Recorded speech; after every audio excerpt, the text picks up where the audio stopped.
Good day. Welcome to Dice and Deeds. I'm Sean. I'm the GM for this campaign of Pathfinder 2nd Edition's Kingmaker campaign. Our players make up the Uber Tabletop group. We're not professionals, just a group of friends who like to get together to tell stories, share an adventure, maybe introduce a few other players to the games of tabletop role-playing. For this week's story, the group is deep in the country of Varn, east of their primary region, searching and investigating the disappearance of the town of Varnhold. Approximately a month or two before, in the storyline, the citizens of Varnhold disappeared mysteriously one night, and the group and their associates were sent to investigate and figure out what the cause was. In the course of that, they've wandered the wilderness, they've searched various areas, finding clues and indications of some creature or entity or location known only as Vortikai in legend and history. After traversing an ancient Cyclops burial ground, they went deep into the mountains and ended up finding a tomb hidden underneath a tall pillar of stone in the middle of a lake, which they are now currently exploring. So far, they found the tomb to be filled with traps, along with undead and demonic guardians. No sign of who or what Vortikai is, but there's been indications of other travelers in the area or things disturbing the tomb in recent times.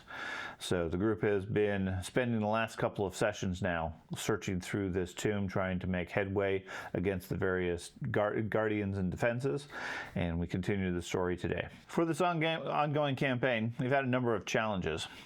We use Foundry for the game, using the official Kingmaker module. Foundry itself, we've upgraded recently to version 14, which has gone fairly well. One good thing that's really come out of it is with the new edition of Foundry and the Pathfinder mechanics, we really don't use any of the modules anymore. Virtually everything has been blended into the core Pathfinder, and all of the extras that really slow down the game or make the computers run a little bit slower with Foundry are no longer necessary.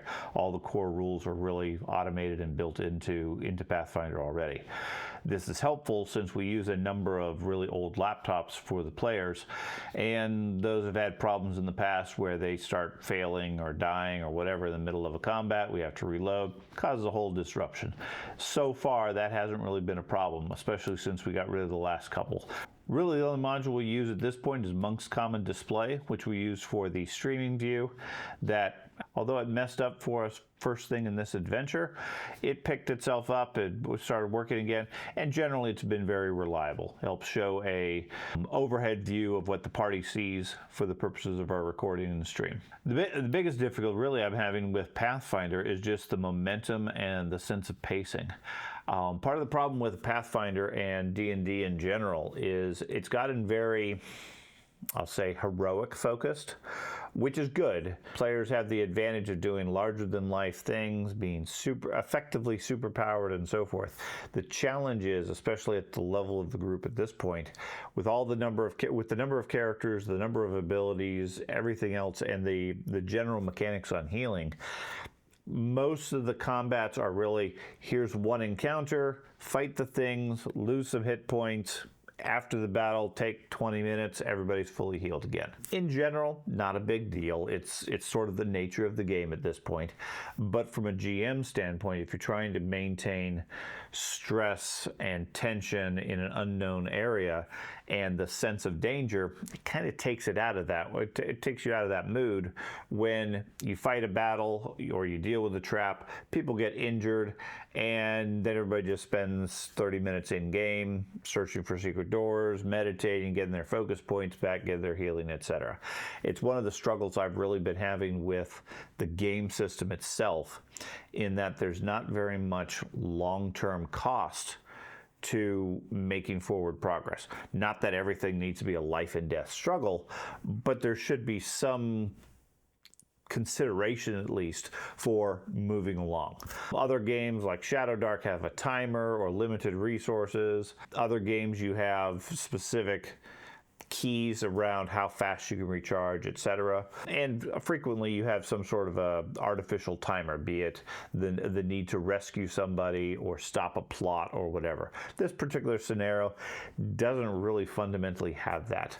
At this point in the storyline, the villagers themselves have been gone for 2 months. I don't think the group really thinks that they're going to find any number of survivors. We're really more at the recovery stage rather than the rescue stage. So as a result, there's not a whole lot of sense of we got to keep pushing forward, we got to use what resources we can, we got to pace ourselves. That really takes out some of the tension of the storyline. To their credit, however, several of the players have picked up on that. They're trying to maintain the sense of focus themselves. At one point in the storyline today, several of the group said, well, why don't we just rest, we'll spend the night, we'll recharge everything, we'll change our spells to deal with a particular challenge.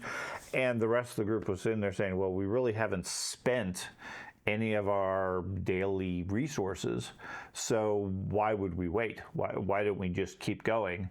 We need to deal with these threats with the abilities we have, which as a GM, without necessarily prompting that was good. I like that aspect of the players really playing that.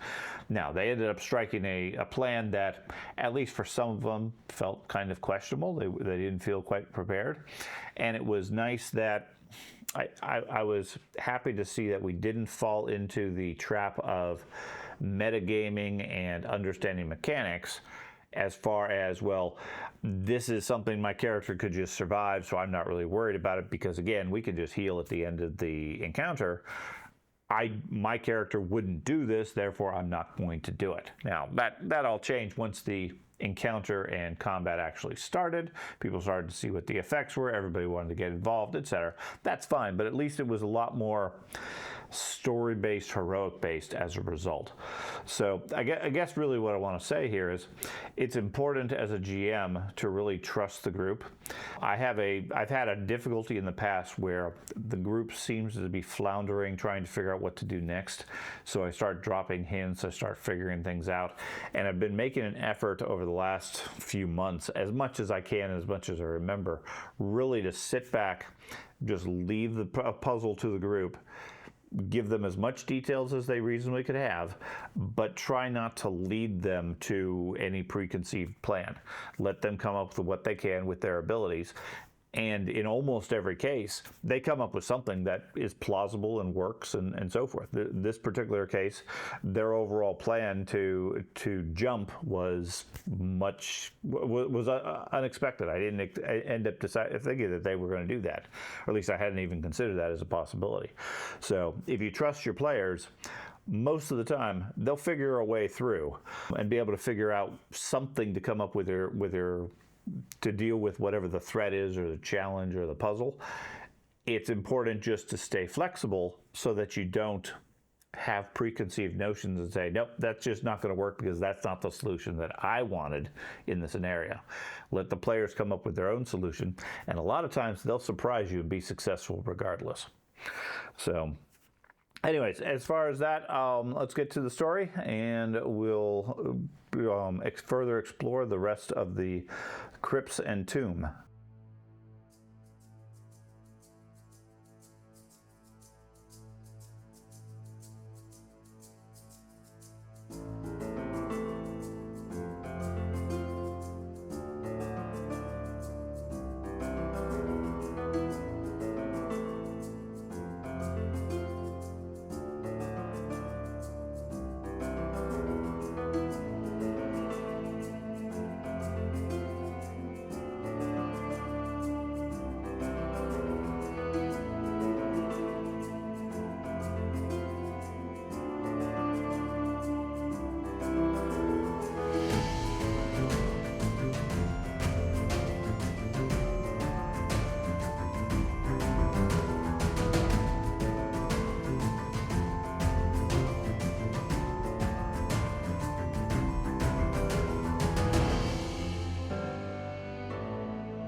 when we last left off, we were in the tombs, I guess. You guys had found some trapped and secret entrances into this ancient tomb, and had been working your way through it, dealing with the guardians, defenses, and so forth, in search of whatever this Mordecai creature or thing is. That has been plaguing the area, trying to figure out what caused the townsfolk to disappear. As you guys wandered around, you encountered a variety of different creatures and have currently entered a section past a temple area, whereupon you were challenged, I would say, by some sort of a demonic creature that demanded to know why you were here, and the answer you gave it was insufficient, so it has now engaged you guys in combat. We're on round 2 of whatever this, as the group has put it, Cthulhu-like creature is, and we are starting off with Yulfog. And for those that might be watching our stream, the one person or so, apparently the streaming desktop version is not working quite yet, so hopefully we'll pick up at some point. Otherwise, hopefully you can follow along that. So we're starting round 2, and Yulfog, you are first. You are injured and standing right next to this creature. Was this the last creature that damaged me? I assume so. I don't recall whether it damaged you, but you're the only one that's injured, so it's probably attacked you. Okay. I remember it did something where it latched onto you with its tendrils or something. Okay. I'm going to go ahead and strike. Okay. I can move. Go for it. Strike away. You miss. Okay. I'll swing the second time. Okay. Also miss. Apparently it is far faster having had a lengthy break. Well, third time's always the charm, so. Okay. No, definitely. My. Thank you. Okay. And all my bad. You bad swing rolls 3 back. times, missing the creature. Shadow, what would you like to do? Is my computer left? There we go. Okay. I'm going to move. You're going to move. Will this provoke attack for opportunity If you move all that way, yes. I'm not leaving it. Oh, well, yeah. Okay, You don't know if it has an attack for opportunity, but we have not provoke. determined that. Okay, I'll move here for my first action. Okay. Then, while in target stance, I'll take a 10-foot step to get to here. Okay. That way, it cannot get to the corner. That will prevent a certain amount of people from attacking it. And then flurry of blows. So, first one. This is not starting out good for us. This is really not starting out good for us. And done. Okay. So the creature goes. So did it have anybody grappled at this point? I don't think it managed to get a hold of you when it hit you. I remember it did something with its tendrils or something, and I think the damage it did to Yulfog was like it used its claws to like strip off his flesh or something. Yeah, I think Yulfog got enfeebled, if that's an effect that I can do. Possibly. I believe that's because that's simple. If it has to be grappled, I would have rather. It would have applied. You would have had. Yeah, I think it failed to grapple you, but it managed to hit you with its claws then. Okay. Okay. So it's going to take a 5-foot step over here, and go for Mr. Cat. Why? I just approached it. You look so tasty. You're so fuzzy. It is going to try to grab you with its tentacles, hitting a 31. Yep. Retributive strike. Okay. It's going to do 23 points to you. Ouch. And how much do you save? I save 11. Okay, so I take 12. And then give me a fortitude save.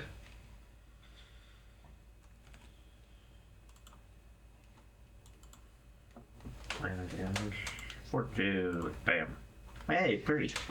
Okay. That is a success. Yay. And I'm gonna smack him. Okay. Got him. You have a lunge ability, right? Alright, so I'll just move there and 2 get points, him. and that should be holy. And you should still be able to attack Looks him. like it look. You have a It shot. has electricity, How do you piercing. Yep. Okay. Yeah. When did you get shock wound at your strength? Dad put it on me. Yeah. Okay. Oh, yeah, you have the Then it strikes the second time. Is that retarded? That's going to hit a 32. Yeah. Shield block. You just know they Okay. Gonna do. Right. You can shield block somebody else. Okay. As a second reaction. Yeah. No, I You have 2 reactions. I don't want Yeah, I have a reaction specifically for my shield, Targeting and my is- fee is specifies I team. can use it Okay. on this. And So how much is it doing 20 points of damage? So you take 10. Well, right now. Okay. Shield takes 10. Yep. Okay. Okay, that's not me. I went ahead and applied the damage. And then I need a second fortitude save. No. 27? I believe that's it. That one failed. How close to 30 was, I can tell. How close to 30 was it? No, never mind. I'm not talking. Okay. You take 7 points of poison, Okay. and you are enfeebled 1. No. No. That's bad. Okay. So relief. It's not good.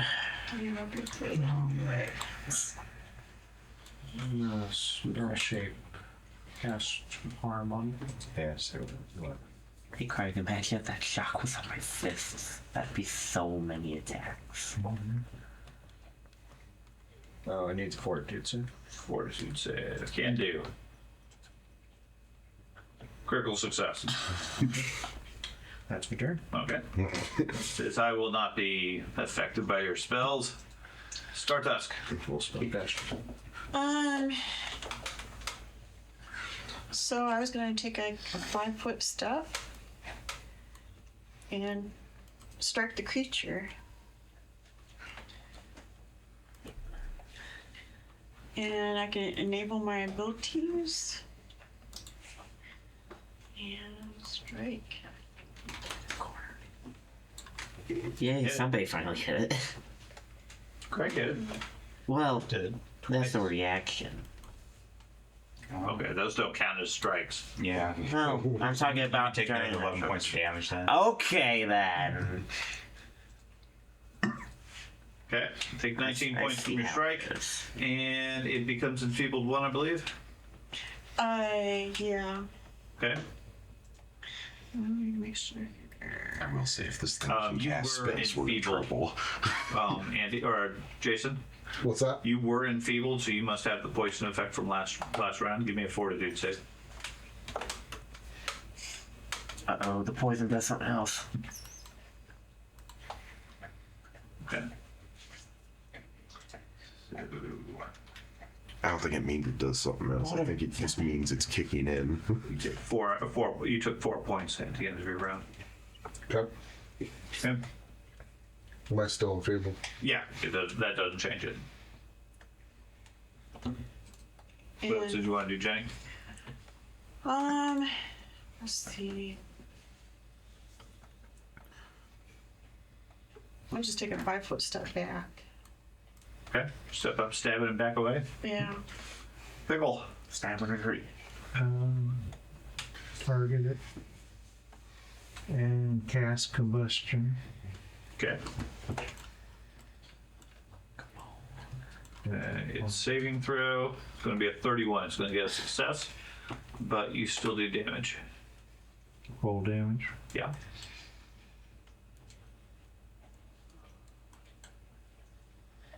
Okay. It's half of that. Wait, is that equivalent to a firebolt? What else would you like to do for your third action? I'm gonna move up a little bit. So it's interesting how the dice don't appear on the screen. They I disabled that mod because that was I think what was killing a lot of the graphics and the capabilities of the worktops. yeah. Drag your guy. In truth, at this point, with the newer edition of Foundry and the modules, I basically don't have any mods at all going, except for the one that's supposed to be working for the stream. Because everything else is built in now. This is all just base Pathfinder mechanics. I don't need any of the extra mods anymore. As far as functionality, I mean, the 3D dice were fun, but doesn't add anything to the game itself. Yeah. They were less fun when they were constantly crashing the screen. That's the trade-off. Yeah, I'm fine if everything's stable, but if it's causing problems, then it's less of a game. Riverleaf. That's the only reason why I didn't roll a natural 20, though. Oh, is that why? Didn't have a virtual I dice. wasn't able to see the die. You could always bring a rolling tray and use the real. So I'm gonna raise my shield, and then I'm gonna smack him, Okay. Will it to 20. and then miss. Aha! And then I'll smack him again. Miss again. I can only hit on. Only reactions I work. can only hit on his turn. Garbus. All right. So I am going to move there. Okay. I think he's pretty much completely surrounded at this point. I'm going to rage. Okay. So apply that. And I am going to attack him with my Earthbreaker. You hit him. All right. Damage.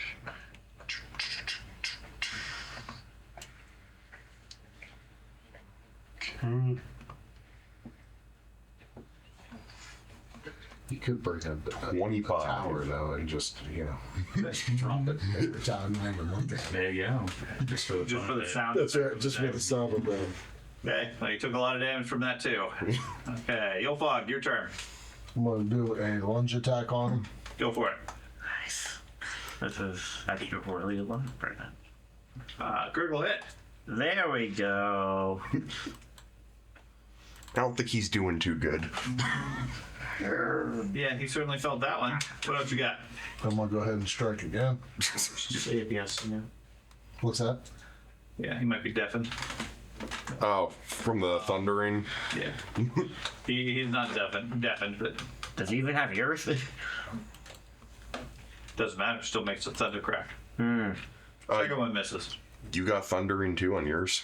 I'm going to go ahead and take a third swipe at him. Okay. Got him that time. Okay, so at least a 28.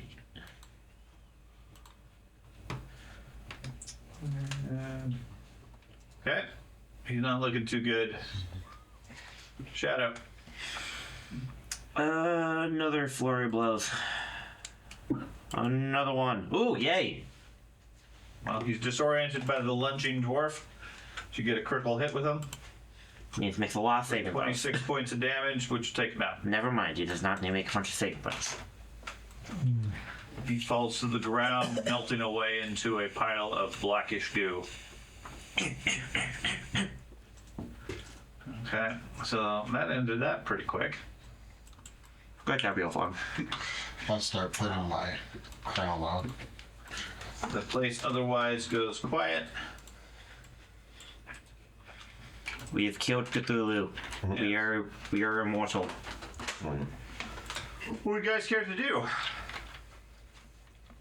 How much are you down?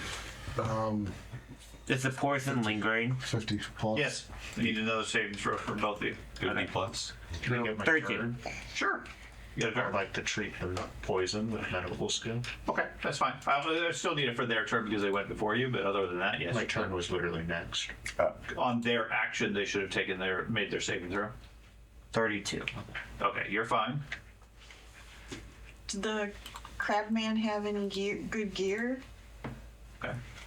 No, there's nothing left of him. He didn't have any gear at all. It was all natural attacks. Okay. So, you move up to them to do medical, and they seem to have fought off the effects of the poison between that and your test on them. Are we still enfeebled? No, enfeebled is cleared as well. Okay. Go ahead and remove that then. The good news is now apparently the Foundry is working. It was all just the fight. Right click. Yeah. Little hand. Okay. Nice. Great job, guys. Okay. So do any of us know exactly what that thing was? A squid with arms. Try to do a skill check to identify it. Identify what the creature was? Yeah. I think you did at the time. Possibly. Check I that. don't remember. We definitely. Let's see. Knowledge. Got a dog under there? Let's see if I have. Demon. You. Yeah, pickle and silverleaf. Checking your recalling what information you had about the demons or about the creatures. You matched up most likely with a Pisca demon, basically a conjured guardian, typically summoned to protect areas. They're amphibious demonic fiends, highly poisonous. They like to grab people with their crab claws and rip them to pieces. Gotcha. Not a natural creature in this area. Okay. Are we talking I'm gonna like keep an different eye- planar dimension thing? Yes. Jason, I'll do a lay on hands on you. Okay. I'm gonna keep an eye down the hallway that is further on. Okay.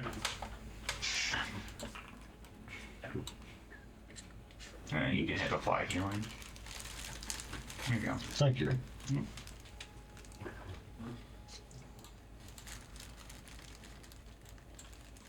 So what do you guys care to do? Place has otherwise gone quiet. Hallway. Hallway? You're just gonna do hallway? I turned into a hallway. To the hallway. Yeah. So we've been going left to right. Is that correct? You guys the temple area was to the left. That led through a pair of doors into this section. Okay. To the north was a staircase that looks like it was never completed. The stairs lead down and then end in construction with no visible way through it. So you guys went further over to this area. And that's where you ran into this creature that was challenging you as to why you might be in this area. I see the fog. Speaking in your mind. I see the fog of war is no longer staying. Like we don't see the places we've previously been. Correct. So looking down here, this area appears to be mostly deserted. There's a column in the center of the room you can see down in the chamber with manacles hanging from the walls and the pillar near what looks like blood stains and so forth from a distance. There is something large slumped in the far side of the room, just at the edge of your sight, for those of you who can see that far. No.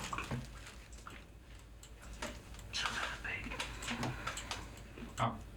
People ready to go? Just waiting for the spell cast to become fighter.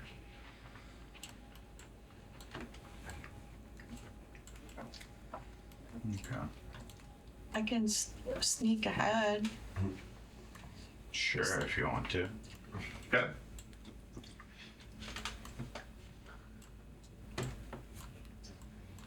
You said So up ahead, you can see in the darkness what looks like a horse laying in the far corner. Looks like, at first glance, it's a horse. I mean, a horse body, horse legs, has the upper half of a person. Looks like a centaur captive. There's chains holding their arms on the wall, but they seem comatose or unconscious. So much for them never traveling this way, huh? Liars. Well, to be fair, they may not know that someone traveled that way and they just got abducted.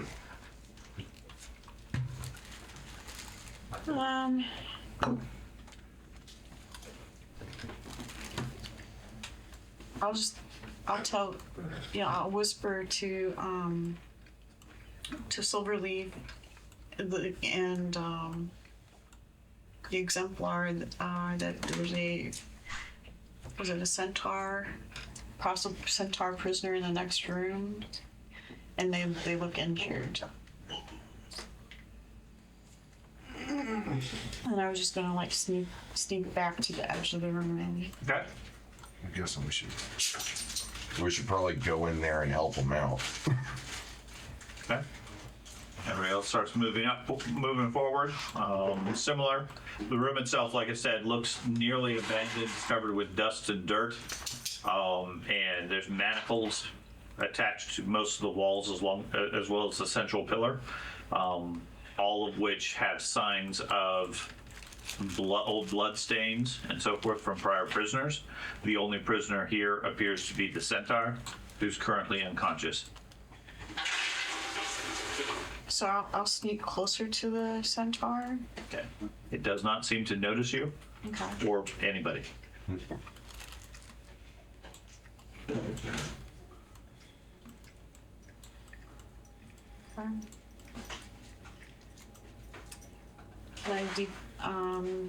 I assume you're staying with the group, George? Yes.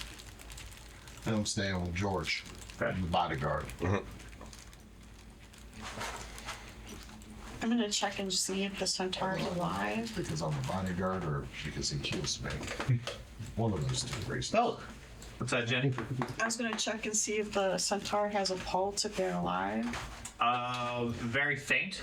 But yes, they do appear to be alive. Give me a medical roll. Okay.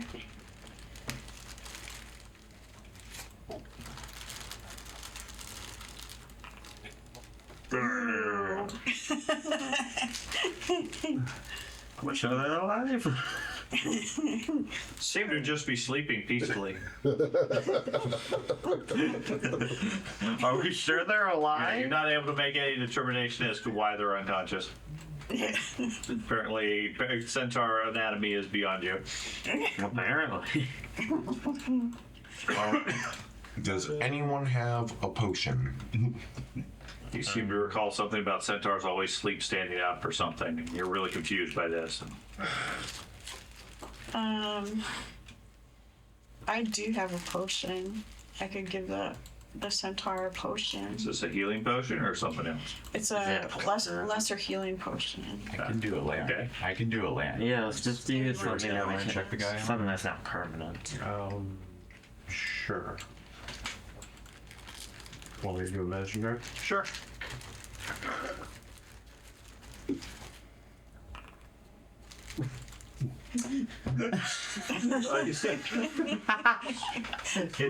They seem to be dehydrated and malnourished. From the looks of it, they haven't eaten in probably a couple of weeks. So there's only one though, right? Yeah, centaur. He appears to have shot himself 4 times in the back of the head. This has been suicide. I could do a lay on hands if we want to do that. Sure. Okay. I'm gonna go. So I'll do a lay on hands on. Okay. Yeah, you spend a lay on hands. The centaur, after a moment or two, her eyes open up. She immediately, almost reflexively, recoils and pushes herself up and back against the wall. Seems to be unable to stand and really weak. She has a few hit points per se. Her hit points don't seem to be very high, but it's like her body and her muscles don't really seem to work very well. She mumbles out something, and you seem to be getting the indications that she is suffering from either a mental or physical version of paralysis. At least the effect of that, in that she can't really move. She looks very angry.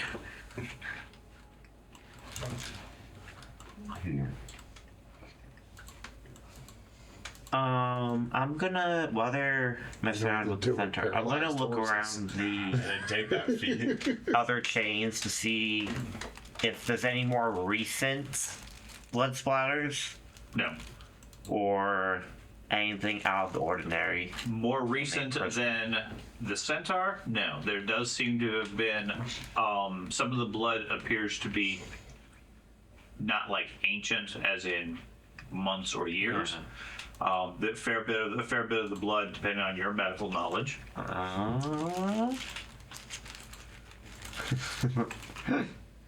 Then roll 1. Yeah. Okay.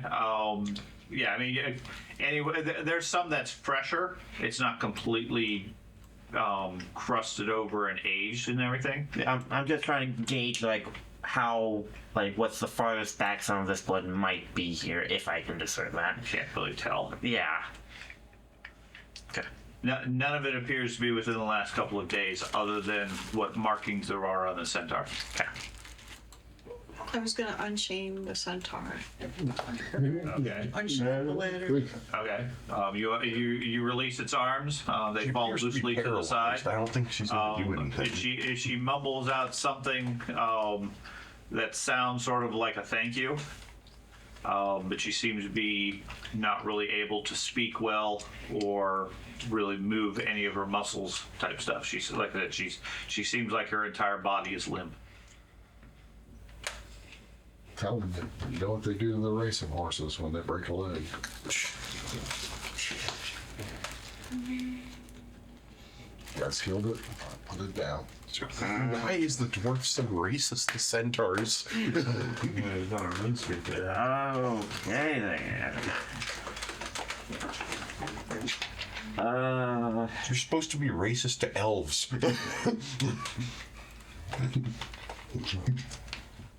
I don't have any good stuff to restore it.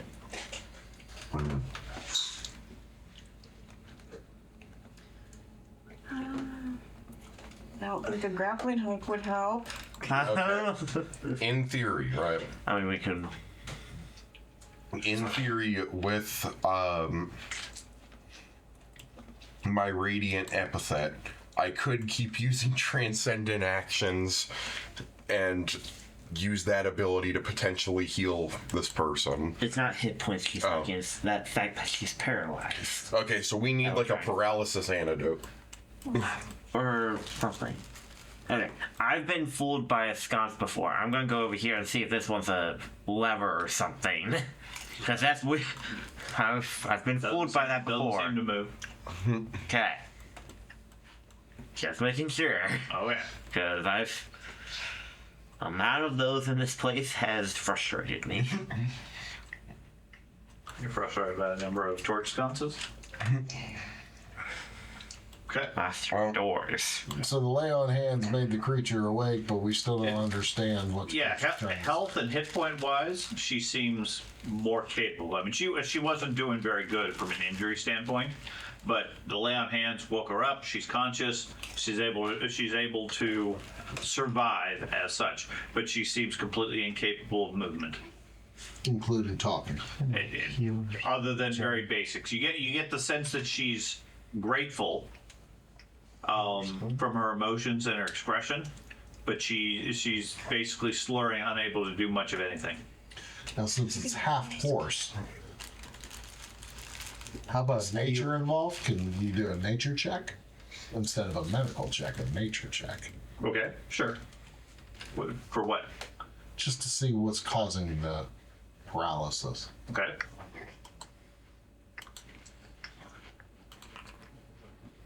Hey. You check her over. Doesn't seem to be anything physical. Probably. I try. Probably a curse or something. Can you try? Sure, you can check them over. It's probably a spell. Magic. Same thing. It also doesn't seem to be anything natural. At least nothing that the two of you can determine. I mean, I could cast a remove paralysis spell on her. I have 3 of those. Okay. Yeah, that seems pretty useful. Well, that. Never using them again, so no. Okay. Give me a dispel cast check. God, it's not happening. Counteract check.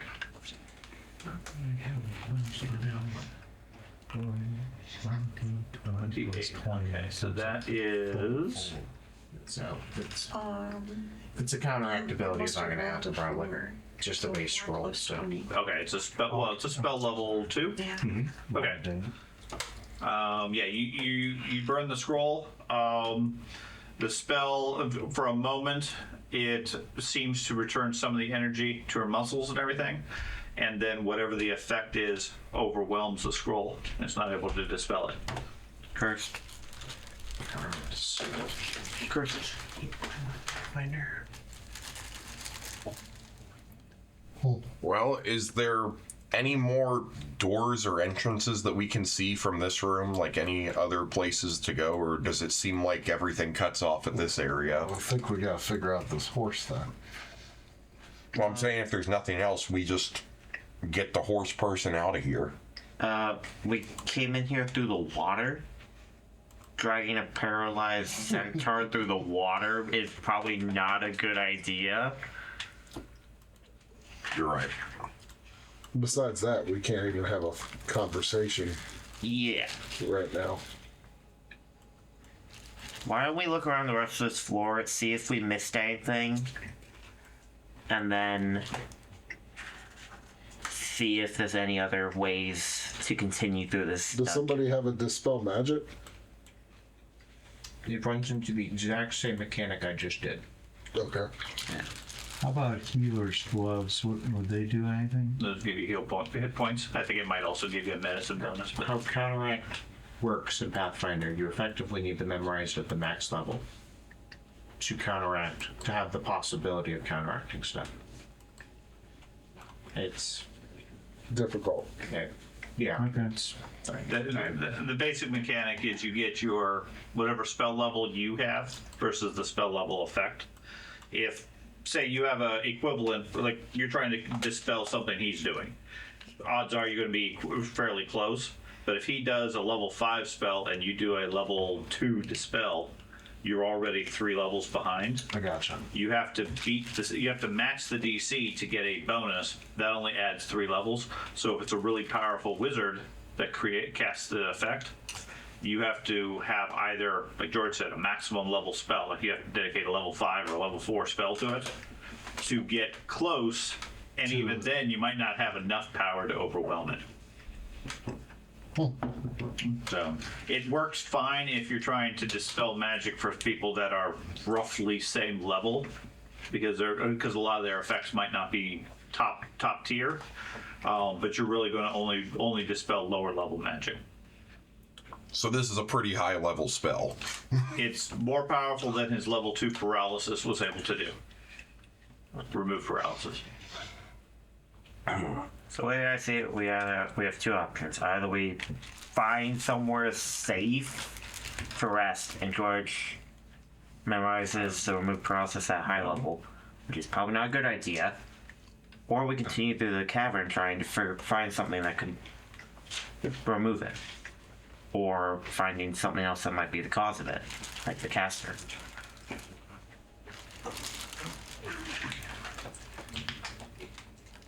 So keep on exploring, basically. Yeah.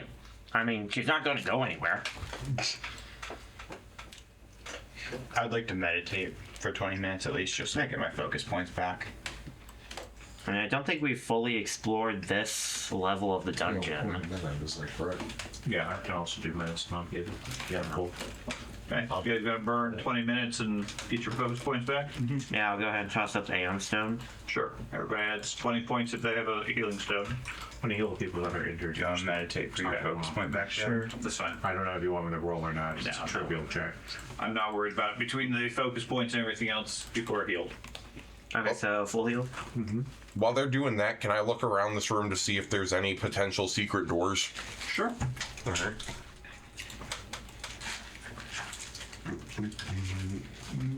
Give me a blind GM perception roll. Okay.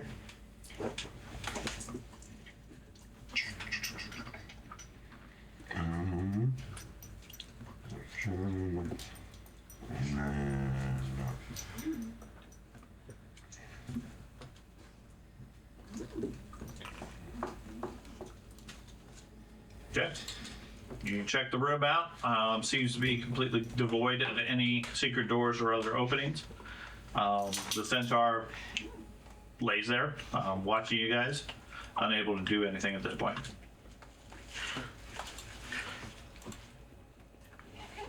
All right.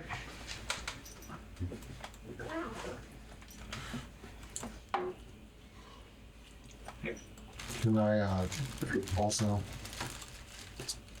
just double check that there's no secret doors? Sure.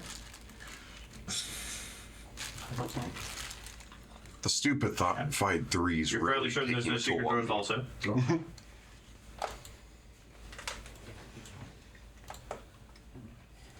So Ben, you heading off on your own, or no, are you waiting for I'm the group? assuming everybody's Okay. getting to move on.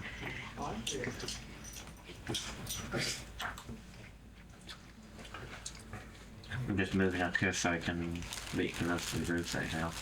Okay. I'll go with him. Yeah, place is quiet, like the dead. Yay. Great comparison.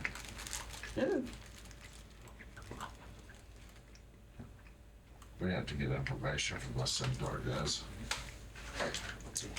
We can't until we get them unparalyzed.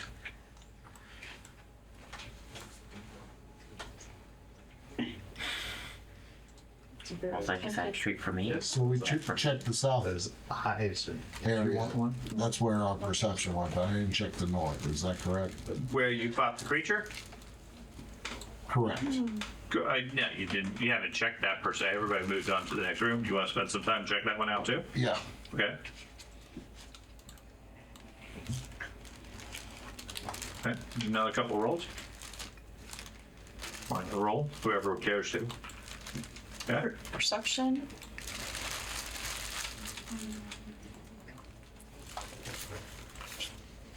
Okay. So where are you guys planning to head to? Oops. Nothing there. Huh? Did we check out this room over here? You did. That's where the stairs lead down and then end in incomplete construction. Looks like it was abandoned a long time ago. Okay. Do you want to check down there to make sure that there is nothing hidden down there? We're done with it in 20 minutes, correct? Yeah. Okay.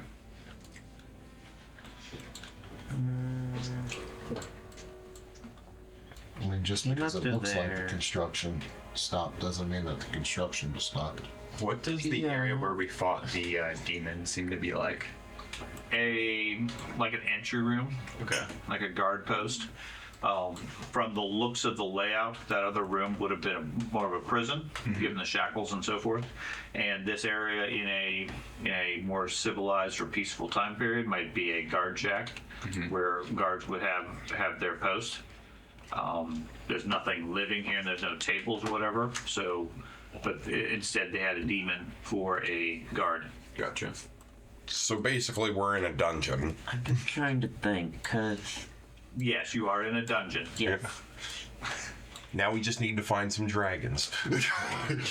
Haha. Haha. Hey, we're stupefied. That's pretty funny. Ha ha ha ha ha ha ha. Check this northern wall for secret doors, the northern wall of the guard shack. Okay. While he's doing that, I'll just check You make a the. blind perception check. While he's doing that, I'm gonna check the incomplete stairs.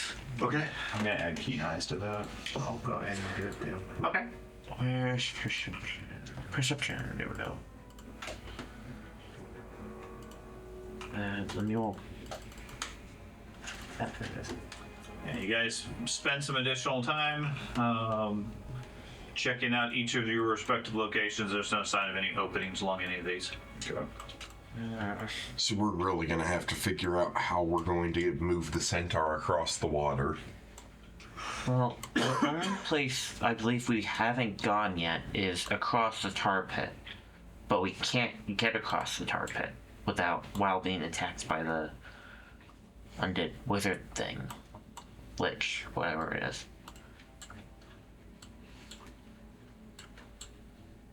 Yeah, we can't get to it. We would have to re-prepare spells if we wanted to do that. I do have the If you're talking about your pepper box, that won't help us because only you have that, and we all need to get a crop. well, Doesn't no, matter if I we- meant doesn't to matter if we fight kill the him. guy.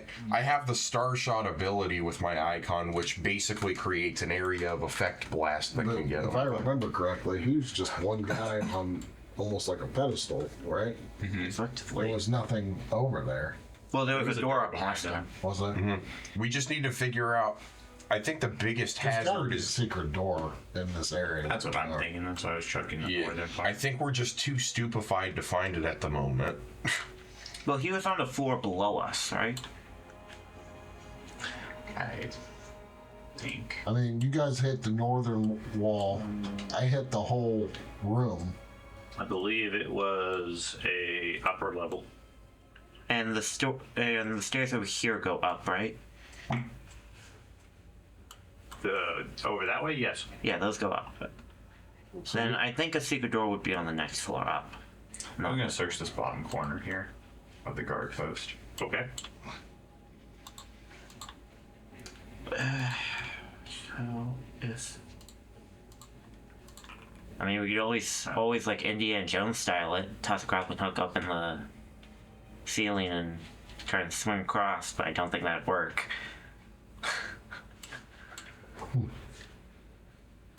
Yeah, these rooms here appear to be a dead end, other than this prison cell. We could also, if anyone can rest and prepare like a fly spell that can be cast on the group or something, we may be able to fly across the tar pit.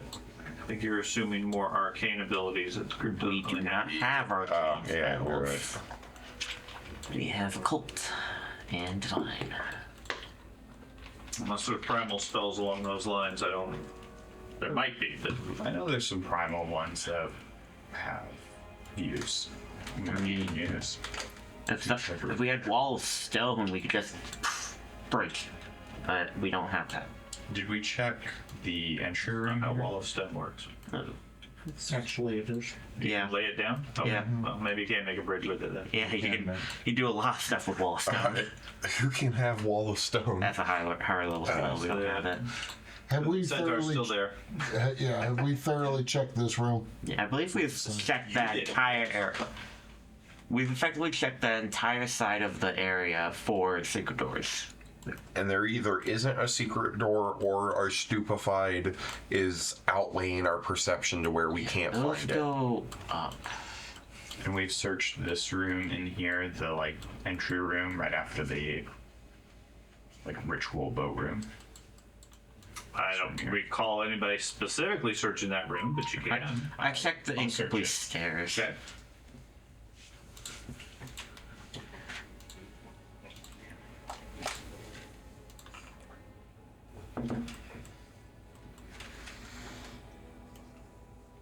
I'm gonna go down those stairs to the end, Okay. and then I want to check that wall, Okay, check the architecture. See if there's anything there.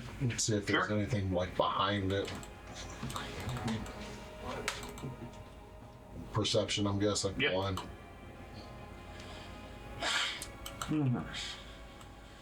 Yeah. Again, it like I said, it looks like old construction that was abandoned long ago. The tools are rusted and discarded. The construction itself looks like they were carving it out of the stone, but there's no secret openings that you can determine. So that wall, it's stone, it's not wood. Correct. Yeah, this whole place is carved out of the central tower of the pillar of stone or whatever. Is there? There's wood construction here and there for doorways and that sort of stuff. Most of this is carved out of the natural rock. Is there anything over by this altar other than where the lamp used to be? Well, lantern. No, I think the lantern's still there. I don't recall anybody taking the lantern.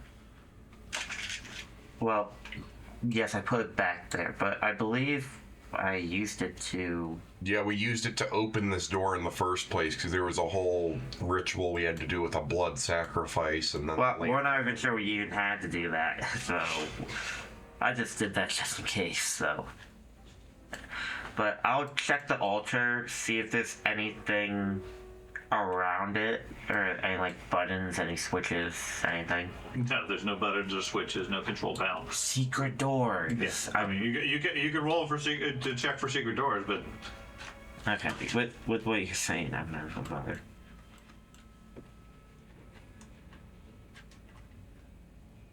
Okay, I'm gonna start going upstairs. Can I take a strike at the wall? sure, with your axe, Yeah. you can hit the rock with your axe.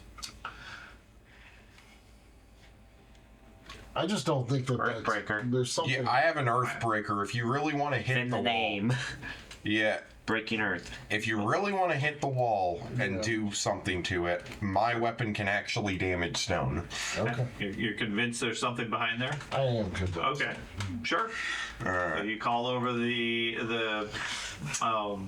Exemplar. exemplar. Yeah, I can never remember what class it is, and say, "Hey, or hit this wall." Alright, I'm going to use Fracture Mountains on the wall. Sure. He lines up a good couple of strikes, hits the wall. It chips bits of stone, but nothing more than you would expect it to. Okay. Okay, so there's pretty much nothing there. He doesn't fracture the entire mountain, but it does chip the stone.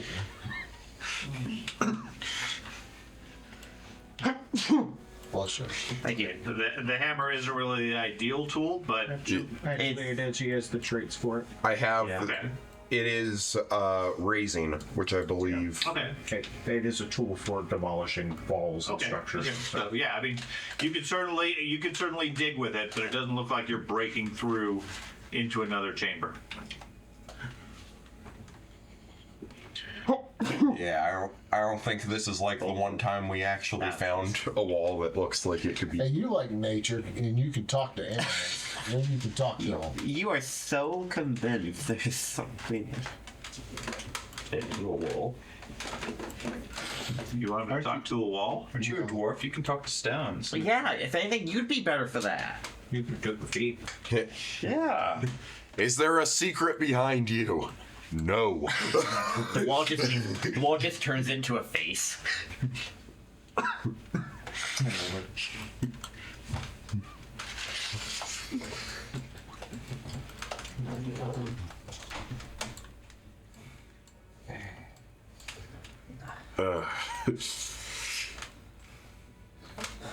Are you planning to head upstairs on your own, Ben, or wait for the group? I'll wait. Just so I don't get ambushed by soul eaters. So we're If there are going any upstairs. lingering. That's the game plan. According to the cat, he says he wants to go upstairs. Let's go upstairs. Because we've already searched effectively every room on this floor. You're right. You're right. So- Well, I guess we can just leave the centaur back there. It ain't like he's going. They're not going anywhere. So we don't have to worry about them sneaking off somewhere. We did untie him, well. Again, where are they gonna go? Exactly. I gave him false hope. It's more cool, isn't it? Again, Yeah. it's paralyzed. Okay, let's chain them back up.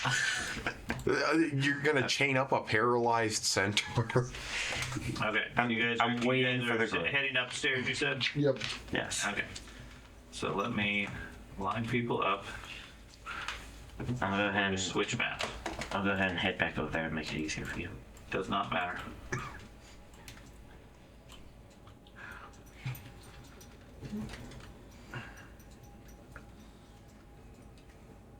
What am I missing? We got overlapped. Back here. Okay. So, you guys go back upstairs. Okay. Ooh, transition. Okay. So, this was where all the like graves were. Or secret doors. In here. Yeah, we found that. Does anybody remember if we disabled the trap that was in this side secret room? Probably should have left We some don't know rations that there's a for trap horse. there. Oh yeah, the Feedback. unknown thing. Something. We made will saves, but we had no impression we made them. Yeah. Yeah, there was a room. Remember, we need a sphere-shaped object to put in the thing with the eyeball. And then the door to the left went towards the tar pit. I believe we already searched this grave room for any secret doors also. I wish the Cthulhu monster dropped the eyeball that we needed or something. I don't know. As past this door over here, you can smell the noxious fumes just as you approach it. Tar room. Yep. So there's a statue. I think the only way we have to go is the tar room. I'm gonna search the southern wall here. Okay. Secret doors. I'm gonna go into this little hallway and search. Okay. You got your text, Steve? You got Mulder's text. Tax. Oh. Oh, was he stepping on the text? We're chewing on him. I'm checking this wall again. Okay. You guys check those respective locations. Doesn't seem to be anything you can detect.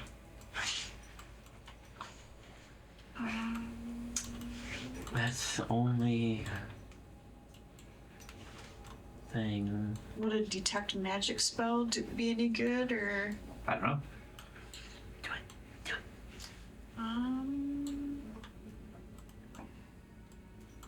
Let's see. I'll try just casting that. See if it does anything. Okay. You detect and check the room. You do detect magic coming from the eastern room over here, where the eyeballs were. I believe we actually already determined that. Yeah. That's right. Other than that, there's no indications of ongoing or latent magic in this room.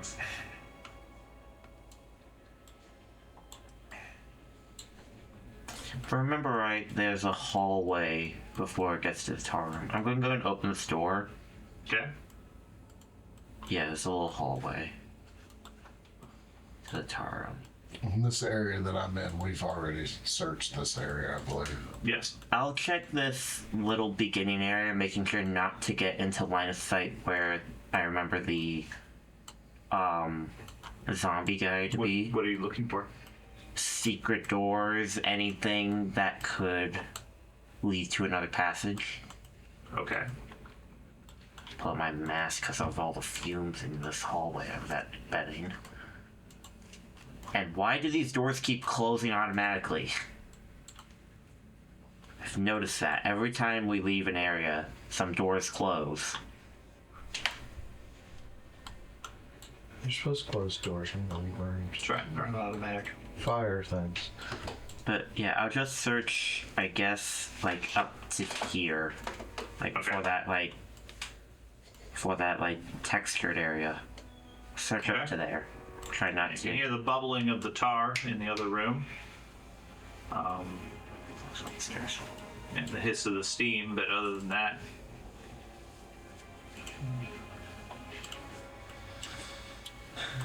I'll search this like burial alcove where I'm at. okay.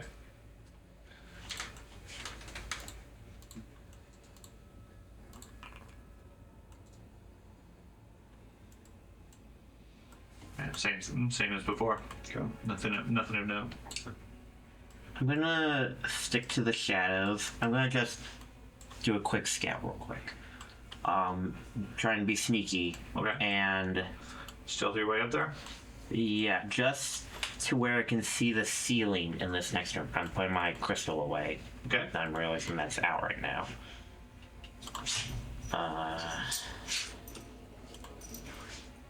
Yeah, you and your light make it hard to be completely There we go. hidden. Okay. I want to just try and see the ceiling to see if my idea of a Indiana Jones style getting across the tar pit would work.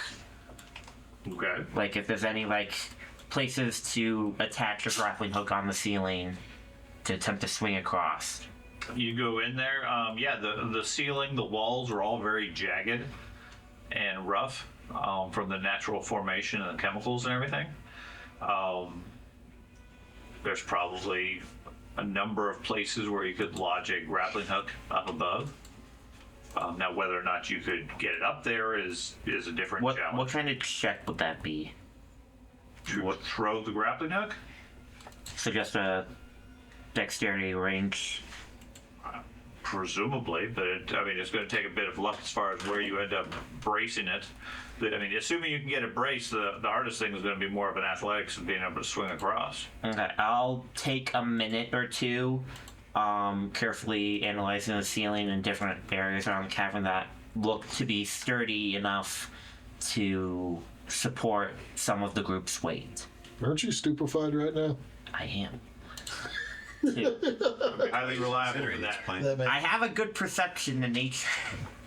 Not good nature, but good perception. It's safe, guys. Yes, it is. It's great. Seems very safe. The problem is we're all stupefied and we can't get rid of it. Yeah, I'm looking for anywhere that I could throw a grappling hook and it would be sturdy enough to at least support my weight. Okay. So give me Somebody like the dwarf, probably not, but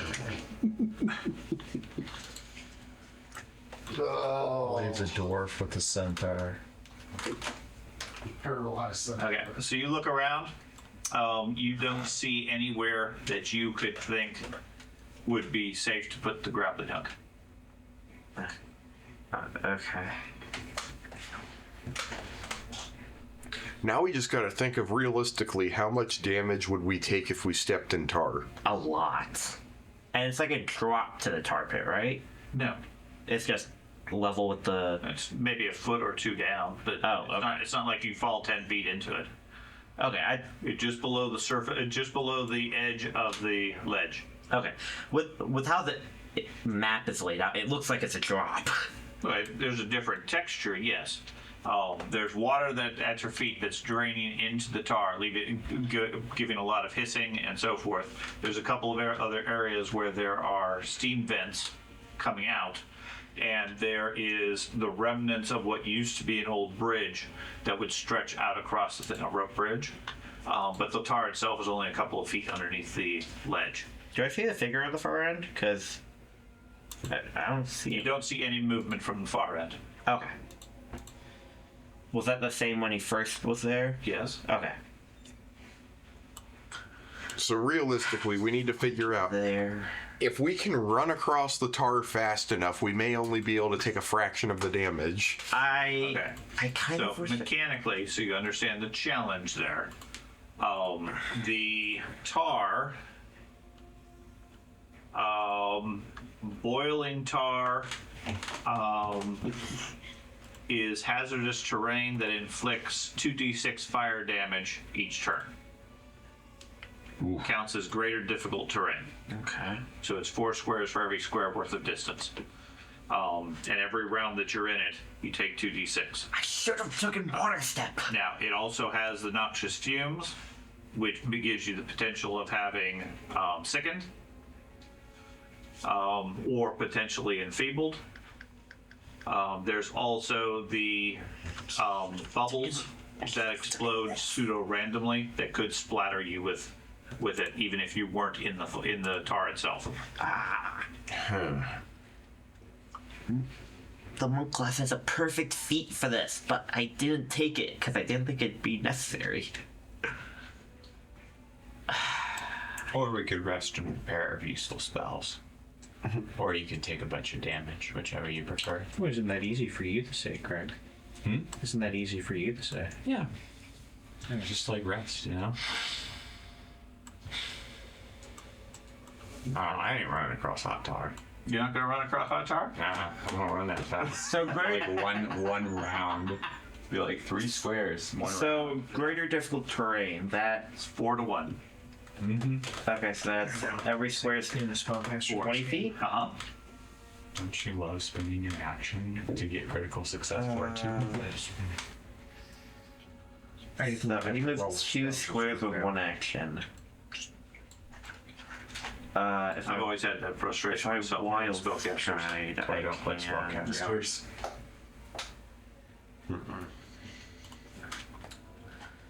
gives me a 5 and a 10. So I can move 3 squares. I can move 5 squares for 2 actions. I ain't running across that. Dwarf and the paladin both get like 1 square around. Yeah. Yeah, I could probably make it across in 2 rounds if I got a jump. It also depends on how deep the tar is. Yes, that's what I'm concerned about. The guy across the way just shooting as you go too. If I go unconscious in the tar, I'm dead. Anybody would be dead, I think. okay. So Okay, if I don't know. if I have my pepper box loaded and prepared and have the thing ready to have my icon in it that creates the AoE blast, I could shoot back at the dude who's over there casting the spells.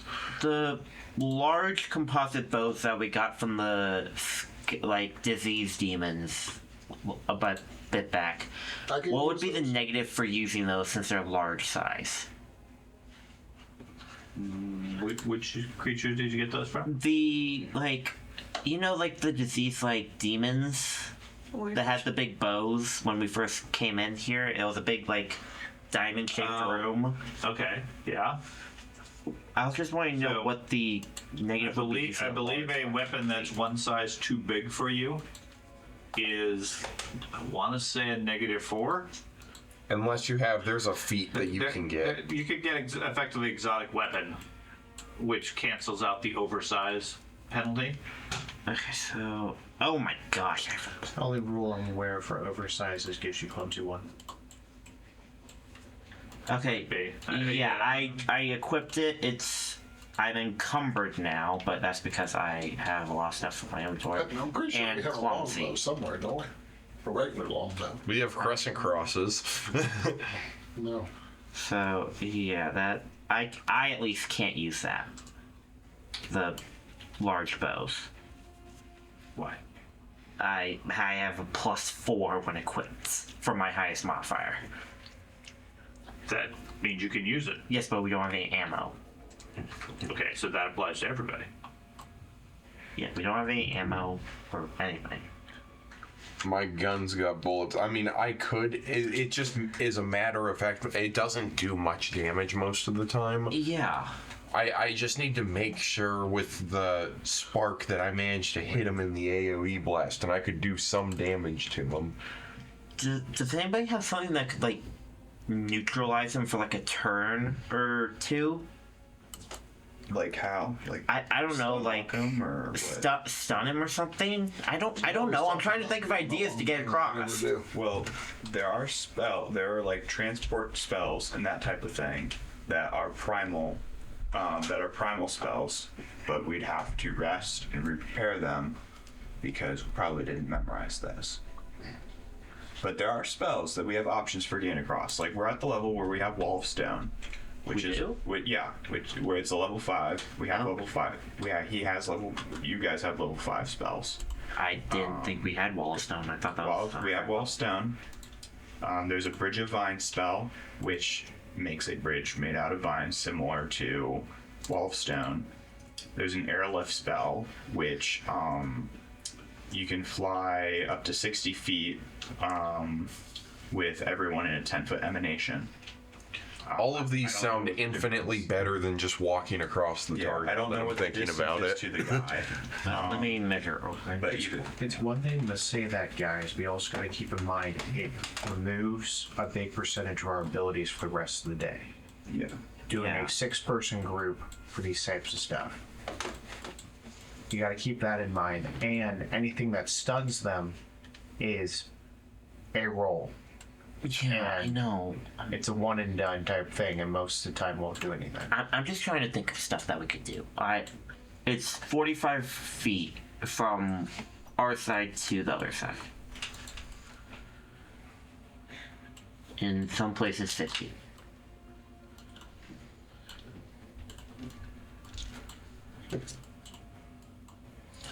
So in our bag of holding, we don't have a longbow. Is that correct? Well, even if we have a longbow, you're talking about it's like taking your character and the enemy shooting a D8 longbow at you. How long is it going to take to kill you? If you fight somebody and they have a longbow, and you have your regular attacks and abilities, who's going to win? Because he's got all the spells and everything. Yeah, I mean, and he'll just keep spamming spells out. And eventually he'll get to cantrips, but...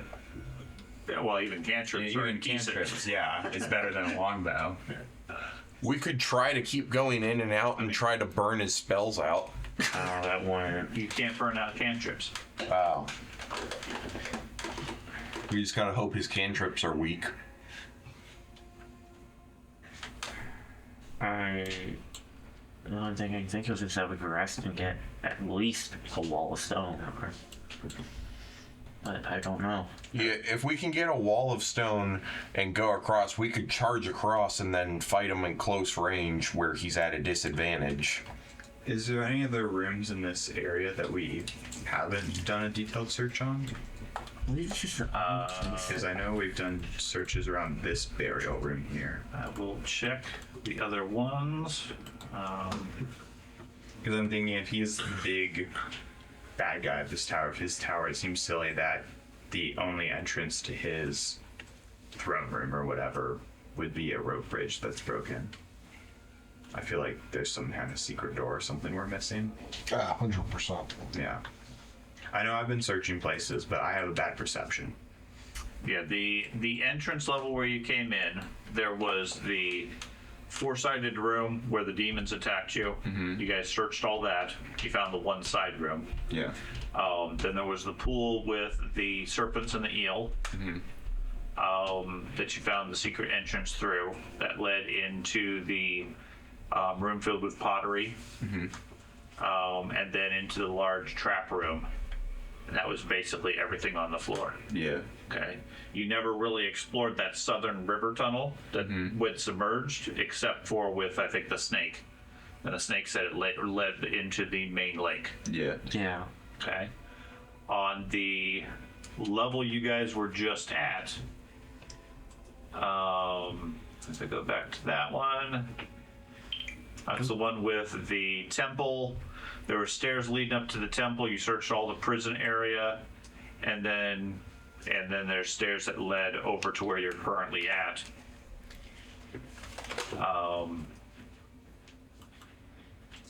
So yeah, I mean the complex isn't particularly large as such, at least from where you guys have been. Yeah. You've pretty much searched all those areas. Okay. So we've searched like the temple and we've searched the pottery room. Yeah. Okay.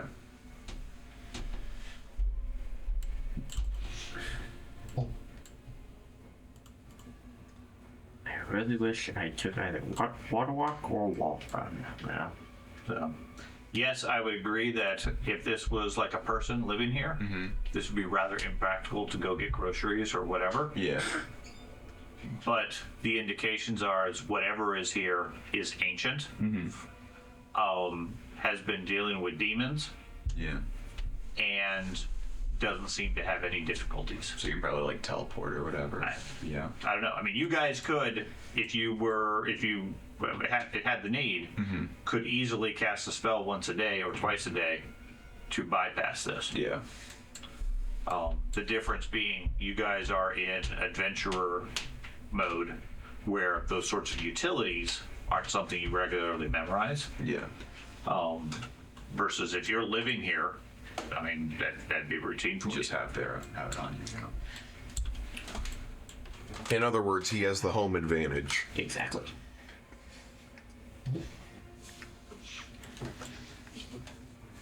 So you guys can certainly rest if you wish. There's plenty of places that you've cleared.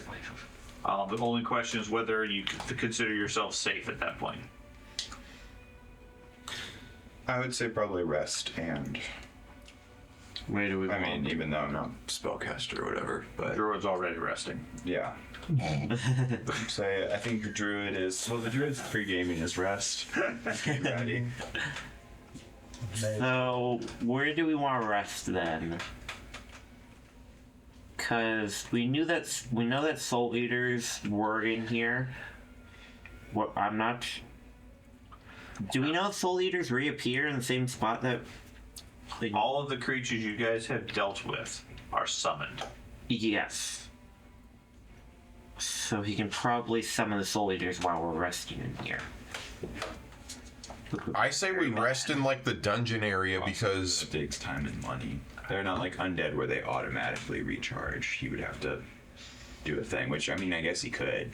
Why don't we rest at the very beginning, like at the very entrance to this whole cavern where the little pool was? We had At 3 the entrance to the scrolls. bottom of the pillar. I think it's worth seeing if you could get lucky and high enough. It's not that. It's not the case of that. It's just a flat. But say there's a cap. Gotcha. Scrolls. So any of those types of consumables where you try to prepare utilities just don't work. I don't know, I'm out of ideas. I am with George as far as if you memorize these other alternative spells, there's a trade-off, obviously. I mean, every spell that George memorizes of Wall of Stone or whatever is one less healing he has. The other things that they really typically are doing. So there's a balance to do.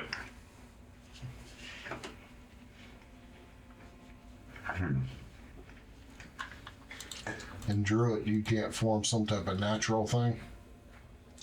He can. The 3 spells I was talking about are all primal or arcane. I don't know of any divine spells that do that type of thing. Divine's normally about like healing and some damage and defensive stuff rather than like utility for the most part, or like building stuff. I really wish we had a wizard. I mean, we have these 3 as primal spells. It's just you have to sacrifice level 4s or 5s, which is a lot to ask. Fly is Blue Wolf, sorry. We got Tailwind.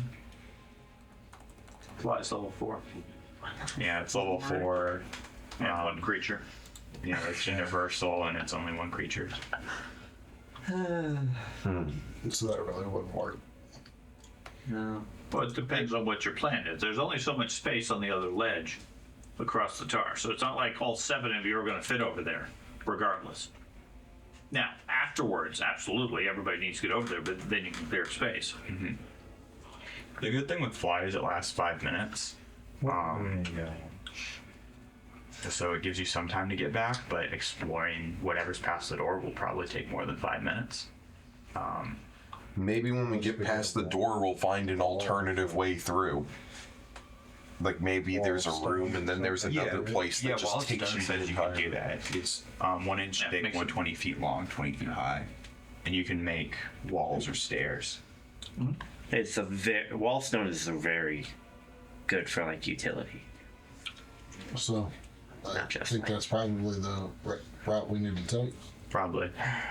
I also think, because we know last time we went in there, immediately as we crowded up in that cave, he casted a fireball on us. So I think the best option will be to go in there one at a time, because then it will lessen, like it will make fireball practically useless if he only hits like one of us. But he's not necessarily going to use fireball, and then all we're separated. He's a high-level spellcaster. He could also cast disintegrate, dominate. He could use single-target spells. We don't know what kind of spells he has, so I that think we have an issue if he's All- casting those spells. all kinds of I mean, stuff. we can cast level 5s. He can probably do level 6s. I wouldn't be surprised. Earthquake, break your bridge. Probably, yeah. Yeah. That's the thing. Well, Wall of Stone is permanent, and it goes 120, but you could also break it. Bridge of Vine. It's hard to break it, but like hardness 14 and 50 hit points. Bridge of Vines is a level 4. It goes 60 feet and it lasts 10 minutes, but it's also made of vines over a pool of bubbling tar, so it'll probably not the best. And it only lasts 10 minutes. And he could cast a fireball on the vines and it would catch them on fire. I'm sure they have stats as far as how much damage they can take. Hardness 10, 20 hit points. That might be challenging with a fireball. The wall of stone, probably going to be fine. It's hard to do 64 points with a fireball. Can you go back and forth with the wall of stone to make the bridge thicker than No. a few inches? It's a line. It's Okay, a line, that's 120 feet, up to 120 feet long, 20 feet wide. Okay, I thought you could make a box or like. But there's still only going to be an area to hit him through one 5-foot area, right? No, it's 20 feet wide. Up to 20 feet wide. So you can have 4 squares wide. Yeah, we could have a big bridge. He's on just one square, though. No, it's a little bigger than that. It's not a lot, but I mean, you can extend the bridge over to it, at which point now you have a large front to fight the guy. Okay. That's relatively straightforward. The whole point is we want to close the gap because spellcasters do not do good in frontline fighting and hand-to-hand stuff. The challenge is you're sacrificing a level 5 primal spell What other to deal with it. primal spells does he normally have?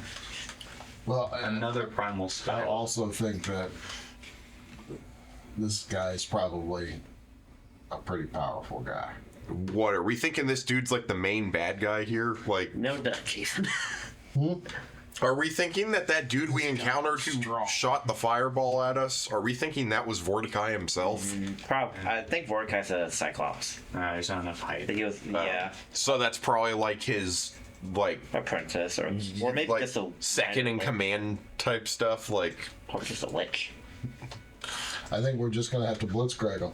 yeah. Another option we have is a level 4, which is airlift, which is a 10-foot emanation, and it moves you and everyone in the emanation up to 60 feet, land in a solid surface, arriving in the same positions relative to each other.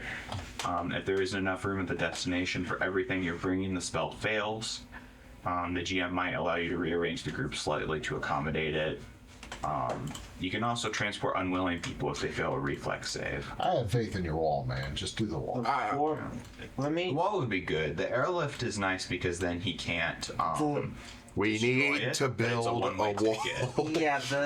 Yeah, we'd have to select who would want to go over there because there is only room for 4 people at most, not counting him. Well, the selection isn't hard. So It's just 1, 2, 3, 4. I still, 4. I think the Wall of Stone's probably the best option out of all of these, though. Because, like, the vines are Isn't the wall of weaker. stone permanent? Yep. Yeah. I think we're all in. Yeah, that'll give us a way to go in and out. So, whatever you want. You good for the stone wall? I mean, worst case, we cast a wall of stone, kill him, and then we just rest and change out the spell. Yeah. That's worst case. Level is there? Level 5. Or really best case. Okay, so what? I can get rid of the healing one. Don't get rid of anything yet. Are you guys planning to rest then? And if so, where? I think the dungeon's probably the best place where we once were because there's only one entrance they could come from. That we know of. Yeah. And then listen, worst case scenario, they come from a different area. We can explore that area because it's been outed as a secret door. I would say either the guard post or the very first entrance, where we swam into the little cavern. I say we split up. I would say the guard post.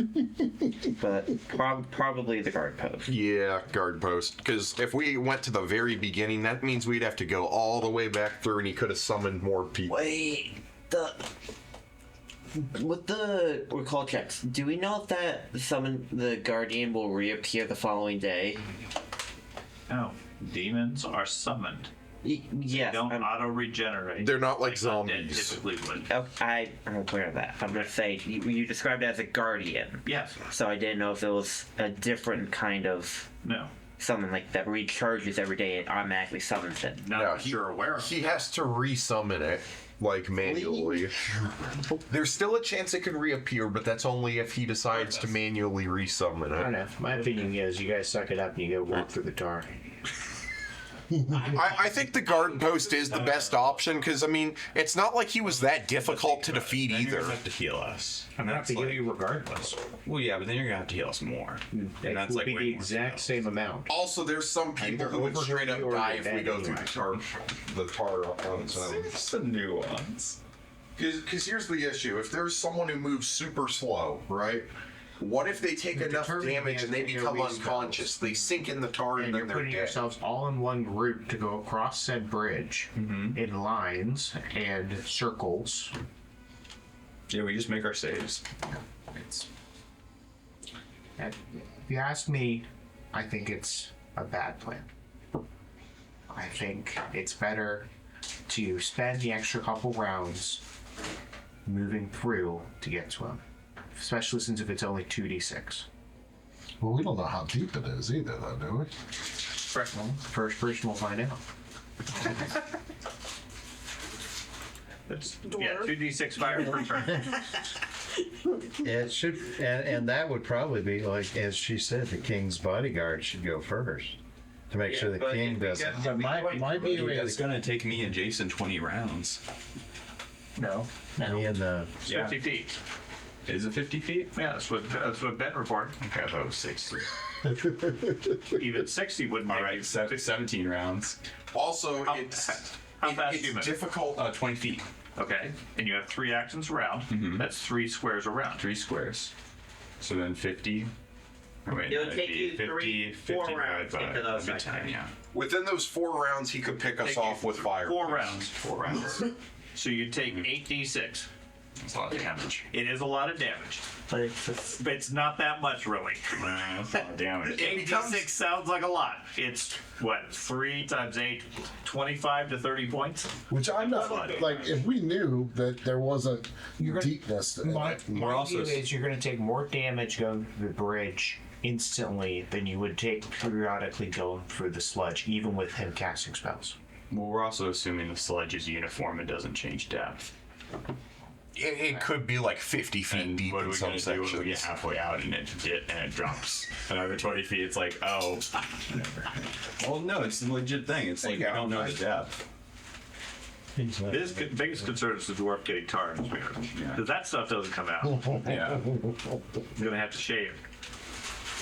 if you guys want me to run across it, I'll run across Well, it. and then when he sleeps on his feathered pillow, that's going to be a whole thing. I mean, I remember the last time I didn't listen. Mechanically, like you said, you're looking at about 25 to 30 points of damage from the tar if you wade across or swim across it. Okay. Yeah. Now, swimming through tar, that's a whole different debate. But the point is, if you can cross it by going through it, you're looking at about 25 to 30 points for most people. Yeah. Okay. That, given your overall health level, is not a big impact. Yeah. It slows you down, and yeah, during that time, presumably you're going to be taking some spells. Yeah. Which that would add on to the damage of the tar, and then also keep in mind if you go unconscious in the tar, you're sinking to the bottom. the only concern I have No, is you might- going unconscious you might in the tar. wind up with tension. equilibrium. Yeah, surface. Okay. tension of your- Either way, you're still then passively, as you're fighting for your life, unconscious. You're taking even more damage from the tar as you're lying there. Which is a guaranteed Again, that's not really a factor. The point is, you have options. You can rest and get spells, recharge everything, and then see what, if anything, attacks you at night, which may disrupt your plans anyways. Or you can take what you have and push forward.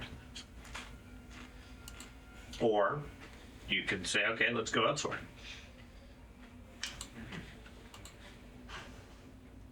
Rest, recharge, and carry on. Hey, globe of invulnerability. There we go. Spells. Well, yeah. That doesn't help against tar. Well, yeah, but if we do the bridge idea, and if he's casting spells, this can at least get rid of the, lower level ones. Sure. What's it do? It counteracts any spell from outside the globe whose area or targets enter into it, as if it were a dispel magic with one spell lower than its actual rank. So it starts off as level 4, so it counteracts level 3 spells. Fireball. and you can hide in it, but that's expensive. But I mean, it's an option, but then George would have to be with us. It's Arcane Divine Occult. How many easy payments? You're saying Dispelling Globe? Yeah, Dispelling Globe. Okay, so it attempts. The issue is it's doing a counteract check each time, so it's not a guaranteed thing. Yeah. But it is a thing to try and protect people. I mean, it's better than nothing.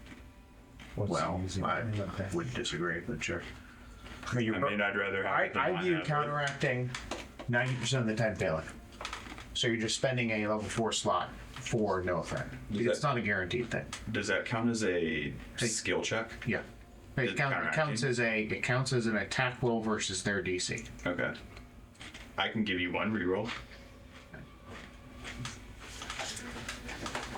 I don't know. I mean, if we do the bridge thing, I'd rather have it than not have it. But if you don't want to be up with us, that makes sense. I just think running through tar is a bad plan. Yeah, that. You walk on the tile. That's even worse than running through it. Well, Hey, think of it this way. they had paving We machines. could out be there. having to run through lava. You just put the tar down and then you go. This is like roller over. the next worst So thing. get us a tar roller and we'll go Not pave really. the road. We could test your theory. I could run across it and then run back. Normally in games, lava just like And then the dwarf dies, and then we know it's not a good idea. Good. Well, you could find out most, how most deep of the it time is. lava Is in it games deep like this in the deals dwarf? upwards of 10 damage. Of course, that could do permanent damage to my. Plus a lot more. Armor, So it's a right. lot What, more the damage tar? than tar. Tar sure restrains not really. but it doesn't do a lot of damage. I mean, if you die and the objects become unattended, maybe. But no, the Pathfinder doesn't really have damage to gear as such. Wait a minute. So we saw water was causing the tar to sizzle, right? Because it's like a temperature difference. Water and Is don't mix. is there? We could think in a completely different fashion here. Scientifically. Is there any spell where we can just summon a cascade of water to go over the tar and cool it off so we can cross? That would make a lot of steam Yeah. because the tar's boiling. It would give us cover, Smoke concealment. screen. I mean, I guess. Or we could just cast like a smoke cloud. what's You wanna do that? What's really want Freeze concealment. What's a Me and you freeze just spell go down do? there. You heal me. I run across, make sure I can get there. Take a swipe at it. Come back. Seems like a waste of time unless the whole group's going to do it. Well, they won't do it if they don't know. Yeah, you could be causing a mass casualty situation.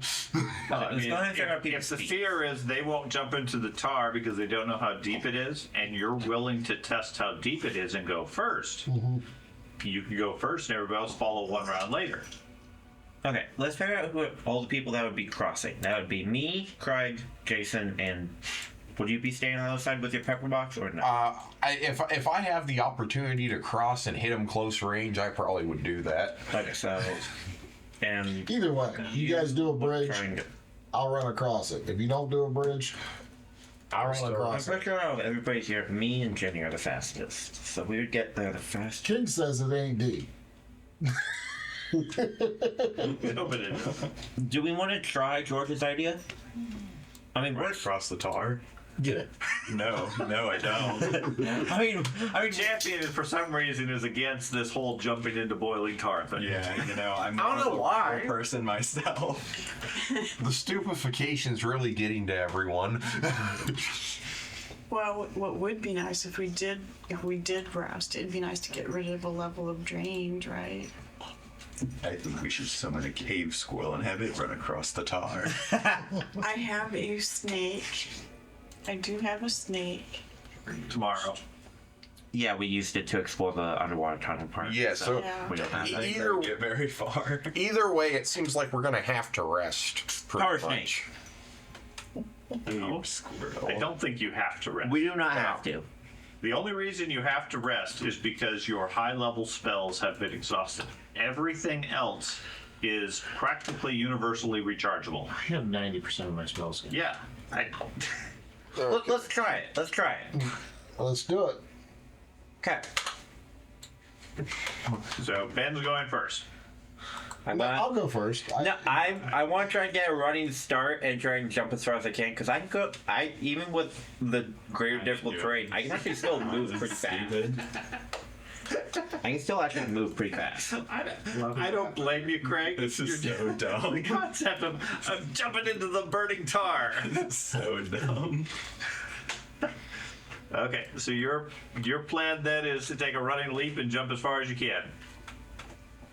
Yes, as soon as everybody's like set up, Okay. I'm going to get a running start. With the understanding and concept that if it's deeper than you're expecting, you're A, submerged, and B, quite a ways away from the shoreline. I'll be fine. Okay. I just want to make sure you understand the context here. Okay. So, if you're willing, go ahead and move into that room. Place yourself wherever you guys wish to be. Okay, so with my awakened animal ancestry, I have Wild Stride, which if I make 2 actions to move, I get plus 10 bonus when I don't have anything in my hands to my movement speed. So I want to try and get as far back that I can get that benefit. I effectively go on all 4s and run faster. Okay. Do you have any arm wraps or anything like that? Well, it's saying my hands are free. Right. That's why I'm asking. Do you have arm wraps? Yeah. Can I Doesn't that- cast haste on him? That normally doesn't apply because that. Because Are they're you wrapped saying- around your hands to make your hands more effective. You can still hold things, Yeah. but what I'm debating is the definition of you have nothing in your hands. I'll post it. Oh, that's right. You have a hand free. Okay. You're not being paid attention to. I stride twice, you gain a plus 5 foot circumstance bonus to your speed for these strides. Or a plus 10 circumstance bonus if you have 2 hands free. Okay. So you get 10 extra feet of movement. Fine. I'm not worried about it. What's your intent? I'm wanting to use that because I'm assuming the jump will be an athletics check based on some of my movement, right? Sure. I'm trying to get as much leap distance as I can. Okay.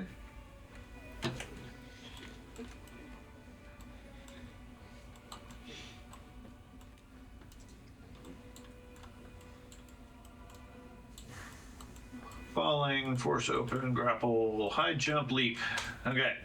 Horizontal leap lets you jump 10 feet horizontally if you have a 15-foot speed. 15 feet horizontal if you have a 30-foot speed.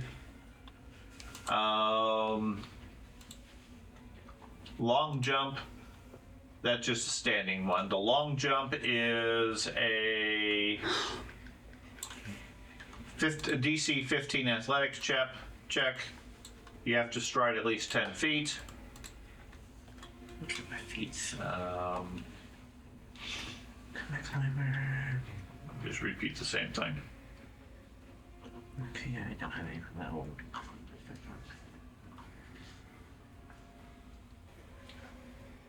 So Jason, you're jumping over there, right? Yep. Alright, I'm gonna give you a potion. Where are the rest of us going to be positioned so we can watch So this? mechanically, you leap a distance equal to your check, rounded down to the nearest 5 feet. You are not able to jump further than your land speed. So whatever your movement speed is your maximum jump distance. Okay, with the wild stride plus 10 added in, I have a 55 movement speed. So you can jump up to 55 feet if you roll really good. Okay. Okay? I can jump the full distance. Plus up. Potentially. Now, if you fail the roll, then you jump the normal distance. Which I believe would be. I see it. You make a normal horizontal leap, which is like 10 feet. Is anything over?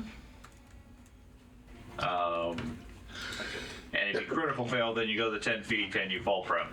I don't know how to use this. I'm just going to put it in the party stash.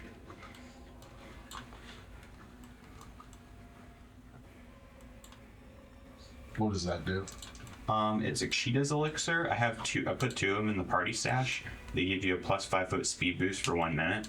So there's 2 of those in there if people want them. Right. If you want the speed boost, it'll help you obviously for movement. The only real effect it has, if you're talking about jumping the tar, is the maximum result you can get on your athletics.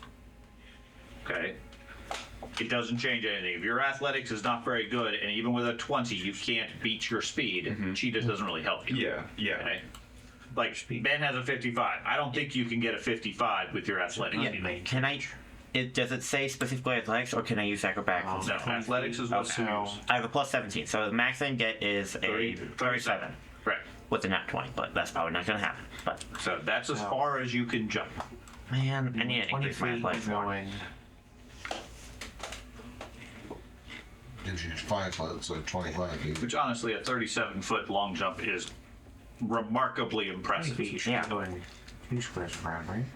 What's that work? Subtracting square for each move. Total. Maybe. Might be 1 square. So, like I said, go ahead and place yourselves in the room wherever you care to go.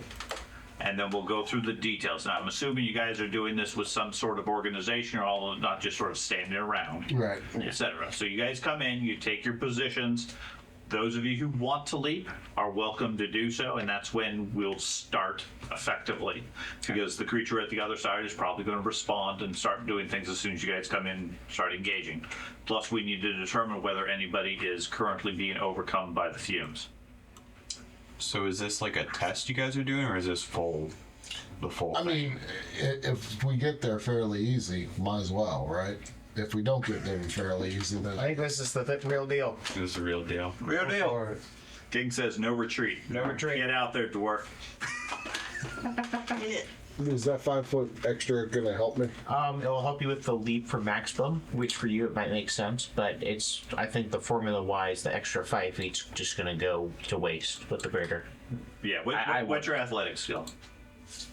My athletics is, I have good athletics. Plus 19. Is there armor penalties for anything like that? No. Okay. So 19, Unburdened you by could it. conceivably get a 39, which will let you jump nearly 40 feet. What's his movement speed? 20. Movement speed is irrelevant. Okay. So So that's a good leap. 40 feet is an immense leap. Right. Okay. Now it's rounded down to the nearest 5. So in reality, the max you can get is 35. Okay. If you add cheetah speed, it raises your base speed from 20 to 25 by another 5. Has no bearing whatsoever on your jump. Well, what's your land speed? 20. 20. That's the maximum leap you can get. That's what I was saying. Right. So this would raise it to a 25, which means you need a 6 versus a 1 to Okay. get it. Okay. Now, if you roll and you roll a 1, you stumbled anyways. You're only going to go 10 feet. Right. Doesn't matter. Anything else, you're going to go your maximum. It would most likely buy you 1 extra square. 1 extra square. One extra square is one extra square, right? I mean, it was something. It cost me 3 gold. It's worthwhile for you. For Ben, he has a 55 No, move rate. no. It's completely irrelevant for him. Yeah. He can't roll that high anyway. Okay. I mean, might as well I will use it. Yeah. Use that. I mean, when are we going to use My it? thought was you're not going to get there with the jump, so this will help you a little bit. Yeah, get you a little A bit lot, further, probably. but it was also only 3 So gold. you're gonna use a cheetah speed, and the plan is for you to go into the room and then take a running jump. Okay. Is anybody else planning to do that immediately as well, or are you going to wait to see what the effects are after he lands? My plan is as he's running in. I can't tell with the view with the lights and stuff like that. If I can see the room where it has the coast, so I was gonna cast a spell by the coast type thing. Okay. Depending on angle, I'm fine not going. It's further back or whatever. Right? I'm casting a spell as you're walking in. Okay. The idea would be everyone else is going in too, but Because I'm more than willing to go ahead and place yourselves in the room, wherever you're planning to go to. You've seen the room before. You know what the layout is.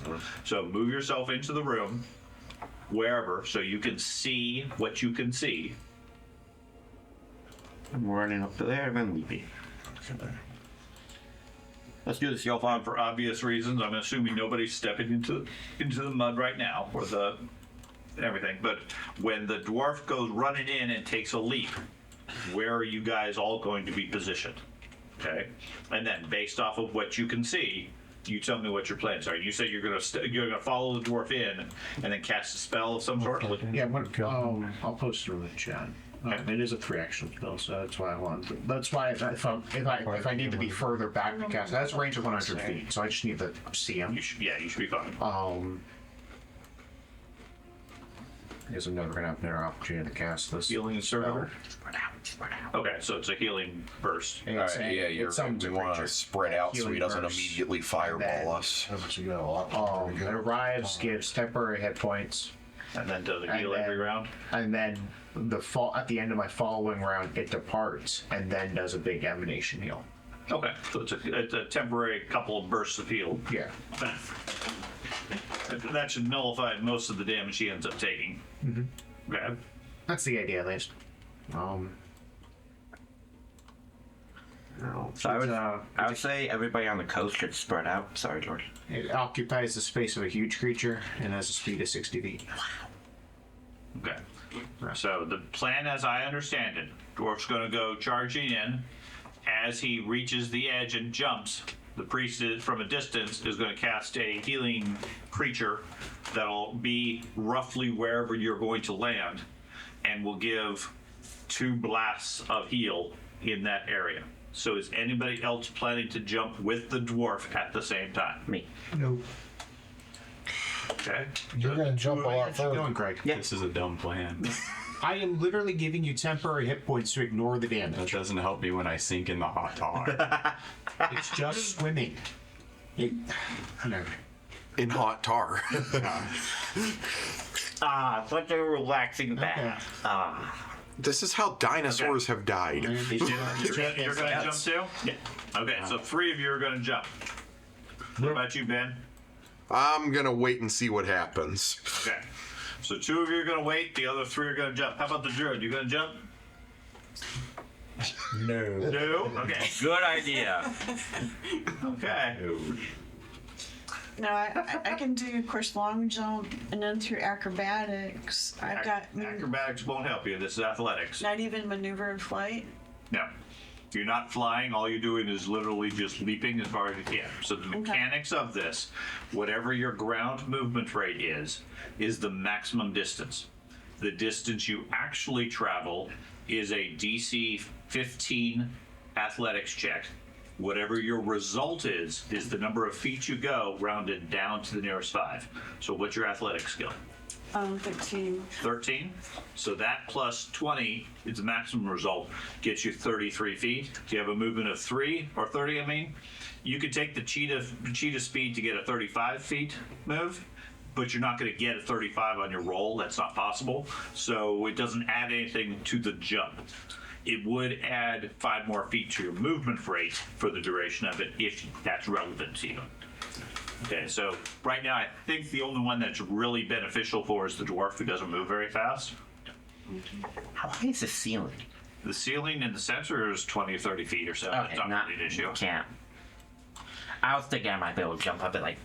Okay, so go ahead and the 3 of you place yourself next to the dwarf where you're planning to leap from. I can leap from here. Okay. You're planning to leap from the side over there? So the dwarf is right here. We're trying to take the most direct. Place yourself relevant to next to him where you jump from. Okay, and I'm assuming you guys are heading south toward in this direction. I'm going the most direct path possible. Okay. Riverleaf is near the edge. The druid's right there in the middle. Corvus is off on the side, and then you're back when you pause so you can cast your spell as far as you want. Where do you want to put the spell? So I'm gonna drag and drop it just so I can get the radius, Sure. because it's a huge creature and then it's 20 feet around that huge creature, so it's actually a really big radius. Yeah, 30-foot emanation. That's Oh, for that's the the second one. but, Okay. I think the other one is within 20 feet. It's not drag and dropping it actually this time.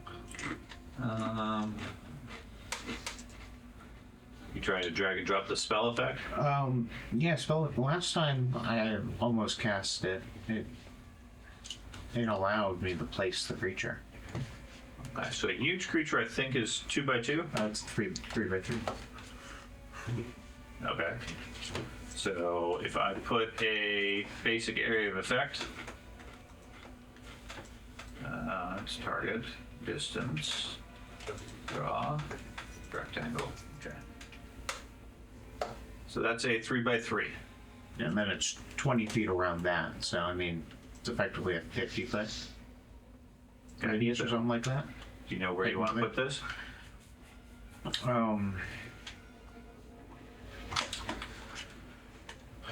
in her face. It's getting really annoying. Is it 20 feet around it? Yeah.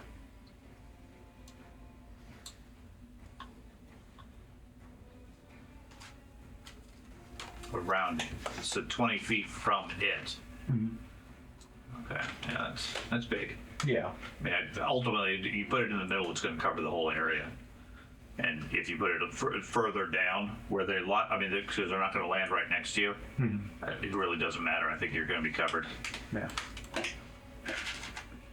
So, I mean, this doesn't really, it doesn't tell me the distances, but I think this is probably about the area. So the whole time. Yeah, I'm that's about getting 20 feet healed, from it. Yeah, I mean, if it's a 20 by 20 creature or 15 by 15 creature, and it's 20 feet from it. It's about 45 radius, right? Right. So basically, you put it 10 feet beyond the center point, and you're going to cover anywhere they might be. Yeah. So mechanically, you're perfectly fine. Okay. I can't move the other one anyways. Charge, man. I'm gonna be healed the whole entire time. No, you're going to heal for a round. 2 rounds. Yeah, but that's in order to get the dwarf to do it. You just tell him. You'll be fine. Okay, so the three of you are going to take the leap. Everybody else moves into their relative position. So, first thing, I need each of you to give me a fortitude save. Oh. This is for the fumes to see how much they're affecting you. 32. Okay. Ah. God, I had to roll bad there. Okay. He's just jumping. So, Startusk, you are enfeebled and sickened 2 with a critical failure. Riverleaf is sickened 2. And then Yulfog is sickened 2. Man. As the fume, you guys take deep breaths as you run into the room. I believe that was everybody. No, we did not get Pickle. What are we waiting for? Sorry. Gives what, sickened 2? And then you got sickened 2. Okay. There you go. Okay, so everybody should have those conditions on their character. Mom, are you running across there? She's jumping. Okay. I'll do I'll do shared halfling luck. Because the triggers you fail a skill check or saving throw, you can re-roll the triggering check, and then I have shared luck, so I can do it within an ally within 30 feet. Okay. So I'll use that on yours. So everybody will get shared luck No, just her. on. Oh, for the saving throw? Yeah. Okay. Yeah, because she failed her saving throw. So I'll just roll again. Sure. Okay. Plus, At least it's not plus critical 2 fail. because of the it was because of the -2. Okay, so 25. That is going to be. You get rid of the enfeebled. Just take it off. Oh, yeah, let me find that for you. There you go. Okay. Okay. Everything else is still there. And your anti-plague has expired. That was a while ago. Everything else you still have. Actually, I think the singing I think is gone too. Okay. Nope. No, sickened is now. That's why. That's why you got it. Oh, okay. Actually, I should. Let's re-add the sickened. Make sure we have the right modifiers on you. Sickened.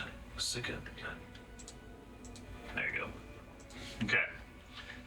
So we should have. Go ahead and roll initiative.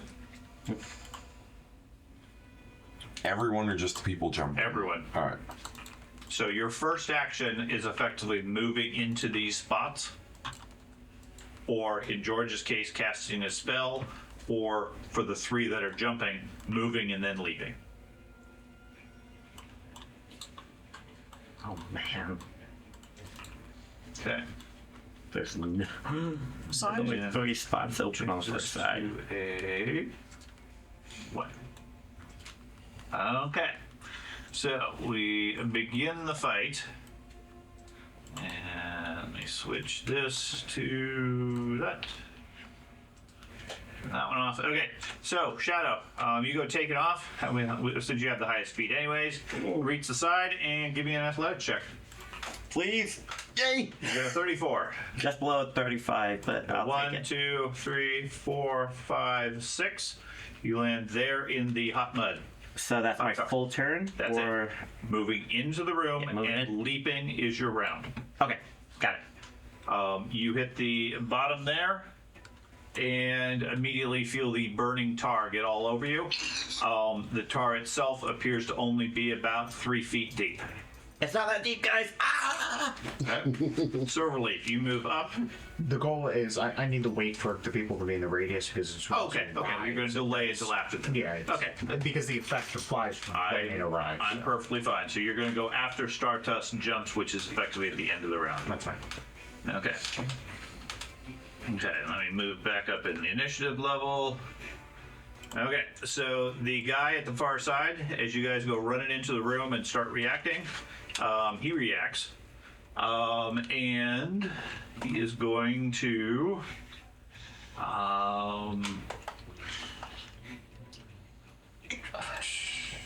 he is going to... Laugh at us for being stupid enough to jump in the tar. His bones crack as he stands up and starts moving. And he... what do you want to do? I doesn't have much to do. So he will cast this. You see multiple images around him appear. I'll get rid of those real fast. Corvus, you move into the room. Tickle moves into the room. Yulefog, you go tearing off and take a leap. Is that athletics? It is. 26, you get your maximum distance. Landing with a splat right there. Riverleaf, Let's see. you move into the room. Yeah, I'm moving. Stardust runs up and take a leap. and I know we all want to actually take an action. Yeah, got me. I did. so just roll athletics. Yep, athletics, roll good. 15. Okay. So good thing is you didn't fail. You go 15 feet into the tar. Silverleaf, you cast your spell. I'll actually press the cast and see. Oh, okay, that's fine. What the? See if I can place it then. No, I don't see anything for it. Basically, anyone in the radius gets 20 temporary hit points until the servitor leaves. So there's a spell effect. Yeah, I can try doing that to people.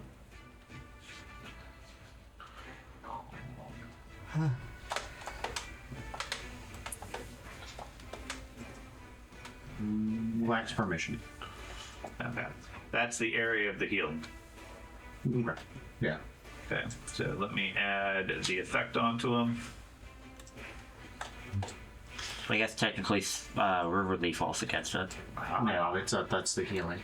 It's different radiuses. This is temporary hit points that gives out. Yeah. Okay. Okay. And then you guys each burn. Everybody takes 6.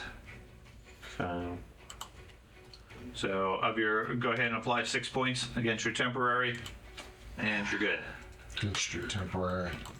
And then Shadow. I'm wading through the star. Okay. Four squares for every square you move. Okay, so I'll take 2 actions at least, I think. 45, that gets me 90. So I can move here for 2 actions, I believe. What's one action? 1 action is 45 feet. Okay, so that gets you 2 2 squares. squares. So I move to here.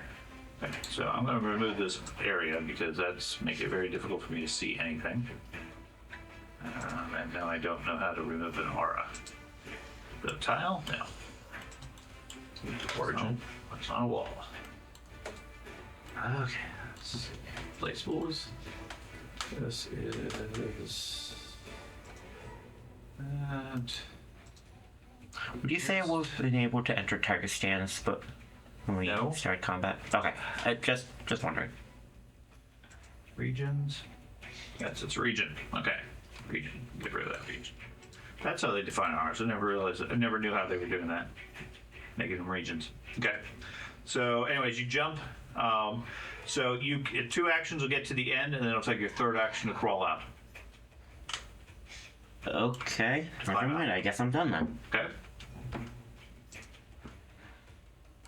Okay. He responds, ignoring you as you are climbing out. And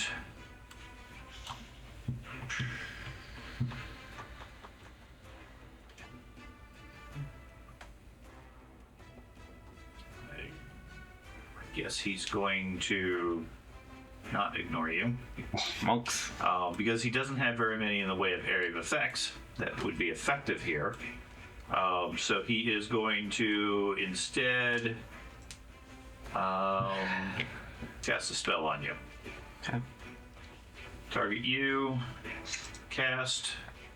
I need a fortitude save. 31. 31. Okay, so you got a success. You are slowed.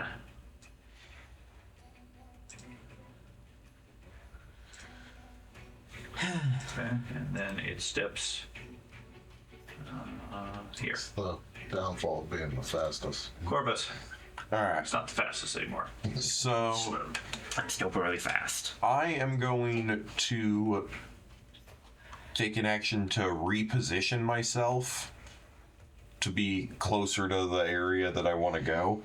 And then I am going to, let's see, this would also shorten the amount of distance I can go in the tar since I took the action to move up, right? What do you mean? Is the plan you're going to do a running jump? Well, from where I was very out of the way, just in case there was a ranged So attack. what do you want to accomplish? I wanted to try to follow them. So now you want to jump into the tar. Now that we know it's not that deep. Okay. So you move up to the edge, wherever Yeah. you care to jump from, as long as you moved at least 10 feet, then you make an athletics check. Alright. I assume you're going directly south. Well, I went diagonally. Just make an As athletics. far as the jump, I assume you're going directly Yes, south. yes. Thank you. Athletics. Okay, so you go 5 squares south, Alright. landing directly in front of the dwarf. Alright. Okay, Pickle. Pool party. I'll hold my action. Okay. Yulfog? So, do I have enough range to get to him with a sudden charge? What is your movement range? 20 feet plus 5 feet for the cheetah. So you have 25 feet. Right. It takes 4 for every square.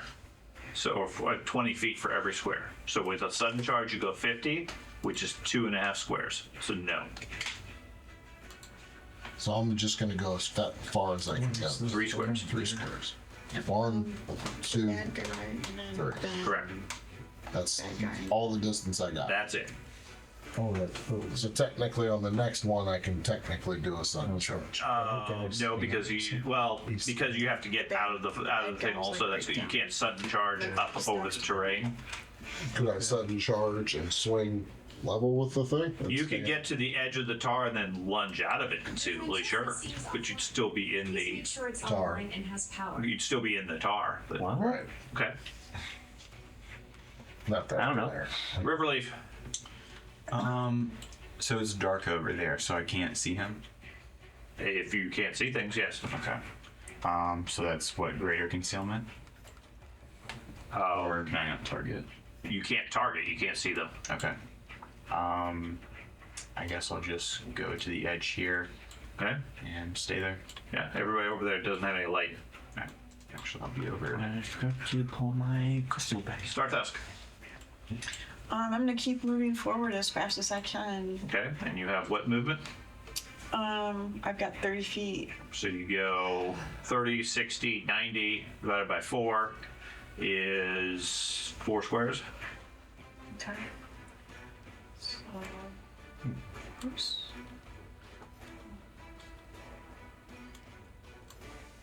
Let's see.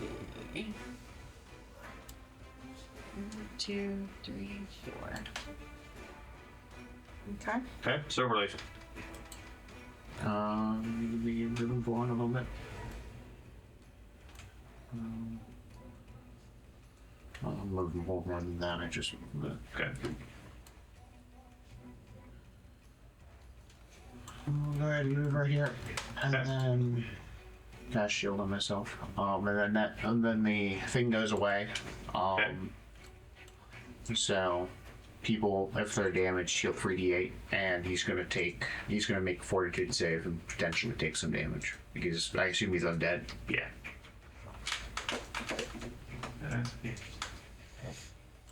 Okay, and he takes a fortitude save, you said. And his fortitude 23. Oh, I think that's a fail. Oh, or no, I gotta check. Yep. So he takes 3d8. Got a little Okay. fortitude. Not a huge amount. I can roll it if you want. Sure. This is gonna be fun.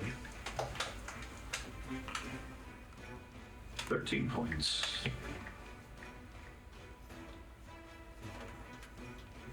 Okay. And then everybody that's in there, take 4 points of damage. I assume that those temporary hit points remain. Oh, they were only for those 2 rounds? Okay, so everybody takes 4 points. It's in the tar. And your temporary hit points should be gone.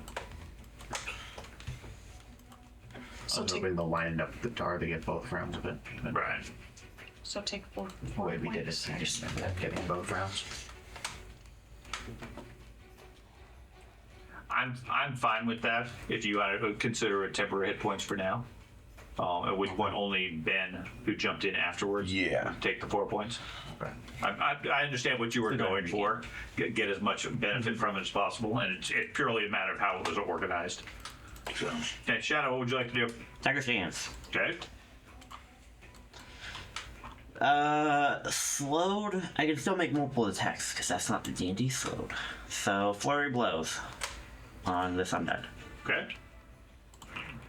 Critical hit. Yay. So you have mirror image on. Yes. So I believe it drops it down to a regular success with mirror. Does that have the mirror image does now? They've changed it. If it's a critical, I believe it destroys an image and does a regular hit. I see. But you have to double check it. Check mirror image. Mirror image. 3 illusions. Once it's destroyed, if an attack roll is a success and would hit an image, one of the images destroyed, the attack roll becomes a success. Okay, so roll the damage instead of the critical damage. No. Roll equal to the amount of people there is there. right. Roll a d4 on a 1 you hit him. 2. So Okay, it does not have an effect. Okay, so you hit 2, so you hit an image. So instead, you just do regular damage. So re-roll your damage, just regular. okay. So 16, but still requires a save. Okay, so he takes the 16 points, makes a fortitude save, which he fails, so he is stunned. Okay, Second attack. Miss. Misses. okay. And then he is going to go. Does the slowed go away at the end of my turn? Yes, it does. Okay. So you can remove the slowed. Okay. And then he goes. He is going to cast a spell this time with a crackle of electricity. He's going to cast a lightning bolt. Yep. I'm realizing that we're all in a perfect line. Oh boy. So, please reflex save. He can go there, or he can go there. Does being in the tar affect our reflex? Yeah. Probably. It makes you faster. Just go underneath the tar. Okay. So he's going to do that. Each of you that are in the tar, you have a -4 on your reflex. Okay, let's see. I'm guessing just add the circumstance of -4. I'm gonna go ahead and roll. -4. Ooh. Do I have evasion yet? I've passed perfection. I also have a -2 because I'm sickened. Yep. Okay, that's not already. That's a critical success for me. I don't know how to subtract. It's just automatically a critical success. No, if it's a success, it goes to a critical success. Okay. If it's a success. Sorry. If it's a success, I assumed it's 37 was at least a success. Nope, that's a finish. It's not? Okay. We are very Okay. So, yes, you got a critical success to take no We'll see if effect. that matters if you cast your build. And then Yulfog with a 28 Which is is 24. a 24. It's a failure in both cases. Corvus is a failure, and George is a failure. So, damage. Each of you take 22.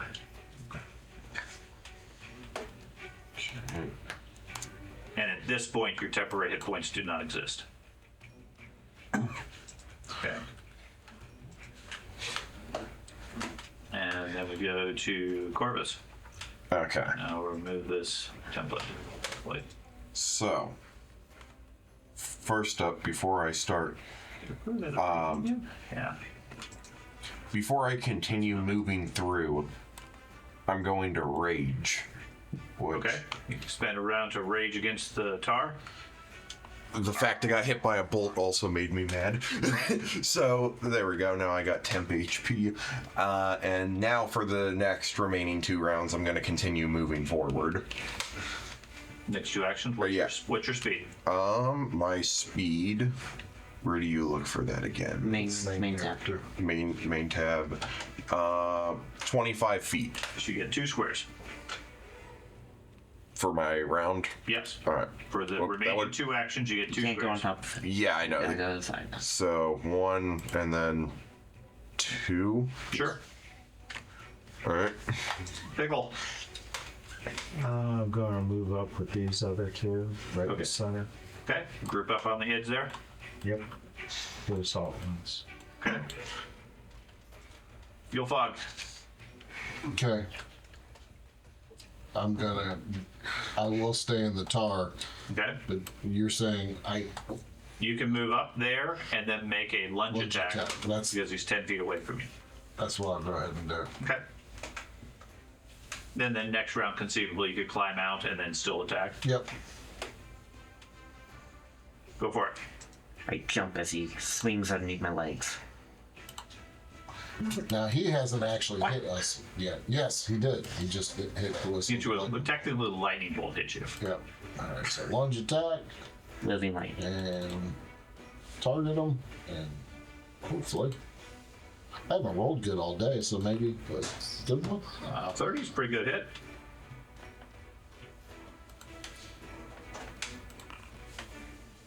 Okay. He takes 27 points. Riverleaf. It's all pretty dark over there. You can hear the sounds of combat. Yeah, There was a brief moment of light when the lightning cracked out across the room there was. So I'm just gonna move over here to get out of the group. to get away from the Yeah. from Pickle. You don't want to be like the target of fireballs? Nah, I'm good. I don't know why he's moving up, but he is. Start Tusk. Keep moving forward. Okay. So athletics again. Yep. No athletics needed. All you do is move. Okay, just move. Just So do the you have a 25-foot move, so you get 3 squares. She has a target. 30. Yeah. Okay, so you She get gets 4. 4 squares. Yes, 2. that's 3. Now you're going to need to go over here if you want to climb out, because there's no space here. Oh, okay. Oh, darn it. I'm not going to have space to get out. I told you earlier that there's limited space. So So- like that. Yep. You can move here instead, so that way you just get straight out. Okay. Okay. So relief. So I was reading this spell. I want to make sure it applies before I cast it. Okay. Can I ignore the movement penalties with this? Or fell effects that would hinder a creature. Ignore on the Yeah, that's freedom of movement. Okay. Yeah. I'll cast that on myself. Okay. I'm going in. You are now slippery. Yep. And then I'm moving. Okay. But gotta figure out the speed. I mean, tar still burns, but it doesn't stick to you at all. It's 2d6. It's clothing. Nothing. Yeah. There you go. You walk quickly across through the water as if it like parts in front of you. Do you have to? Yeah. And they're like, we're walking on the bottom. Yeah, it's like fully submerged. Okay. Everybody takes 8 points that's in the tar.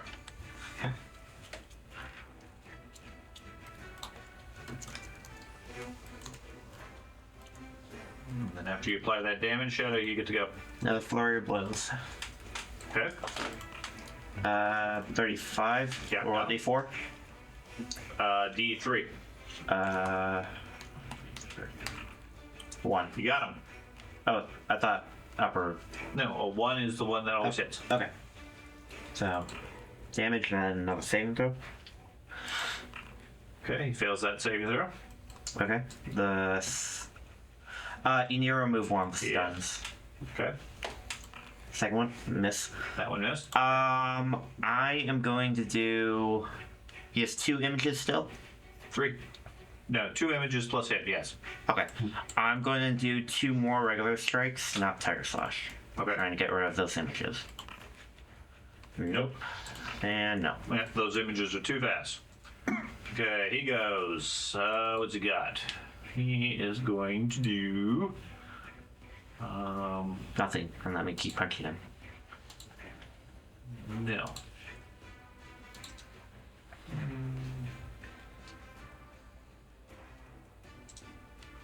Okay, he does a blast of telekinetic power and tries to shove you.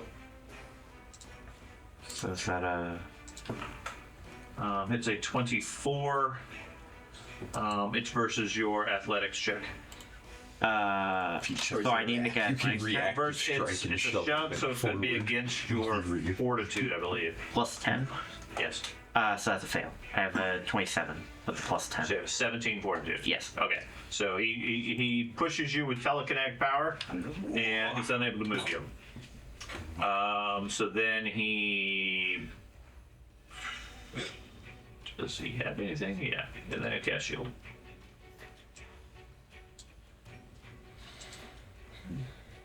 Corvus. Alright. I'm going to try to get to land because it looks like there's still at least an open spot there. Yeah, the ones the dwarf 2 and more the spots. half orc are going for. Oh, okay. Don't want That's you one jump point in. on top of you. That's cool. We'll make So what's your movement? Okay, my movement is 25 feet. So you get 3 squares. The third square, if you're adjacent to the edge, will let you climb out. Okay. So 1, 2, and then 3 is land itself. Yep, that will get you out. Alright. Okay. Hit points do So you you have? push your way past the half orc and the dwarf and take the space. Yep. What, Okay. 103. Okay. My plan's to hopefully put this guy down fast enough so I can free up the space. I'll hold my action. Okay. Yes, but you also Go have five. more hit points than her. I'm gonna do I guess that she can drink 3 lunge herself. attacks. I'm gonna stand there's no- in the. You just stay in the air. Yeah, Oh, you see the cleric somehow rapidly approaching. I'm like, hey, I'll tell you what. My other plan to is swim. Thing. I'm gonna open that Saying halfway, and go you to take that. No. You never halfway together. Don't open the door. We never open doors Okay. during You combat. got him. That spells a half one feet. Then I can flank Is it him a from the halfling? door. Is it a feat Yeah. or a spell? Not It's work. a feat, you get It's one the for that. spellcaster It's a in spell, you melee get with one for 4 the people other. right now. That's not that He's easy. going to go down probably this I'm turn. gonna go ahead and swing again. Okay. I'm gonna do 3 lunge attacks on him. Well, you hit him the first time. Missed him the second. I'll take another one. Completely missed him the last time. All right. Well, Okay. River Leaf. So I have my crescent cross on my arm. I can see him now, so he's in trouble. You can? Yeah. Well, that's because the cleric got close enough. So I draw, but it's on my arm. So it has, Has concealment. yeah, concealment, range increment of 30. So I think that would be a -6. Because 30, 60, 70 feet away. yeah. I think that's it's -2 per. Mhm. Yeah, so it's -6. It may apply it automatically, but I'm not sure. We'll see. It should, from what I've seen. Yeah. I forgot to load it.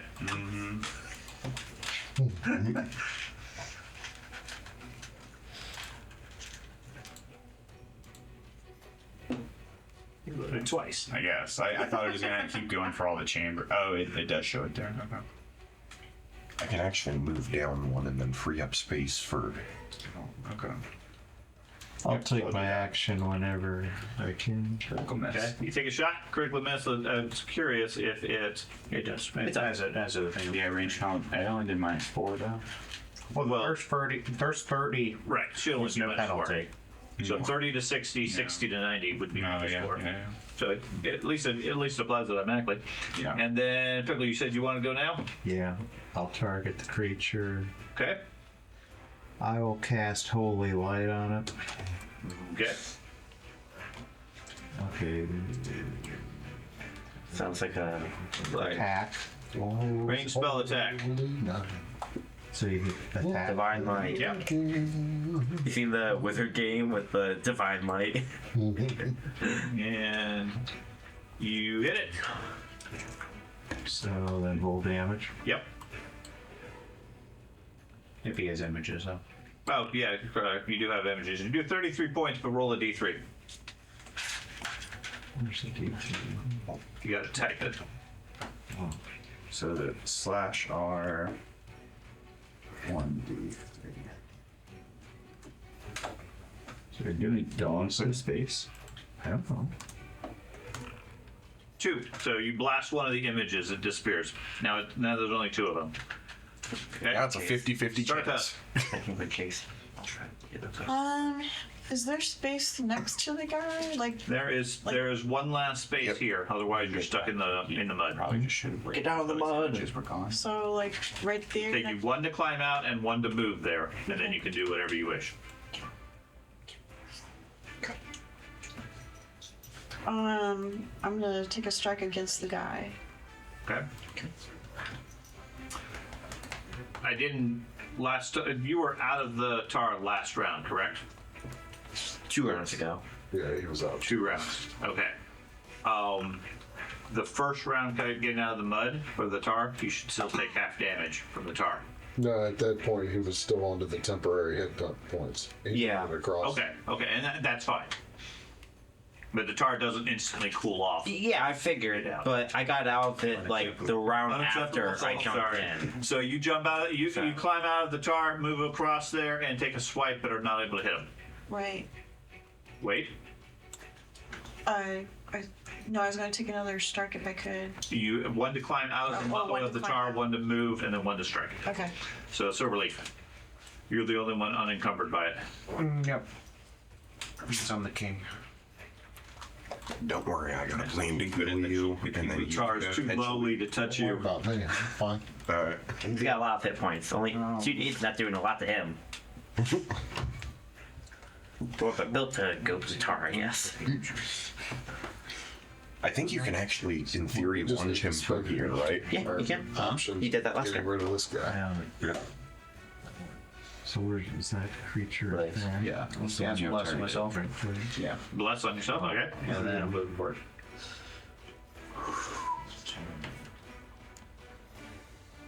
Ooh, the healer's gonna be stuck in the tar. He already is. There you go. Okay. That's right there. He's Okay. 50. Everybody in the tar takes 11 points. Those who just moved out take 6. Or 5, I mean. So 5.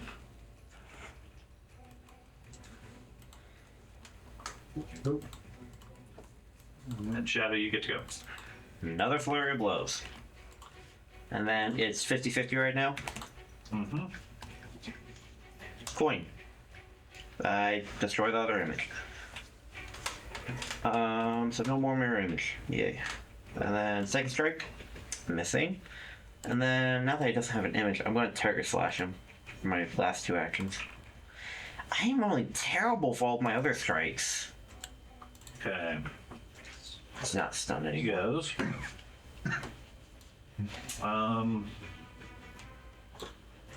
Going to cast this. He is going to cast that on Shadow. Give me a 42 save. No, they're no more. Oh no, 20. Yeah. You take 20 points of damage, They're not. There's no more images. and So he then heals 10. I should use. Yes. Do we know what damage type he does? Like piercing Then and he slashing? casts- He's a spellcaster, so almost anything. And he puts another shield up. Corvus. All right. Hit him. I am going to use Fracture Mountains on the spellcaster wizard dude, whatever he is. He goes by Shadow. No. I'm not a spellcaster. The dude who's doing the weird shenanigans with the clones and stuff. I'm going to, first off, I'm using the Radiant epithet, which when I do that, an ally within 30 feet restores hit points to 2 plus double my level. So I'm going to give George 20 hit points. Is that once a day or once a... It says that the ally, after I do this, is temporarily immune for 10 minutes after I do it. Okay, 10 minutes is not an issue. So I'm going to then make my attack against him. Okay. So let's do a strike there. Fracture Mountains should be on. Let's see. Fracture Mountains on. Strike. Critical miss. Darn it. You still got the hit points though. So that was 2 actions to do that. My spark automatically goes into a different thing, so I'm gonna put it into Skin Hard as Horn for slashing. I don't really know what type of damage he does. And then for my final action, I'm going to attempt to just hit him with the normal Earthbreaker and see if it does anything. Let's see. Got him. All right, that did something.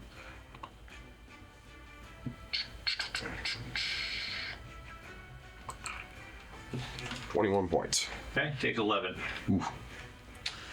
So Okay. You'll pause. Come on, do 3 lunge attacks on him. Okay, got no mirrors. hit him.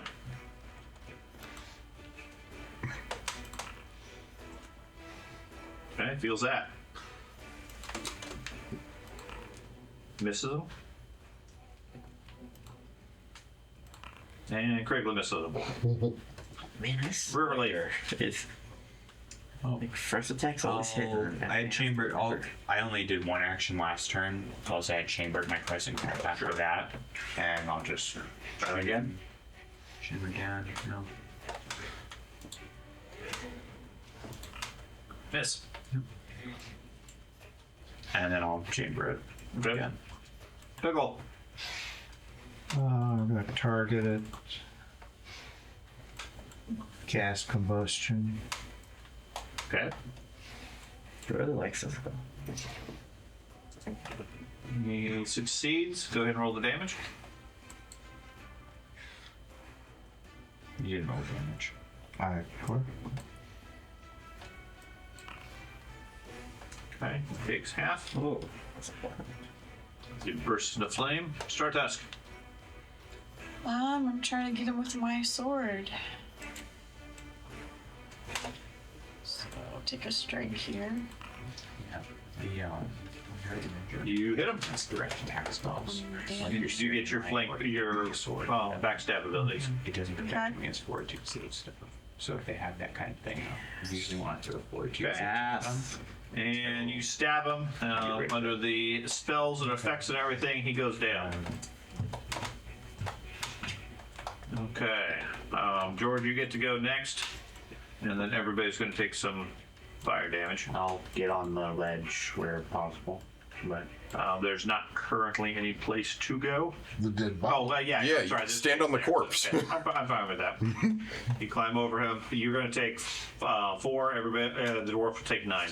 I'm gonna help the dwarf out of the There's trying. nowhere for the dwarf. Yeah, to I'm go. trying to like. Open the door. Just open the door. You said I was taking 9. The door. Yes, you took 9. I really don't want to open the door. I'll open the door. Okay. For that. The priest comes running over there. I'll move you over there. And then pushes the door open, Okay, it's just a hallway. Good. and there's a big explosion.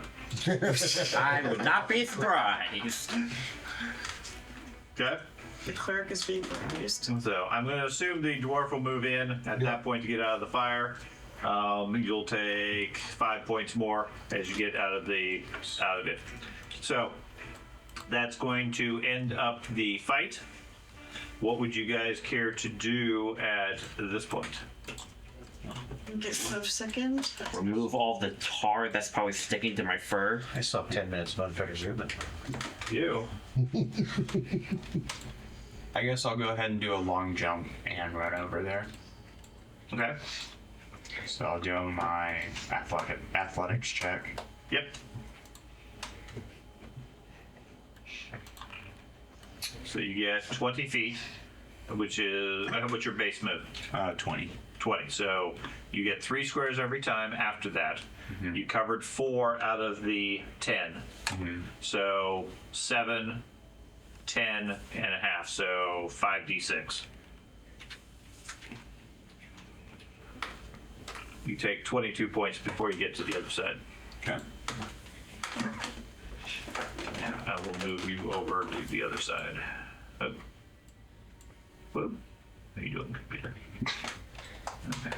I'll move you partially and then the rest of the way. That's fine. Okay. That leaves Pickle all by himself. You staying there? Or you gonna jump in the tar? Oh, I can got something jump. else here. What is it? Like, you're doing a long jump or what? If you want to do a running long jump, it's your athletics. If you want to just step into the tar, it's quite a bit less distance. I'll do the first one. Okay, mine is 25. Speed is 25. Okay. What's your athletic skill? It's 10. So that plus a roll. Well, here's another question. That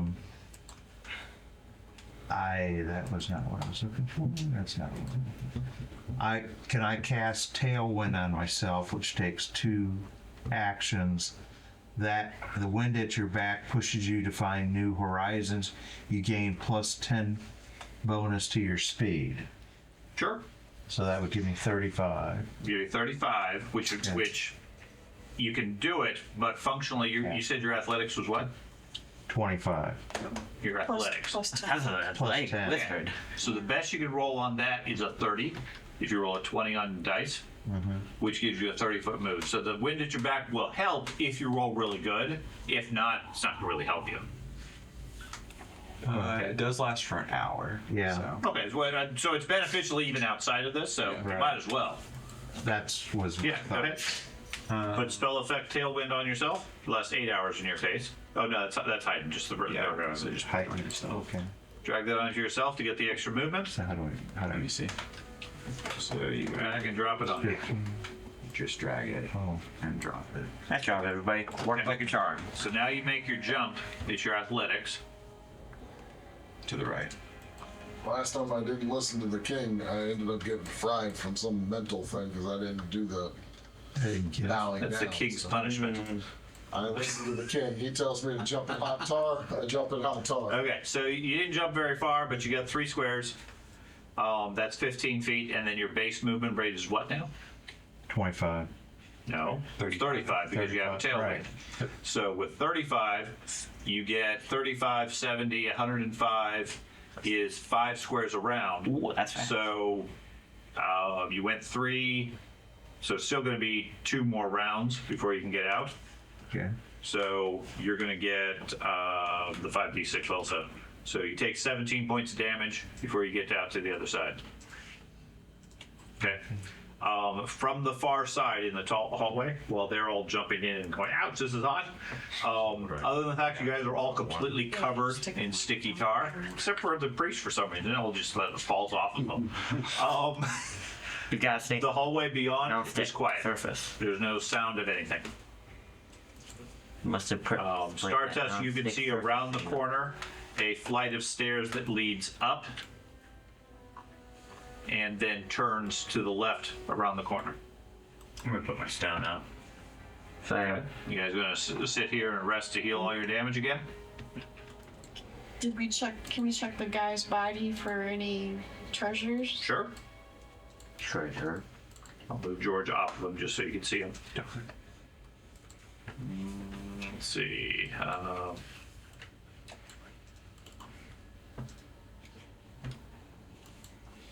Okay, should be able to see his gear. It's got a dagger, a ring, and an object. What is the object? A dagger, a jeweled ring, and his tattered robes. They're all unusual. They are. Because they're not These are covered in- clothes. How long would it take to attempt to identify? It's 10 minutes, right? 10 minutes and having detect magic.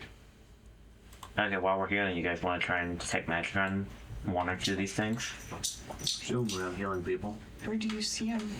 Well, if we're staying for 10 minutes, Double click his corpse. Oh, I once we suppose. get to 10 minutes, I hope that's I heal 10 points, right? So, Plus one, we're gonna heal him. plus whatever you're going to heal me. So I guess we're taking 10 minutes. That's my thinking, I guess. Okay. That's what it seems like people want to do. Sounds like it. Yeah, just a quick 10 minutes. 10 points of healing from the ammo So stone. I'll heal the dwarf. Okay. So those of you with detect magic, I pick one of the items. I'll pick the dagger and do detect magic. Okay. I'll take the unusual ring. I'm gonna do lay on hands on myself and then meditate. Okay. So just go ahead and do cast and. You don't have to. You don't have to cast detect magic. All you do is just roll your lore skill, your knowledge skill, whichever the best one is that you have. Cultism, Arcana, Nature, or Religion, I believe? Yes. One of those. After I heal them 10 points. Okay. So Star Tusk, you identify it as a +1 dagger, Okay. and then Pickle. I wonder why you wasn't using that. Like, you Is know, religion one of them? It's one of the options. Yes. Was nature one of them? Yes. Whatever your highest knowledge skill is generally the one you want to use. So, Okay. You are not able to identify the powers of the ring, but it is definitely magical. The robes are non-magical. They're just tattered robes. You tricked us. How about the dagger? That's +1. It's just +1 dagger. And he has a ring of unusual design. Has magical qualities, but they're not able to identify whatever it is. So 10 minutes have gone by. Hopefully everybody has gotten their healing. Okay. I know you used the cheetah's elixir. Did anyone else use one? No. I don't How believe long so. does that last for? Probably a minute. 1 minute. Yeah, those are gone. I'll take the other one back. Okay. May I snag the dagger in the ring? Yeah, you can take it to put it in your inventory or put it in the stash. I don't have. I'll just snag the ring. It's a mystery ring. Yeah, mystery rings. Well, can I use another format to try to identify it? Nope. Nope. You've used your top skill. I mean, anything else is not going to be as much information. Okay.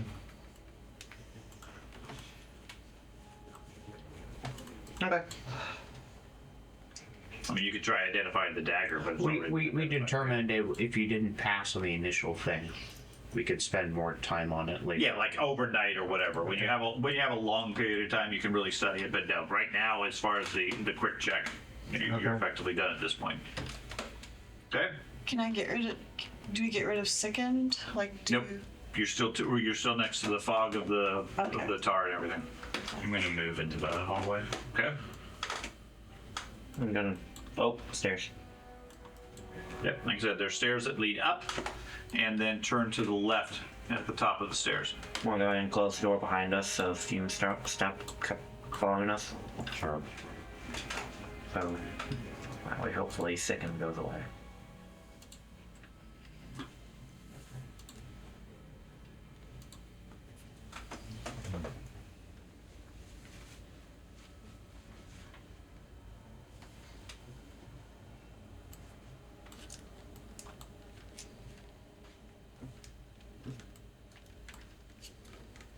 Who wants to take the lead up the stairs?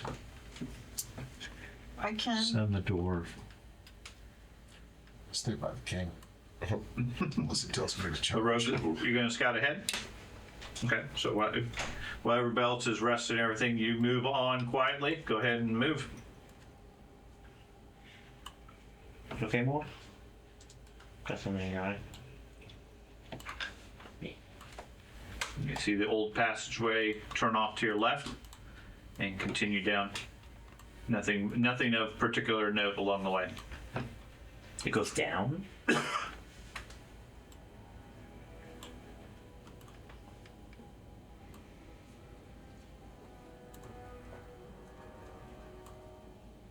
Okay. From there you see another staircase leading upwards.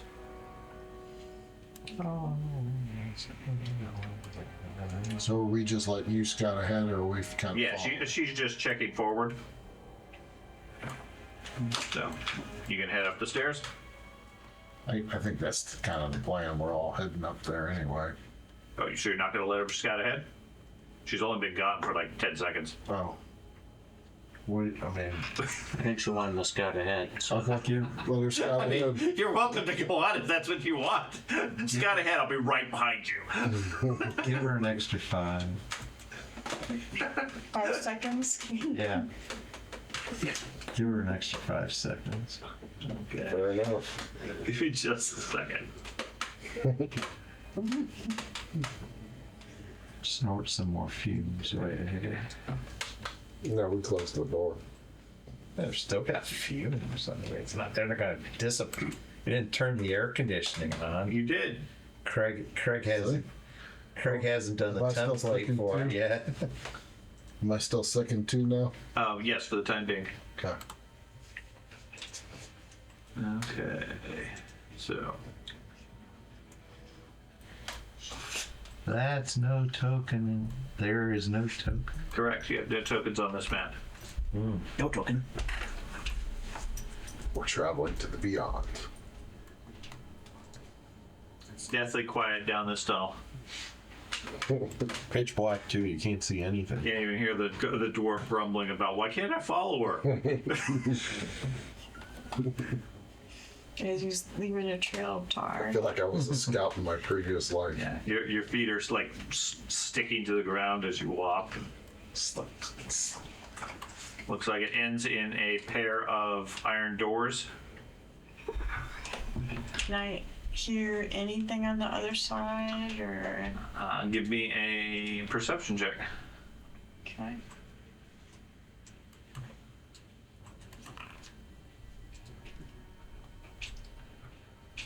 Okay.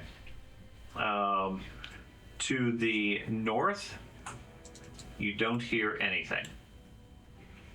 To the south, you hear the sound of something large or heavy moving around. Ooh, that's the one you want. Want the large, scary thing. Now you go get the dwarf. What kind of doors are they? Like Iron. just iron? Except for water, so they tourist.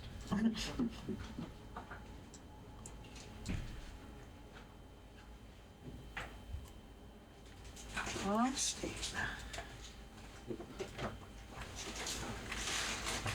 I'll go back and get the group, I guess. No fun to do it by yourself. Okay, you go return and get the group? Yeah. Okay, just stay where you're at. I'll go ahead and move, place them on the board. Okay. Oh,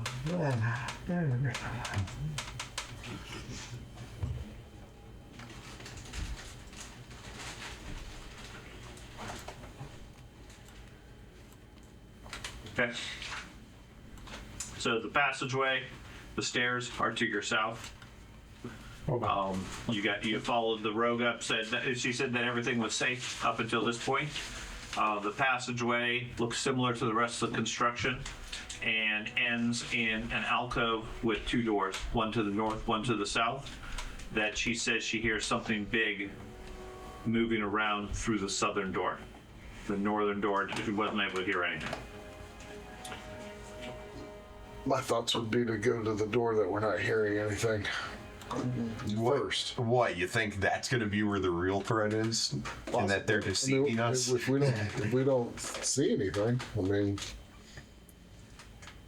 I'm not suggesting that we don't fight something. I'm just saying that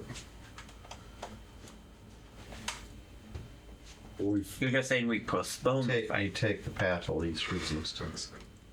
well, yeah. For the least amount of power. At least at first. I would hate for there to be something in there that is just being quiet. Maybe it's sleeping. It's up to you guys, though. If you want, we'll go to the big door. They're both large doors. I mean, these are, it's a single door that's about 10 feet wide. Cyclops doors. Or do they go to separate rooms? Or because you're talking about the south door, north door. Or we open them both at the same time. No.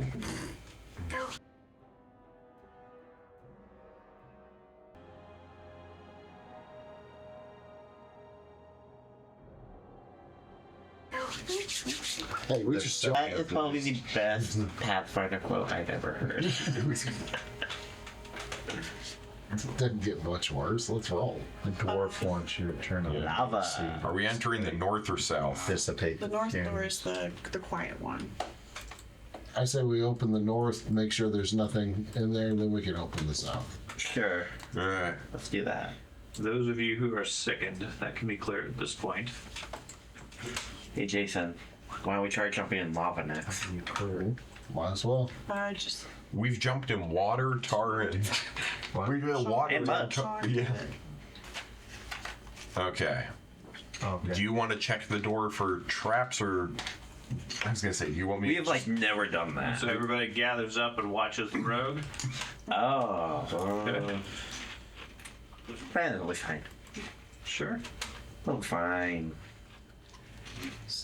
so did you want me to roll for Yep. The thievery Yep. Blind perception roll. blind perception? Okay. Looks safe. All right. It's good. If it's a tree. Never mind. I think you guys are drowned since then, but Yeah. Let's do it. All right. Okay. We go. You swing it open. Inside, you see a bit of a passageway. No. The floor is strewn with rubble. Doesn't look like it. Housekeeping needs a lot to be desired here. But at least we know nothing's going to be coming out of it if we go down south. And opens up to the right, around the corner. You want me to go in there and check the corner? See if there's anything in there? I don't like these. I was gonna say I could take a step in there. Take a step in.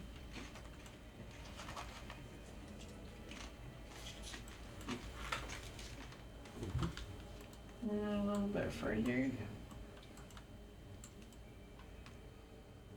Okay, looking around the right-hand passageway, you see the ground to the right has a layer of dirt and rubble on it, and several alcoves along the southern wall of the stretch. Is that a corpse I see lying on the ground down the Yes, hallway? about 40 or 50 feet down the hallway, you see a corpse laying on the ground. Oh my. Should we go and examine it? Might have treasure. See who it was, maybe? There are a number of bones scattered around it in the hallway. I'm gonna go right here. What kind of the alcoves, do they appear? Oh, I can actually partially see them. You can. They appear to be great crypts or burial Niches. I'd say Coffins? sarcophaguses, but they're not quite that fancy. Okay, so dull. Stone boxes where you would bury people. Are they large, like Cyclops size? No, Or human size? human size. As soon as we walk down this hallway, a horde of zombies is going to come out of those things, I Hey, feel Yellow like. Fog, do you want to close the door behind us? Shh. I don't think closing the door is really going to stop anything from coming in. Well, they won't know which way we went. Are you being Might a muffle the scaredy sound. cat? I'm a cat! I'm also watching what's coming from behind us. They're supposed to be guarding the king. Want me to take the first few steps in? Can you do two things at once? No. He's a dwarf. That's my point. Okay, I got an idea, right? How about one of us goes all the way or as far as they can down the hallway towards the corpse, and the other stands right at the beginning here, getting ready to ambush anyone who's going to ambush from the other side. I'm gonna look in the nearest coffin. Okay. It's filled with dirt. It's broken open. There's no body. Does the dirt seem like loud enough that there could be a body? With how thick the coffin is? No, it looks like it's empty. Oh, okay. I'll flip it off. Whatever was in the coffin either got up and left or was taken. Okay, so the normal. The normal. The norm for coffins in necromancers' tombs. So I'll check each of these coffins, check them see if they might have a corpse in them. it's fine. Okay. As I move down, I don't know how the people behind me are moving. Yeah, so as Looks he's like the rogue's going with you. Everybody else is staying behind. as he's moving forward, I'm going to be keeping a close eye on the coffins we pass, just to make sure that nothing gets up behind us. Why or don't you look something. down the hallway? You're welcome to keep an eye on it, but if you're keeping pace with them, you're not able Oh, to see much. okay. All right, I'll just walk down the hallway then. Yeah, I'm looking in the coffin. No, he's walking back. Look He's down the hallway. Okay. Okay, if Kat's looking at the coffins, I'm gonna end up just going up to the body Okay. and seeing what's going on here. Okay. And You're checking the coffins while the champion and rogue are moving cautiously up behind you. Ben says, "Okay, enough of this. I'm just going to check out the body." Yeah. The coffins themselves all look like they are empty. The lids have been broken and opened. You head up to the body. It looks to be a villager. Okay. What's he doing? Looks to have only been dead maybe a few weeks, maybe a little longer. There is a knife like a hunting knife, laying next to him, and he is otherwise ripped to pieces and dead from wounds. Okay. As you get to there, you hear a low-pitched whistling start to pick up in the air like a wind, and it rapidly escalates into that of a whale, and a creature appears behind you with a reddish glow in the hallway. What is that? I can't even see it. It's images It broken by wall. it doesn't look too friendly.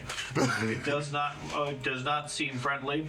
It has a look very similar to that of the body in front of you. It's glowing with a reddish mist and glow as it shrieks out and engages you. Alright. Not good. Give me an initiative roll. Alright. You just had to be impatient. It was gonna happen. Yes, but we could have been together. Now you're partially separated by us. Well, it gives you a Flank. flank. Yeah. I'm a fighter too. Okay. Okay. So I never put away my hammer since the combat ended, for the record. I almost always have mine drawn. Shadow, give me a fortitude save. This based on any kind of airborne disease? No. Okay. 35. Really good. Okay. You are fine.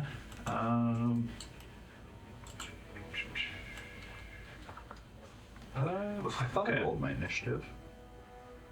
Oh no, I just did a perception check. Let me do a roll initiative. Okay. Okay. So the creature starts off by stepping forward and then touching Corvus. Corvus, give me a fortitude save. Alright. Okay. Then it makes its attack. So as a reach of 10 feet attack. Yay. But it's a big creature. It's a 39, which is a critical on you. Ow. It does 29 points to you. Oof. Give me a fortitude save. Alright. Okay. Okay. Then strikes you a second time. Getting a 34 Alright. for 21 more points. Alright. And another fortitude save. Okay. Oof. That's gonna do something. That time you feel its touch drain you. That's not good. I assume that means I'm drained.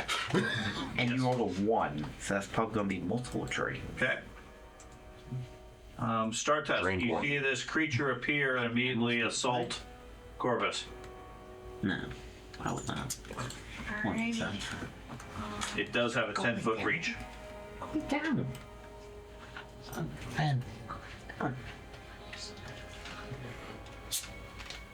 So I was gonna take a step up to it Okay. and take a strike at it. Okay. You come running up. You move up to it. It takes a strike at you with an opportunity attack Okay. and hits. What, a 27? A nimble dodge. That hits you by 0, so yes, that works. Nimbly dodge out of the way. Okay. Nice. I also do need a fortitude save as you get close to it. Okay. Large fluffy snake. It's like a large fluffy snake. Okay, you're fine. Oh, So I'll take a strike at it. There. How are you doing? And you do not have your flank abilities right now because you're solo. Okay. Unless for some reason you get flank ability when you're solo too. But a 35 is enough to strike. Okay.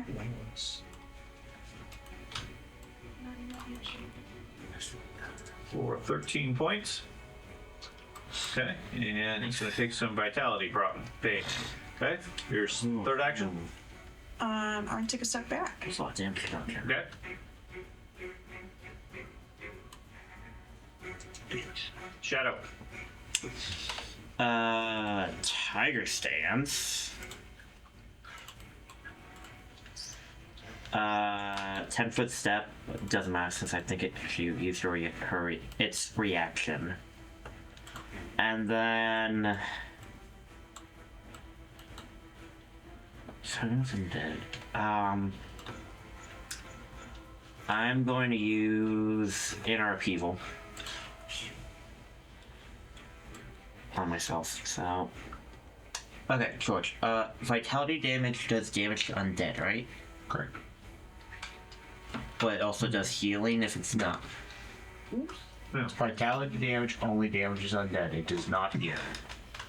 Okay. I'll do vitality. It's the same thing. Negative damage doesn't heal undead. It doesn't affect undead. Okay.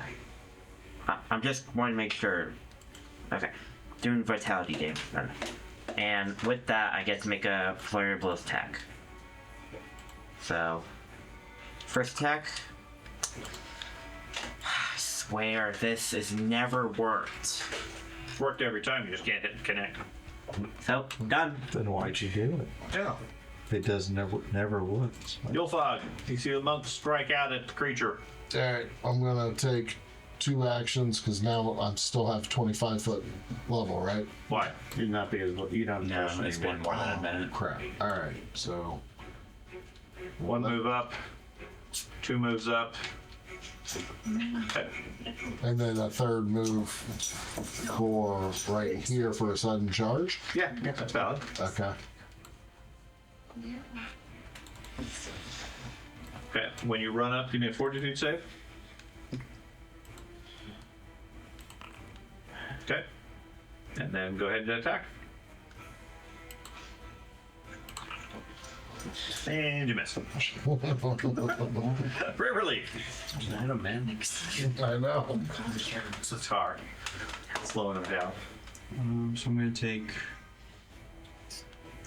take a move up there. Fortitude save. Let me see. Let me check my Cassian helmet. Don't show fortitude save.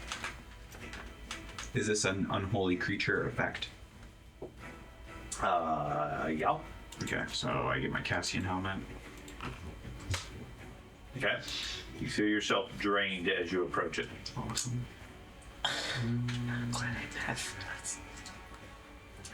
And then I will move up there, raise my shield, and then I'm gonna throw my trident at it. Catches it, keeps it. Maybe. There we go. No, you critically hit it. You stab it in the back with your trident. Okay, takes 20 points from the trident. It should be hold if it matters. It's been applying it. Yeah, it has the holy trait on it. So. Yeah, that's fine. Okay. So relief. You want to charge up too? Everybody else is. I'm not charging all the way up there.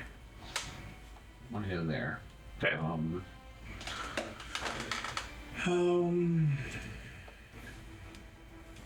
I know. The Unbarred way too far away. Or as soon as whoever combat someone's just running off into the blue. That's what they do. No, I didn't swap my monster around. I want to see if the image is I'll Divine Lance it, I guess. Okay. Cleric's tagging. So this is a good off round. Nope. Okay. Pickle. Target the creature, and I'm gonna cast combustion.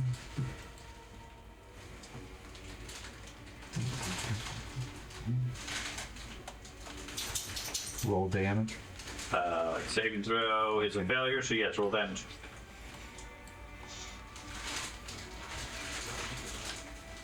Okay. So it takes 24 points of damage and is burning. Burn goes burn. Want to do anything else? Move up. There. Corvus. All right. I'm going to. First off, I'm going to rage.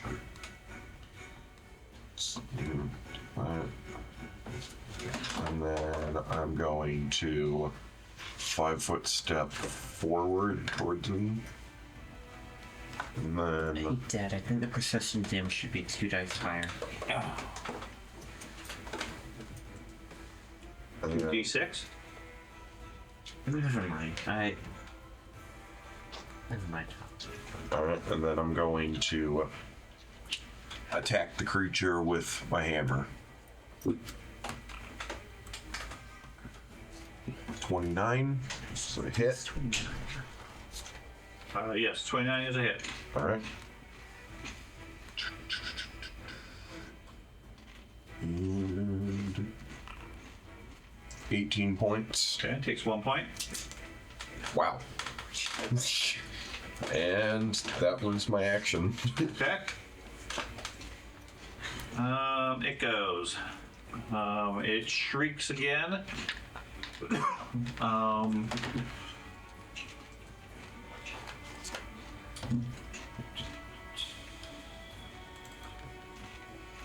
Okay. And strikes at Corvus. Okay.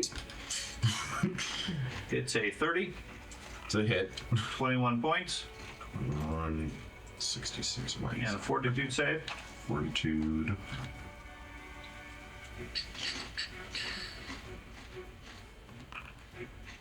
Okay. You were drained again. Did you take your hit points down yet? It was taken down automatically.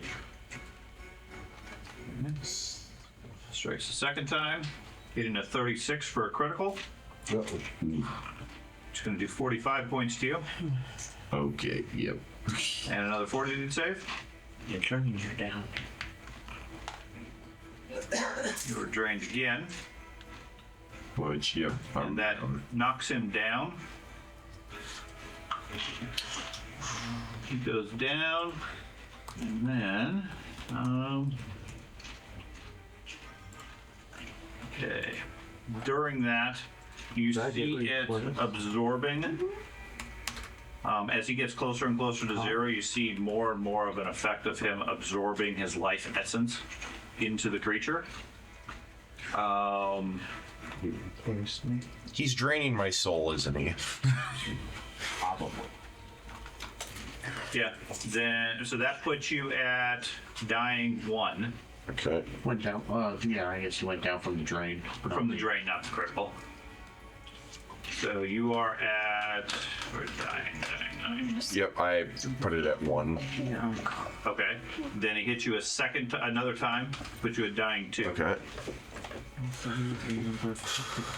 Thankfully, I have 5 stages of dying. I'm probably gonna need all 5. Stardust. It does not seem to be giving up on him. So it's trying to drain me until I'm dead. Yeah.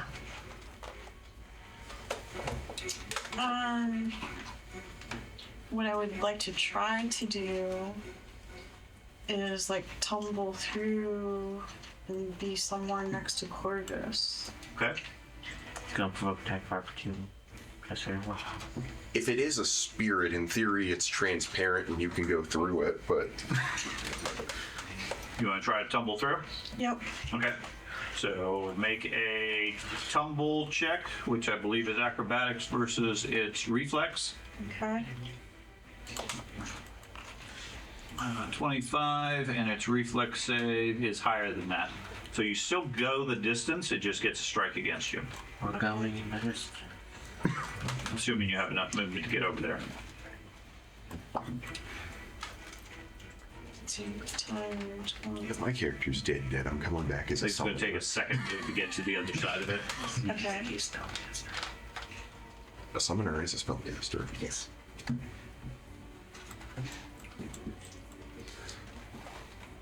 So just Yeah, go ahead and move where you're going to go. okay. Okay.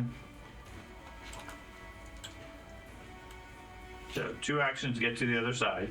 It makes its attack against you. Okay. Strikes out with its hand and hits a 28. Can I do nimble dodge? You can, but it won't help you because it only needed. Well, sorry, I had the wrong character. What's your armor class? 27. Okay, so nimble dodge would help you. So in that case, you miss. Yes. Nimble dodge is helping you. Crazy. Okay. And then you have 1 action left.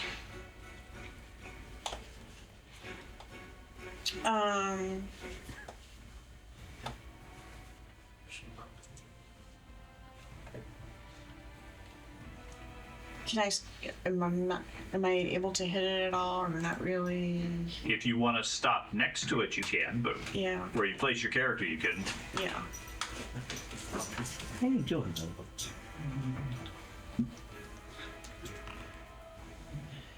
The fire had gone out, by the way, and the holy effect did not. So did you want to stop next to it and make a strike, or did you want to go further past and be out of reach? I'm gonna go next to a little- Carvis. I'll be further back. Okay, so then you still have 1 action left to do something else if you want to, but you're outside of its reach right now. Okay. I'll just raise a shield. Okay. Shadow. I guess this is why I don't go ahead of the group.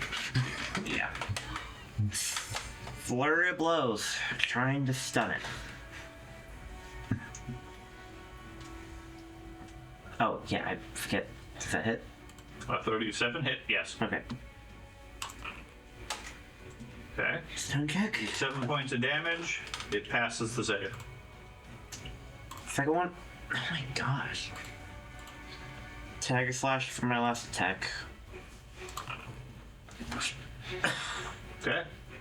You'll 5. So you said it's kind of acting like it's not giving up on one person. It's not. It's still draining his life essence intentionally. It's not. It doesn't put it in a defensive. It's still fighting. Does my knowledge give?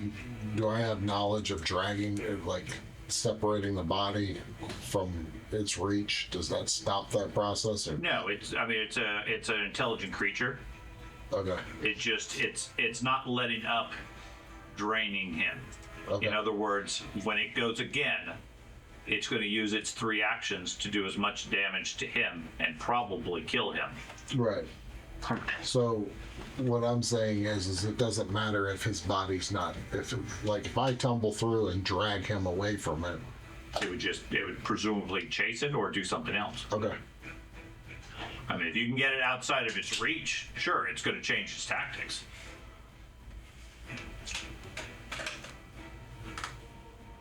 Can you trip it or not? Because it's like. You can try to trip it, but it's going to be difficult given that it's a flying creature. Okay. Does it seem like transparent, like a ghost, like looking at it? Yes. Okay. I'm just gonna start striking it. I mean, it didn't like climb out of the ground or anything. It just sort of appeared here. Okay. It's going to strike it, you said? Yep. Okay. It's critical hit. That helps because It now does. he loses a turn. I think. He's enfeebled. Or not a turn, but Well, first off, he takes 34 points. Then he is not deafened. He is enfeebled with his dwarf feet. Right. And when you critically hit them, they become enfeebled. Okay? so for my next action, I'll go ahead and strike again, Okay. That one missed.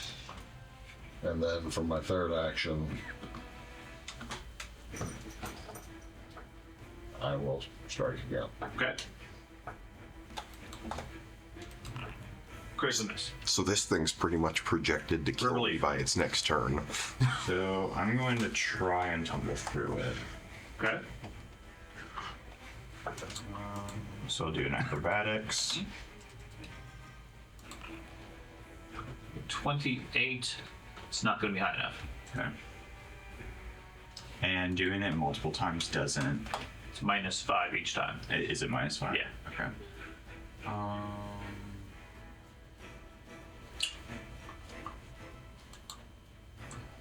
Hit it on another time, so I'm just gonna try to throw my thing at it. Yep. Throw my trident at it. Yep. And there's my shield. Okay. Grab my aura, dude. I can't Silverleaf. protect you. I guess I'm moving forward. And then I'm healing the exemplar. Okay.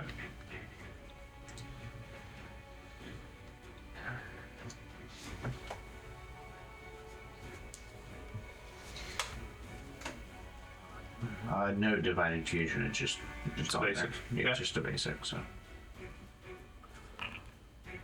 there you go. Oh, nice. All right. Okay, 70 hit points back to you. So you're feeling a lot better. Your dying goes away. However, you now have wounded 1. All right. I think since I went down, that means my rage is gone and I'm fatigued, right? Yeah, pretty sure. All right. I don't have the fatigue. And you're prone. Fine. I don't think the rage gives you fatigue, but you can't rage for another minute. I thought you. Regardless, because Double we had check. this debate last time. Looking, but I'm fairly certain you don't get fatigued because that's a different feat.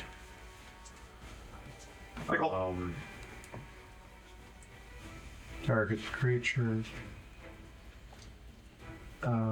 Casks, slashing gust.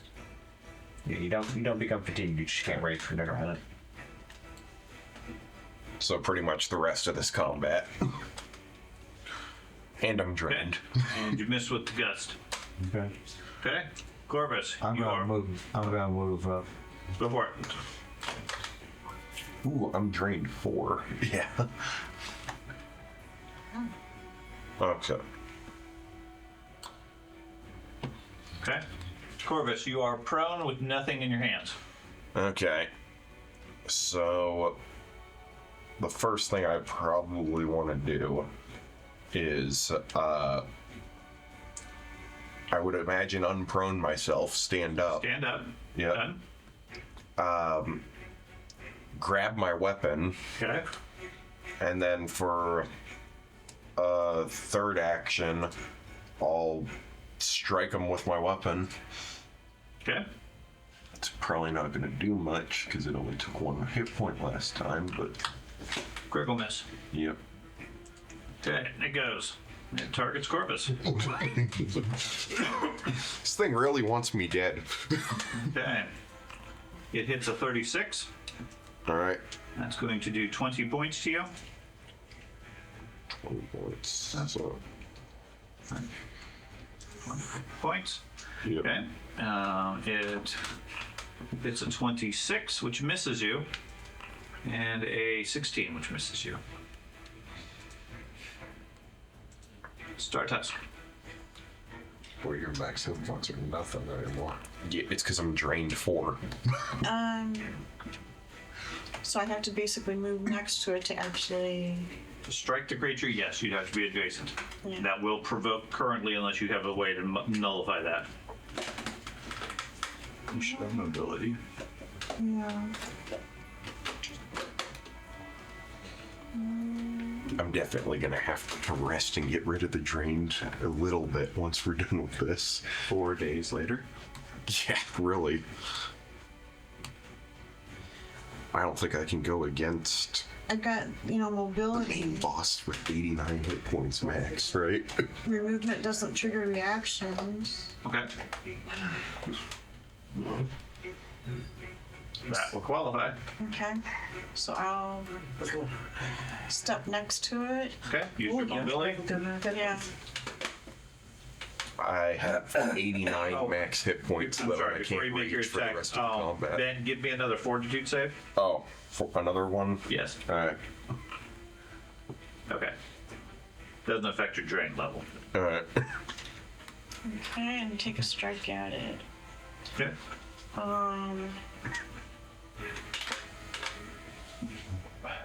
I don't get any like additional. Well, you find them. But you automatically get flanked. Yeah, you get that automatically. Yeah. Yep, that gives me fun. Okay. You already had it with Corvus standing up. Is there such thing as a remove drained spell? You got it. Probably technical about that. I don't know. Might be something he would have. Okay. But yeah. It takes 3, and the persistent, which still already had. It becomes enfeebled. Oh, and I get another enfeebled. Okay, it's gonna be really tired. And I'm gonna take a step back then. Okay. Shadow, is mobility anytime you move 10 feet, or only once around? Let's see, mobility. It says when you move without leaving an opening, you stride and move half your speed or less. The movement does not trigger reactions. Okay, so it's anytime. Shadow. Yeah. Flurry of blows. Hit. No damage. Correct. It passes. Second one. Oh, hey, I actually hit with my second attack.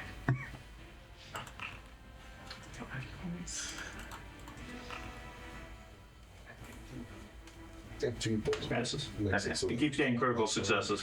No, it's -1 on all strength-based things. So if it's a strength-based attack, it's going to be -1 on the. Wow. Then -1 damage. Ready? So I hit? Yeah. Wow, I actually hit with all of my attacks. And only 8 points. Okay. Did a bit of damage. Bill Fogg. We'll start swinging. I'm a lot of little attack. Oh wait, I forgot. I need to combine the flurry blow damages for mine's resistances. So, I did 15 for the second one and 6 for the first one, so 21. So total for the flurry of blows.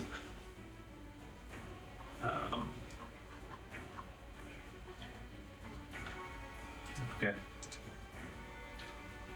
Yeah, I won't think it all there does it in. No, it doesn't. Okay. Bill Fogg. Sorry. Let's swing away. Okay. Miss. Get it, yo, Fog. Now, critical hit. This guy's gonna be so feeble. Okay. Do 33 more points. The critically passes the deafening and gets another enfeebled. And Okay. we'll do one last swing. Okay.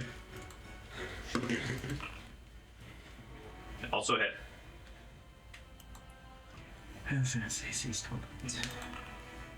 For 22 points, for which it takes 10. Okay. River Leaf. I'm gonna try and tumble through again. Okay. Right. Yeah. Make it through. I think you negate its attack of opportunity as a result too. So I go over there. Then I'm going to raise my shield, and then I'm going to do a lay on hands on Corvus, which this will provoke if it wants to attack. Yeah. Oh yeah, it does. So target you. It's a 42. Okay. Was that counting the? So my ace, I should have a +1 AC against unholy creatures because of the helmet. Okay, he hit a 42. Okay, so then mine would be a 33, so that'd just be a normal hit. Yours would be a 33. Yeah. Yeah, that's what it counted against. Okay. Did it? Okay. Yeah. So normal hit. Yeah. Okay. We couldn't see it, so. Oh, Yeah. Okay. They just- yeah, I wasn't counting it as a critical. Yeah. Okay. It did 22 points to you. Okay. Okay. I need you to lay on hands on Corvus. Mm-hmm.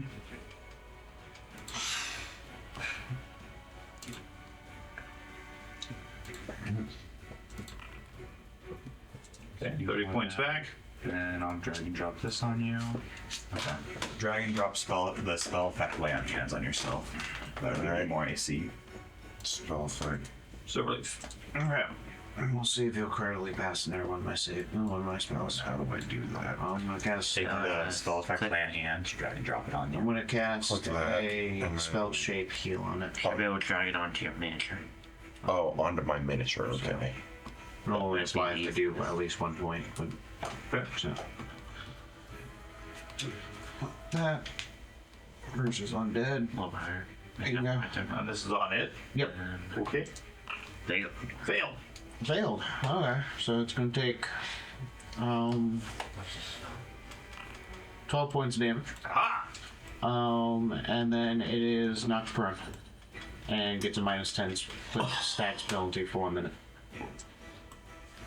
And that's okay. That's really good. Oh, I should have just applied the cast down ability. I didn't know if that.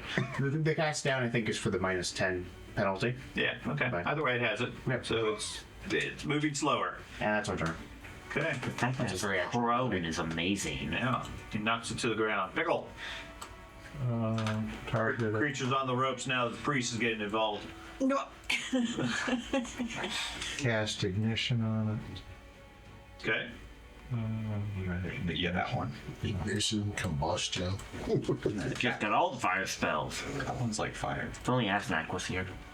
And you miss. If he's still prone, I can do something really, really fun. Okay. Corvus. It's your turn. All right. Yes, he's still prone. Okay. So I want to see if this works. And there may be some technicalities since it's like a ghost. I don't know how it works, so I'll put it in the chat here. One of the things my hammer can do is it can make an enemy, if the enemy's prone, I can hold them down with my icon, and I can't use the icon while it's down, but the enemy must succeed an athletics check to stand or move. And if it does succeed, the icon automatically flies back into my hand. Okay. It says, I designate my icon as movable. I was able to read it. Yeah. So my question is that applicable to like a spirit type figure? I don't know. You want to try it? Sure, I'll try it. Okay. I don't exactly know how I... Do I just... I think you just say you do it. Yeah, I'll put my hammer on the ghost and order it to What be else would motionless. you like to do? And that'll be my action because that was my weapon. So, Well, it's not your weapon. It's your icon. oh, well, the icon is the hammer. I thought your icon was your spark.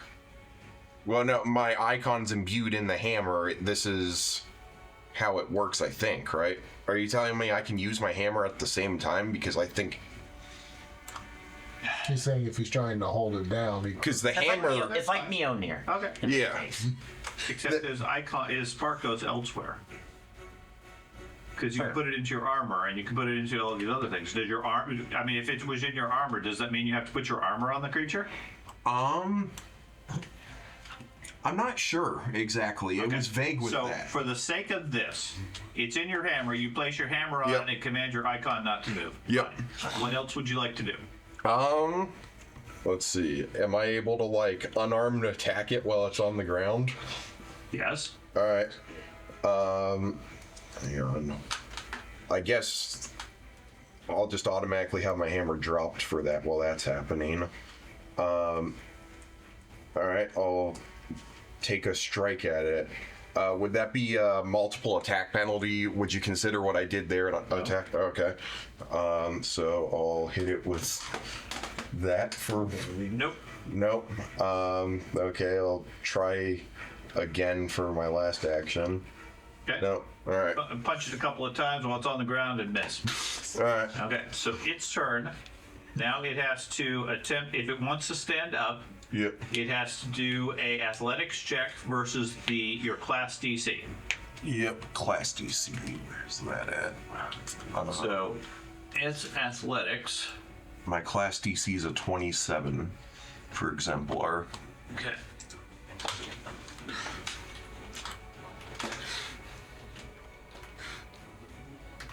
Scores a 38. Okay. Well, So it beats your class DC. No, when he stands up, I have an attack of Correct. opportunity. It stands up, so anybody gets an attack for opportunity, yes. Your hammer automatically Yep. flies back into your hand. So I Not a can- problem. I'll go ahead and swing then. Okay. I also swing. And yes, the interpretation we have that it's the hammer is correct. You choose 3 items, and that's icon tied to it. So Okay. for future, for your like, if it's in your armor, you have to put your armor on there. In this case, it's the spark is different from the icon. Is what I know. But yeah, Okay. it's kind of like the So Shadow hit it and Yulfog hit it, which is going to get confusing because I need somebody to roll damage. So Yulfog did 31 or 18 points to it. And then mine. No, did 12. Yours did 2. Okay. Between killed the it. 2 of you, as it gets up, you slash it again, Ah, I steal the and the thing disperses. You didn't kill it. Well, it's a powerful thing to drain like that. Yeah. Cow. yeah. I want to see the artwork on that thing because it was like partially Touch me, obscured by the terrain. No, I had to cast my first level 5 heal. that's the first time I got to use that ability, even though it didn't ultimately work. It was pretty cool. I had to spend it. Well, I was going to have to spend an effort anyway. I guess. So what would you care to do at this point? So you can only move it with 8,000 pounds. So, how much are you drained? I am drained 4. That's really bad. Exactly. I think we have no choice but to rest for at least a little bit because I don't know how well I would do fighting Vortikai as one of our main fighters with 89 HP max. Gotta be smart. Gotta be smart. Well, there's all these beds here. You didn't get that far. You didn't get that far.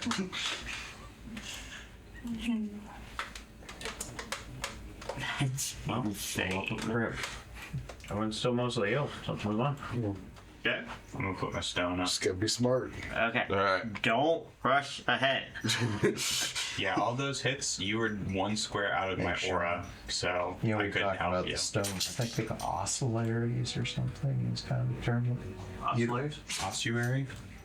Ossuaries? Yeah, I know I'm not exactly sure what the term is. That sounds familiar, but It seems to me that's what kind of hit my. And actually, yes, you're right. And maybe don't be in the front with me since you're turning 4. Yeah. Why Like don't you go to summer the school? tank with high C. I'm gonna need someone else to take over as the frontline fighter while I'm drained. Don't worry, it was capped.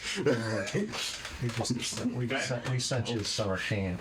so with the spirit defeated, or at least chased off, the hallway is quiet again.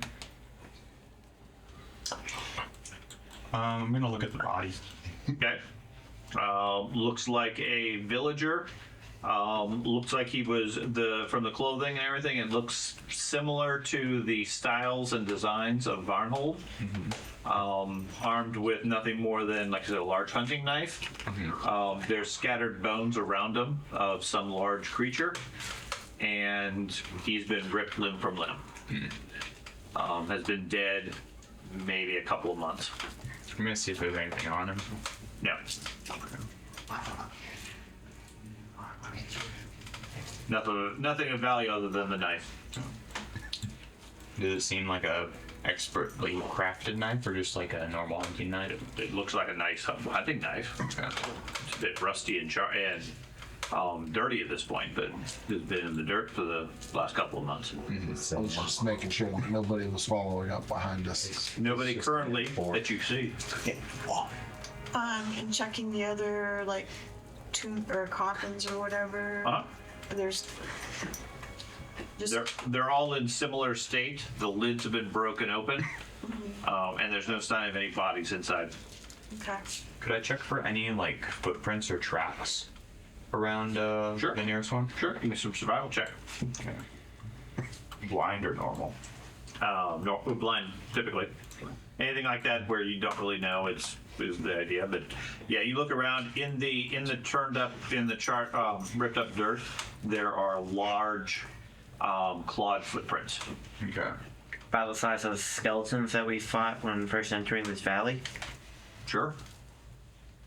Like head, can I tell what direction they're going? They go both directions in this tunnel. It's not a one-way tunnel. Yeah, they seem to stop where the body is. They're not east of the body. Okay. Gotcha. I'm assuming once we eventually get all of this over with and we make it back to town, that the drain eventually goes away. Hopefully. Assuming it's a regular drain, Yeah. not like something permanent. It should go away one a day. Move up there with Jenny. Now Jenny's running ahead. Okay. Far end, the tunnel turns around or turns to the south. You see a couple more alcoves.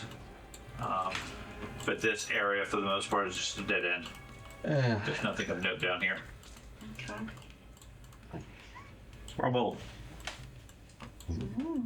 Secret doors. There's gotta be some secret doors here.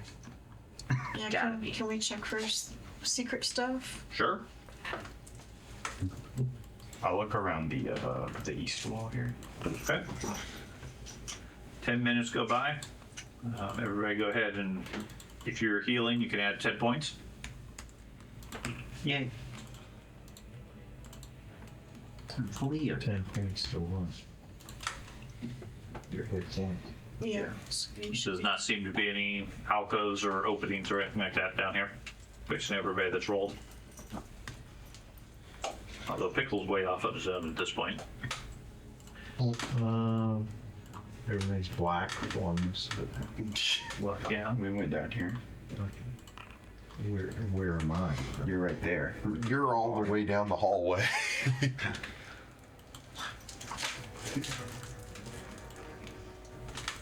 Using up that tailwind.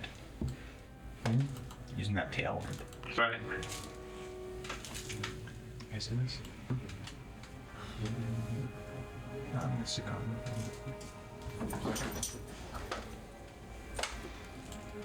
Okay. Well, What would nothing, you like to do? nothing exciting here, guys. No, back to where the sounds were. You can plane them out with you, then you How jump. about exemplar back go where I first? I don't What, like these eight? end of walls. I'm gonna do a little perception Oh check shoot! over here. I went You weren't underneath blind? the spellcaster. The king's got to move. I'm underneath him. Okay. You check the room at like everybody else was doing. There's nothing of any secret nature in there. Bones, dirt, and dust. But does anyone There want we to go. detect magic on the knife? Detect magic on the The gun. hunting knife the guy had? Maybe the peasant has a magic knife. Maybe the Maybe he knife stole it. removes drained. He's not a peasant. No, it's not magical. I do know, at least from what I've seen, that that dead body is what that ghost looked like. Apparently. Do I still hear noise coming from the other side of the room? From the other side of the room. Door. Door? Yes. Okay.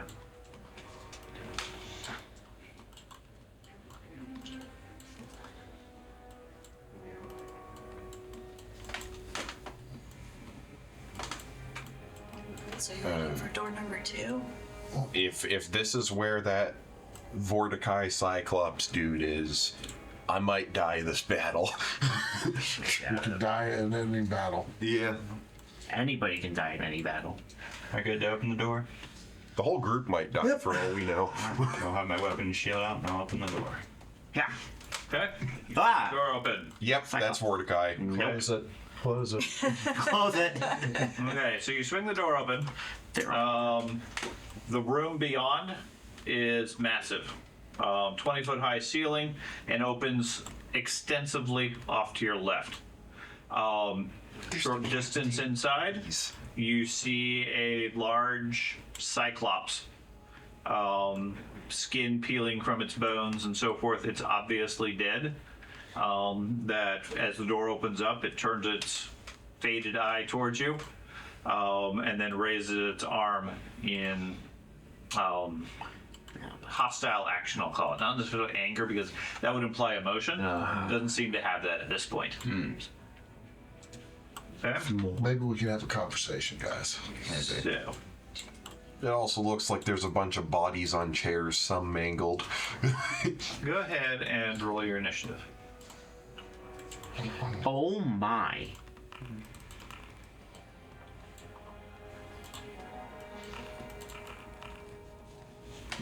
Oops.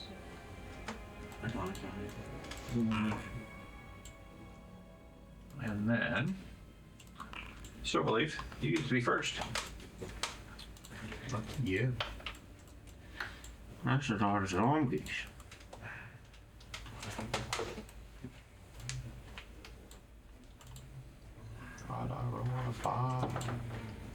Just click the double swords. It's my turn. Yes, you're first. I will spend my action to get out and then cast. So it actually does it. There you go. Okay, cast Bless. Yeah, that's your turn. Okay, everybody feels blessed. I'm blessed to be here. Bless you. Okay. Yulthog. Okay. Like to do one action, and I want to leave a 10-foot spot so that people can get in front of me, Okay. just in case. Okay. And then I will take a lunge attack. 2 swings at the guy. Go for it.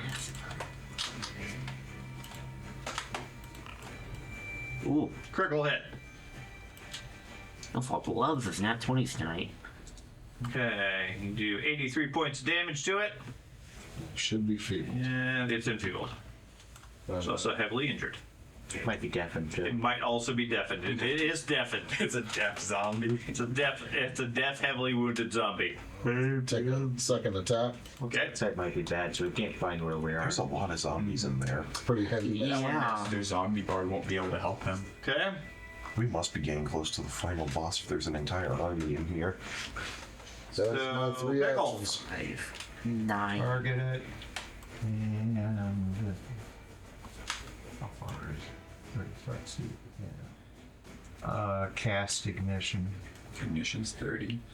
Isn't that your focus? No, it's Oh, it's- sorry. okay. Sorry. You could do it. You just have to do a reach spell Like, or move. okay, I can move. You could. So you're gonna move forward and cast that. Yep. Okay. So, ignition. Attack.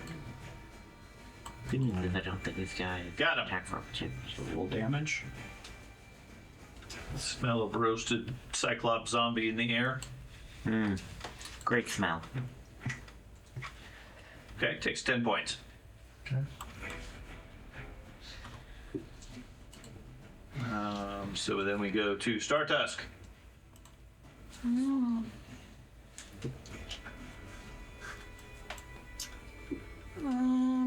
Let's see.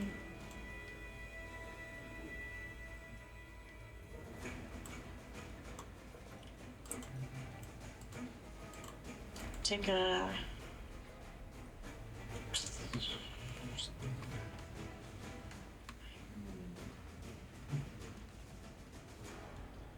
Yeah, step up to it Okay. and take a swipe at it. Okay.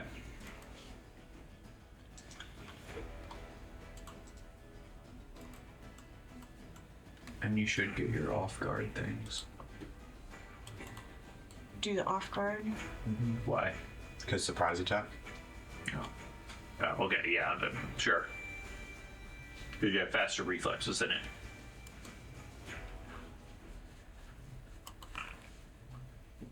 You got it. Okay. Takes 25 points and is taking persistent damage. Okay. Did that apply? Yes. Okay. And then you have a third action. I'm gonna take a step back here. Okay, back into the corner. Yep. Okay.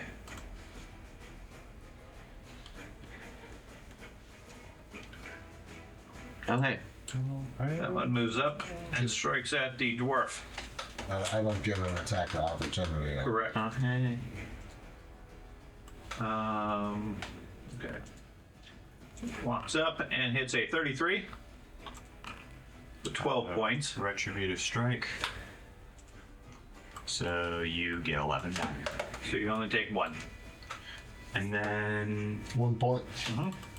It's just around the corner of the door, isn't it? Mhm. So I'm gonna smack it. Got it? Okay. Strikes a second time at the dwarf, hitting a 31 for 24 points.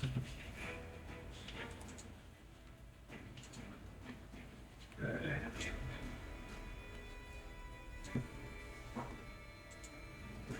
The one south of you takes a 5-foot step forward, and then does a wild swing at both of you. Against the dwarf, it hits a 25. Against the rogue, it hits a 29.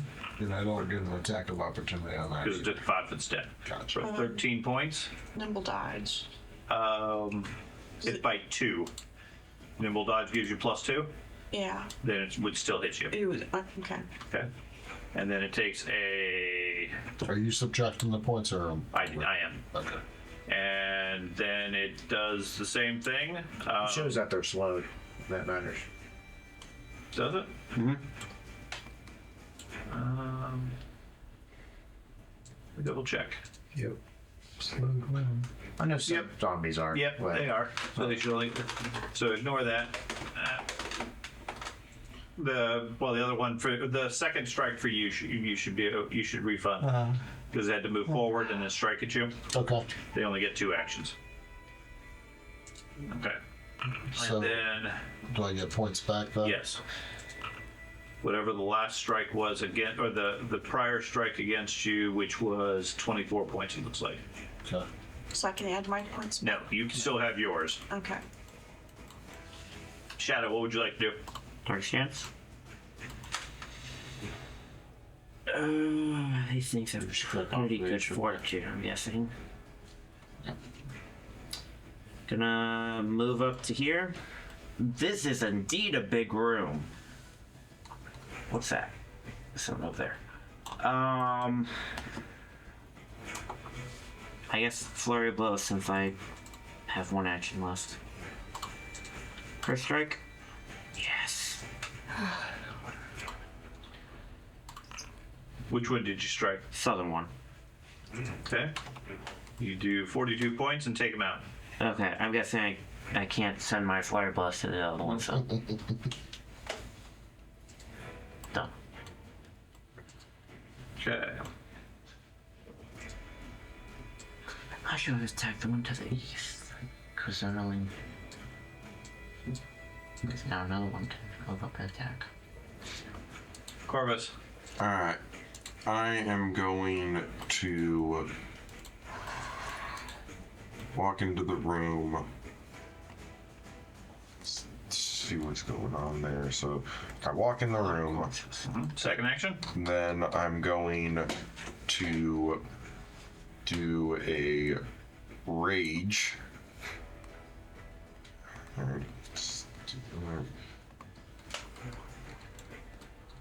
And then I'm going to attack the one that's right next to me with my Earthbreaker. Yeah, got it. Okay. Image. There you go. 4 points. Wow. River Leaf. So I'm going to defensive advance to there. And then I'm going to smack that one.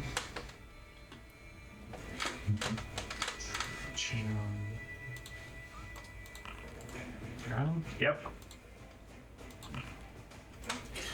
Okay, 6 points. And then I will. Let's see, how many actions is this? 2 actions, okay. I'll just smack him again. Miss. Okay.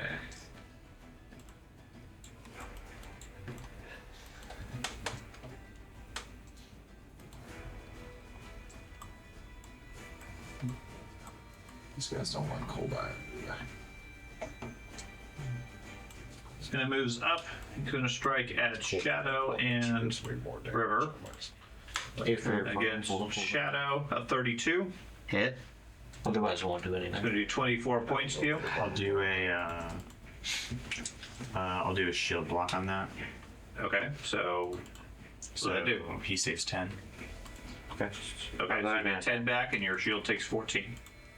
Okay. And then the same attack versus the Paladin, it's 26. Undead are weak against bludgeoning. Okay. My shield took 14, right? Yes. This one's a zombie, so yeah. What about piercing?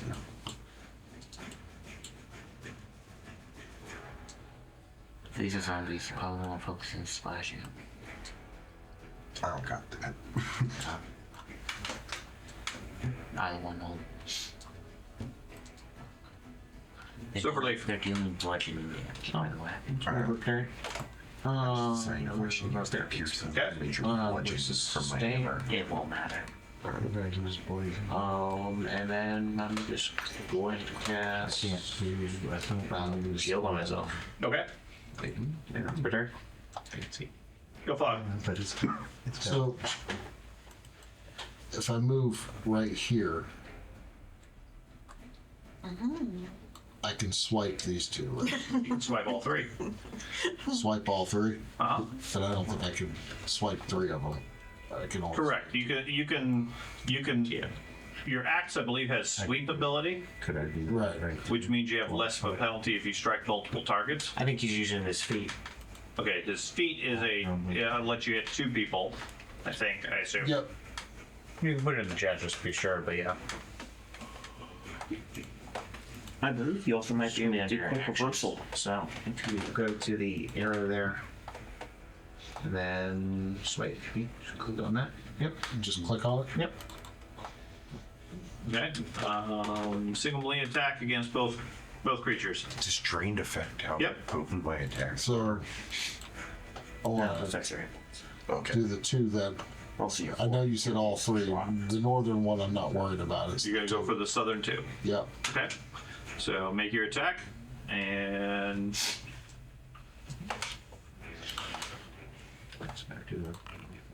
okay, you hit them both. You roll the damage once, and I apply it to both of them. Okay, do 14 points to both. That's considered 2 actions. Yes. And then my third action, I can target one of them and just do a regular hit, right? Which, yep, Need you step forward? yes. He moves forward and then swap, then did a swing. So I'm done. Pickles. What I was gonna do is do lightning storm. Okay. So go ahead and click cast. The storm of lightning. My guess is he summons a cloud I've and never heard of that. You create black rumbling storm clouds, call down a lightning bolt within the spell's area. Takes 3 actions to cast. It is a 20-foot burst. So place 20-foot burst. Now, can I move that pun? Nope. Once it's placed, it's stuck. Well, go on. You can put it on the map wherever you want, but once Okay. it's there, it stays there. Okay, that's the Right. question. Anywhere you can see is where you can put the center of it. There. So that would hit the third one down there, and there could be some. It won't hit everybody. Every round you call a lightning bolt and it can strike anybody within the area. And the area stays there. Yes. as long as you sustain the spell. Got it. Okay. So as long as they're in that green area, each round you get to do a lightning blast. Okay. Basically, it's a circle does that of count death. as a action each time? Yeah, it's a sustained spell. Okay. So yeah, you sustain it and then it shoots someone. Okay, now, okay, I placed the burst. What do I do now? That's it. You're done. I'm done. You used all 3 actions. Next round, you get to start. Oh, next round. Call down one lightning bolt within the spell's Yeah, you get one immediately Okay. for You get casting one. a spell. So pick a target.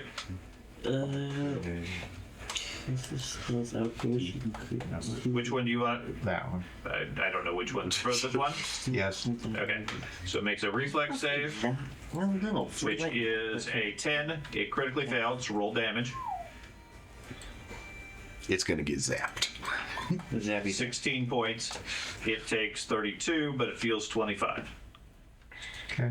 and every round you can take one action and get another identical bolt against anybody in the green area for up to 10 rounds. Okay. Okay? Start task. Pretty good spells. So this one is one that's I was gonna step up because you get to this guy, someone who's southern one, you don't need and to take hit a swipe at anyone. him. Well, that was what I was. Yeah, I know.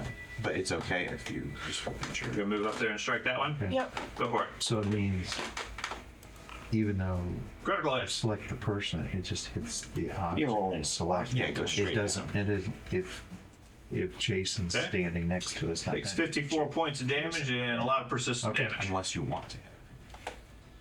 Then I Yeah, say you get to target. Okay. And I'm gonna take a step back. Just Okay. for future games. What's their reach? 10 feet. Okay. Okay, so the one directly east of you is going to strike at Corvus and Shadow. Oh, is he like swiping us both? He is. Take care of the dog. Okay. So Corvus, he hits a 37 with a critical. Oh, I'm gonna retributive strike that one. Okay. So the critical is going to do 44 points. Minus how much? 11. So you're gonna take 33. So mark 33 points of damage. okay, let's see. So 18, I can take the temp HP first, so that's gonna go to 0. Well, go ahead and make your attack. Yeah. And then, That was 11, you said? yeah, for my temp Physical hit. HP. You take 23 off of there. Yeah, 23 minus 89. He's gonna take some persistent. Okay. Okay. I'm just making sure how much. Justice.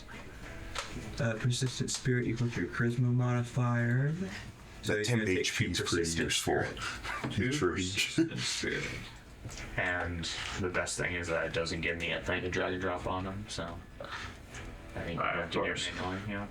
Persistent spirit damage. Okay. He's got persistent spirit damage. So he hit Corvus with the first strike, and then Shadow, his attack is 28. So he's basically doing what you 26 did to points them heal. earlier. His first action. His second action, he does the same thing against you and the Corvus and the cat. First one's a critical miss. Cat is a 29, is another hit for another 50. There. It takes 2 actions for me to do it. You're large. He can do a swing and hit 2 targets with a single Gotta go action. back. Well, they are huge. Conversation to where I asked. So he did it again, but the he trade-off is they only get 2 actions total. Right. So someone hit. effectively they're getting 4. so he attacked me again, but he missed the second time. Second time he missed. Okay. But you have Shadow. to spend one action doing it. I don't like The other that. two actions you can do. I'm gonna hit him. I can do electric art. I'm gonna show him what real punches are. Okay. Apparently not. If that's what real punches are, we're in trouble. We the cat talk mad stuff. Trash talk. Trash talk back to my It's all bark, no bite, That except it's a one cat, did so it 14 points, he takes 7. Target and he slash. succeeds. That one hit. 23 points. Okay. Done. Okay, next guy. This guy over here, he moves over, and he reaches down to the chair next to him, picks up, and then throws a body at the champion. Can't see the champion technically, so he throws it at the cat. And the pillar. These really don't like me, apparently. It's a 31, Yes. 18 points. Is this guy clipping through a pillar? He aimed it in between the pillar. I was talking about this guy here. Which guy? The guy to the north. He's like, Yeah, they're sort of squeezing in. There's limited space for them. They're big guys. Corvus. Alright. I am going to try to use a. Restroom, quick. You can go ahead and figure out what to do. Okay. Church show.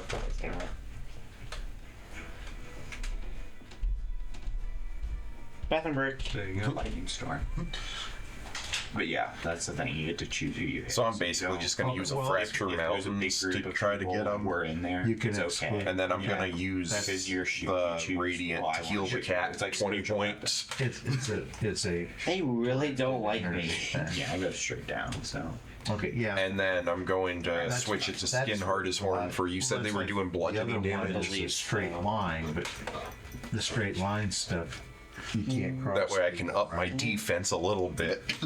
I mean, unless you want to hit him, yeah. Yeah, I don't generally. Hey, you're fine. Okay. It's like, okay. The dog was in the way. Or more some whack. For a second when he said he was going to grab the chair and throw the body, at first I thought he was going to grab the chair and throw it WWE style. Alright. So, I am going to try to use Fracture Mountains on the one I'm next to. Okay. First off, using the Radiant epithet, I'm going to give the cat 20 hit points back. Yay. Since it just took a flying corpse to the face, I think. Yep. Yep. Indeed. I'm going to try to make the attack. Critical hit. Oh, alright. That's cool. And then I'm going to do the critical damage for that. 65 points. He takes 107. He's still up. Wow. Looking back in the chat, whenever I hit him with my crit, I did 23 and Corvus took 23. So I think he targeted Corvus instead of me. It was back up on my last action. Okay. So we'll heal Corvus to 23 points. Alright, and then I'm going to then my spark's gonna go into Skin Hard as Horn for bludgeoning. Okay. Do you have a third action? Yep, third action. I'm going to hit him again and see what happens. Something tells me he is not doing the best on health currently. So let's see what happens if I do Miss. miss. You did immobilize him with a critical hit, however, when you struck him. Oh yeah, Really? it does that. So I am going to Does that make them easier to hit? raise my shield. He's effectively Which means he can't move. yeah. I'm going to You think it'd make it easier to hit? It's because of the unique, it's because of the definition and very narrow focus of what the conditions do. Basically, I hit him so hard he went. You raise your shield. smacking this guy right here. That guy. Okay. You hit. Okay. Takes 4. Do it again. Also hit him. Okay, 7 more points. Okay.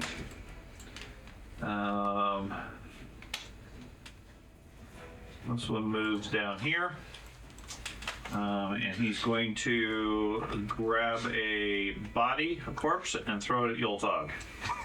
Bodies. They really just like using bodies as ranged weapons right now. Misses you, hitting at 25.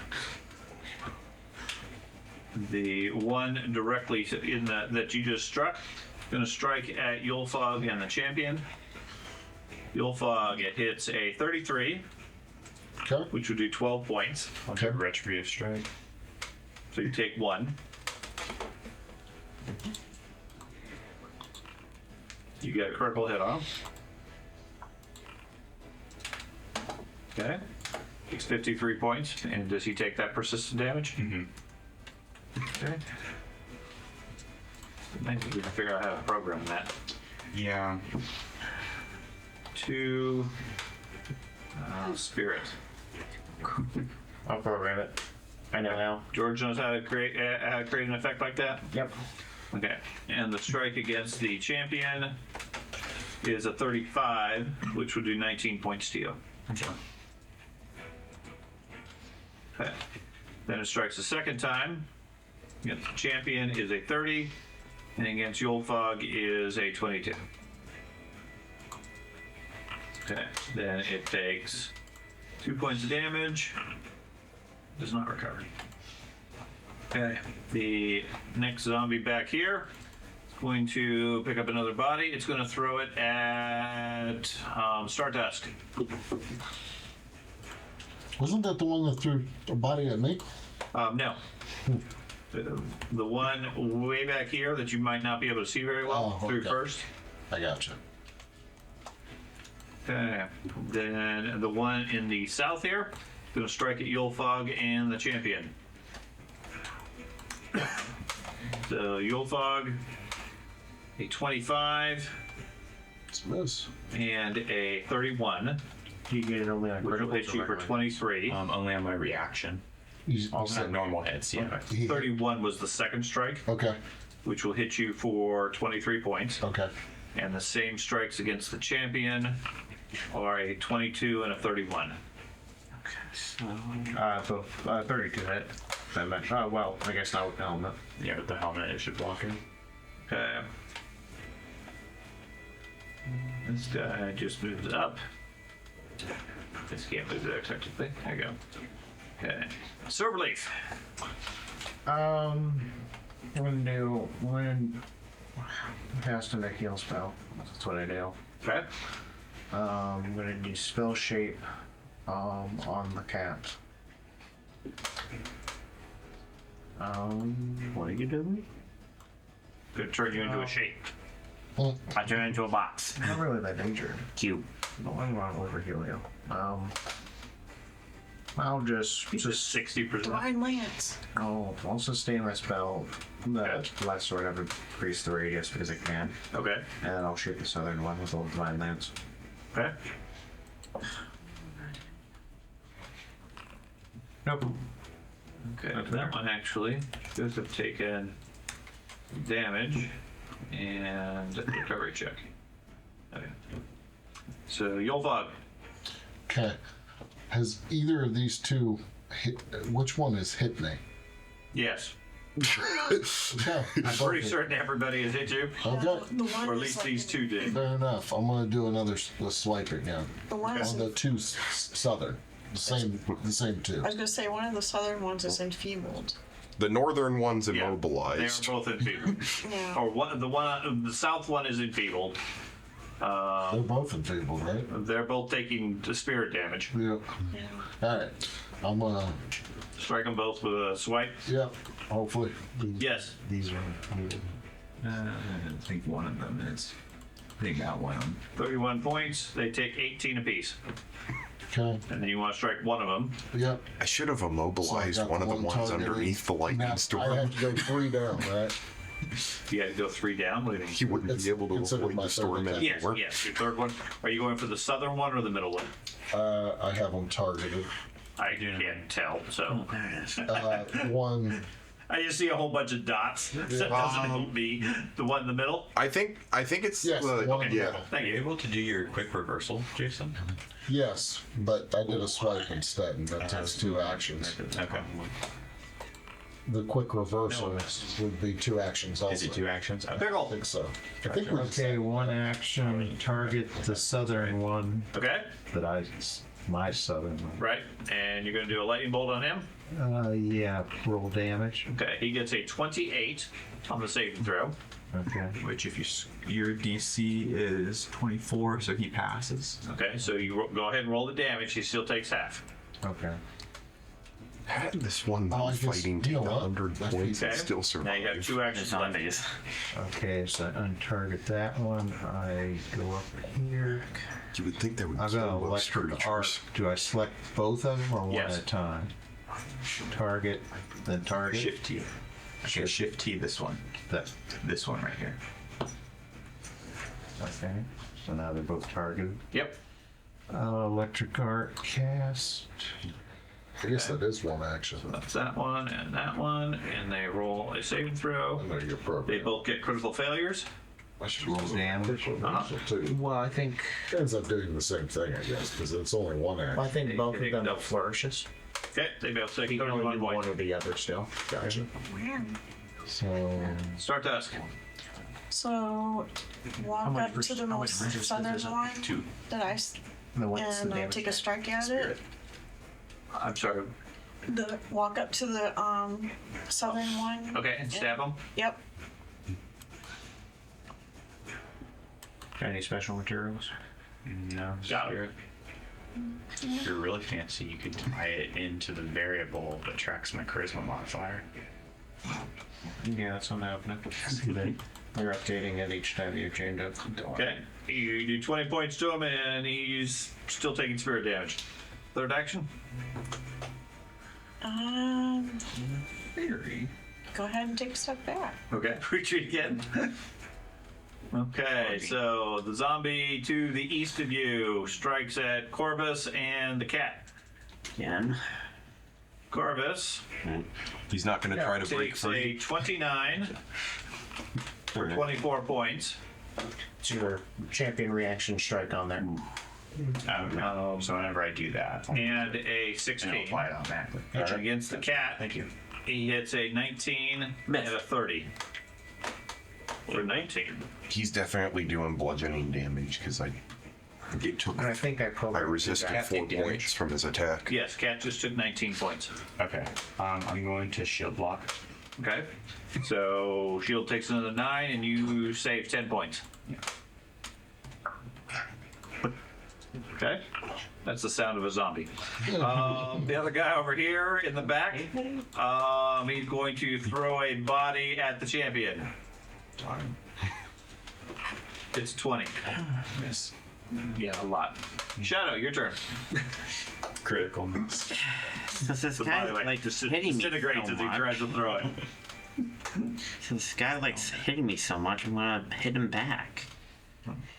Okay. Good. You can try. You got him. So he was able to hit people even though he was immobile. Yes, because the mobile doesn't make, it only prevents him from moving. Your feet can't move. That's right. Critical success on the fortitude. Your arm's still killing. Hit him twice. Your arms are immobilized if you're restrained. Okay, he goes down. Different Kind of didn't want him to go down. Well, he did. I already gave him like 100 points for my Got critical. one, 2 actions left. Now's your chance to advance. You could run was gonna around say- and flank them and push them towards us. Directly south of me, that's enfeebled.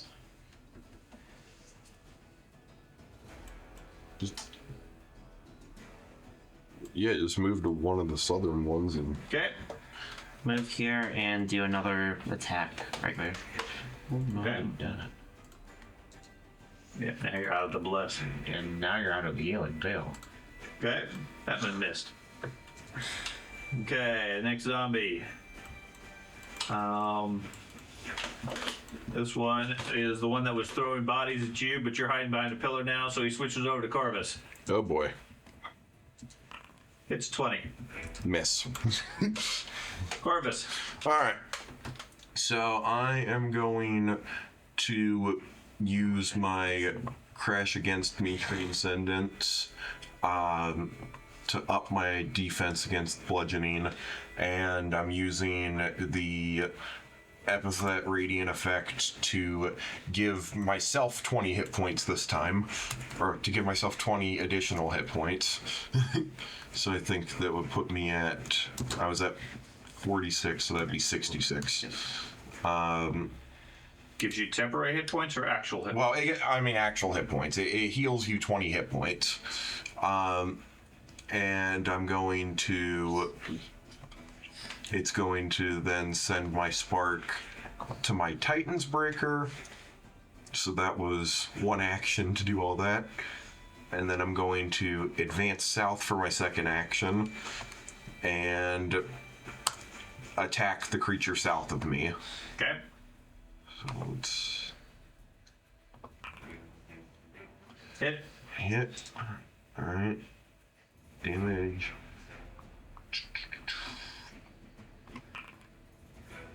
18 points. Takes 3. Ooh. For relief. So I'm going to. There's my shield. And smack this guy. Actually. Yeah, I'll just smack him. Got him. Okay, 12 points. I'm gonna do it again. Got him again. Yeah. Okay. Anything else? Yep. Okay. Gotta move forward a little bit. A lot of status and effects. throws a body at Yulfog. It's a 36 for 27 points.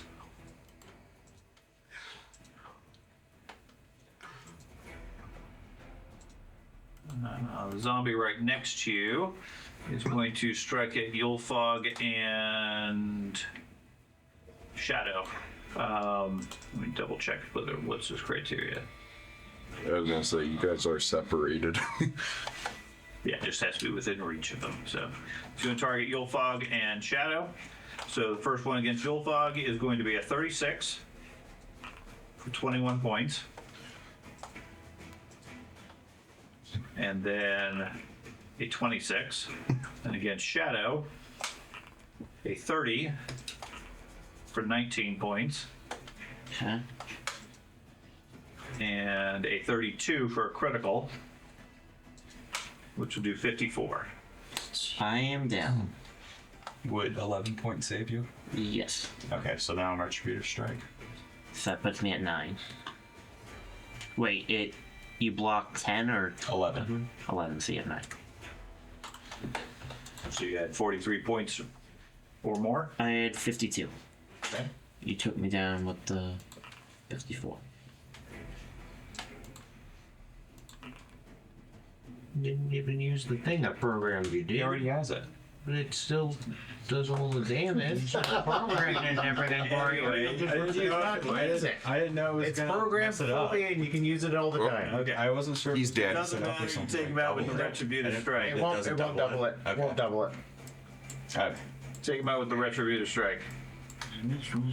Okay, the He'll double next it. one Oh, okay. moves up here. He's going to take a strike at Yulfog and the cat. I'm guessing it was just Yeah, a but- 5-foot step, so no retributive strike. You got in range. Yeah. Yeah. So against Yulfog, it's a 32 for 20 points.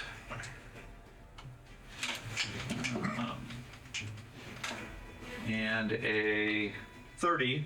Yep, so I'm down. No, this is against Yulfog Oh, You're fine at the moment. for 20. probably still oh no. He automatically. Yulfog's pretty close. Let me down, dude. The blood. I'm letting you down. I'm hitting every And then time. against the cat, he hits a 19 and a 24. I'm hitting him every time. What are you talking about? Leg was round. Okay. Connect card. The next zombie down here is going to try the same thing. Go for Yulfog and the cat. He's gonna kill Yulfog. Am I within reach? Yeah, 2 squares. Against Yulfog, it's a 31. It's going to do 19 points. That's going to take out Yulfog. Dun dun dun dun. And that is going to make you dying. Okay. It's all And dark. It's all again- dark. Against the cat, it's a 20. Do we have an exit The plan? second attack is going to go against the champion then, since Yulfog went down. And hits a 19, and against the cat, a 13. Okay. And then the guy back here throws a body at the cat.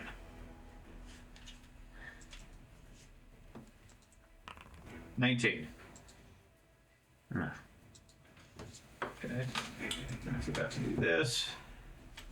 One of them takes 17 points and is vaporized. So that recovery check doesn't matter. So we go back around to Silverleaf. No. Oh, spell and shake can heal the dwarf.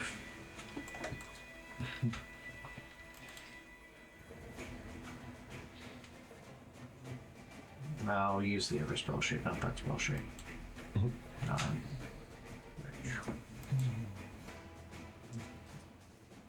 So I'm gonna cast it again just so it's on there so it programs it. But Okay.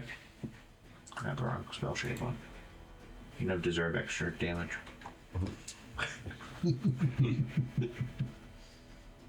There you go. So living. You use martyr. Yep. So you heal 74 plus 23. Okay, so And I take 23. heal and apply healing. There you go. Thank you. Okay. Yulfog, Okay. get up, retrieve your weapon. Get up, retrieve my weapon. Using kip up, so I don't think they have an attack of opportunity, but They do not. and You nullify it. this guy is 10 feet, so I get up, pick up my weapon. That's 2 actions, right? And then strike at him. And then I'll do a lunge attack because I don't think I'm close Well, enough. if you have kip up, then it's a free action, so it's only one action. Is that only 1 action? Yeah, kip up's a Is free Keep action. up a free action? Yeah. Okay. It is. Okay. Okay. You have that. So I will then do a couple lunge attacks on him then, because Okay. it's free action, pick up my weapon, Sure. 2 attacks. Sweet. All right. Should have gave you the damage boost then. Did this guy ever hit me? Nope. Hit points pretty nice too. We've been doing an extra 2d6 for strikes. No love taps. Critical hit. Well, he definitely didn't do a love tap. He is enfeebled. Okay. Second strike. It's also a critical hit.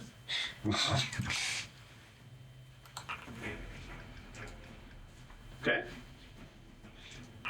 That's my action. He heard the druid taunting him and took it He's personally. definitely not deafened. Definitely not deafened. Pickle. Didn't even kill him. Like, I'll show you. Look. Target the southeast I one. had no strikeouts. I feel The one that dwarf just. Oh, the one furthest one there. Okay. Yeah, on the right. His reflex save is a 10. Critical failure. Roll damage. Okay. Takes 67 points. And I will go here.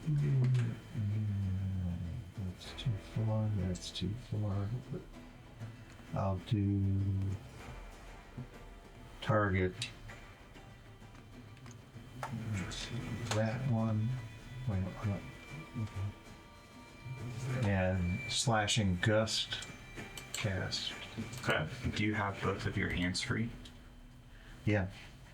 So it says in this line here, if you have 2 hands free, you can target 2 creatures with this spell. Otherwise, you target 1. Okay. So you'll just want to do your roll against the 1, and then you'll pick another one because you're going to do separate attack rolls. Okay. So now what do I do? Attack.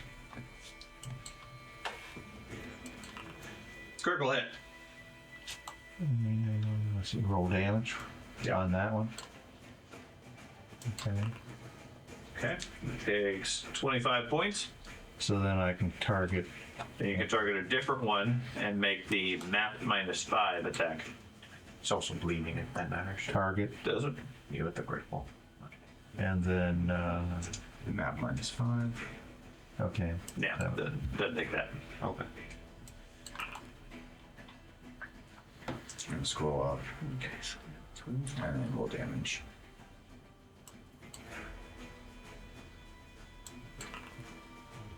Okay.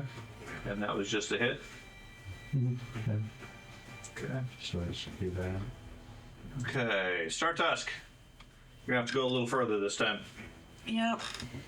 So.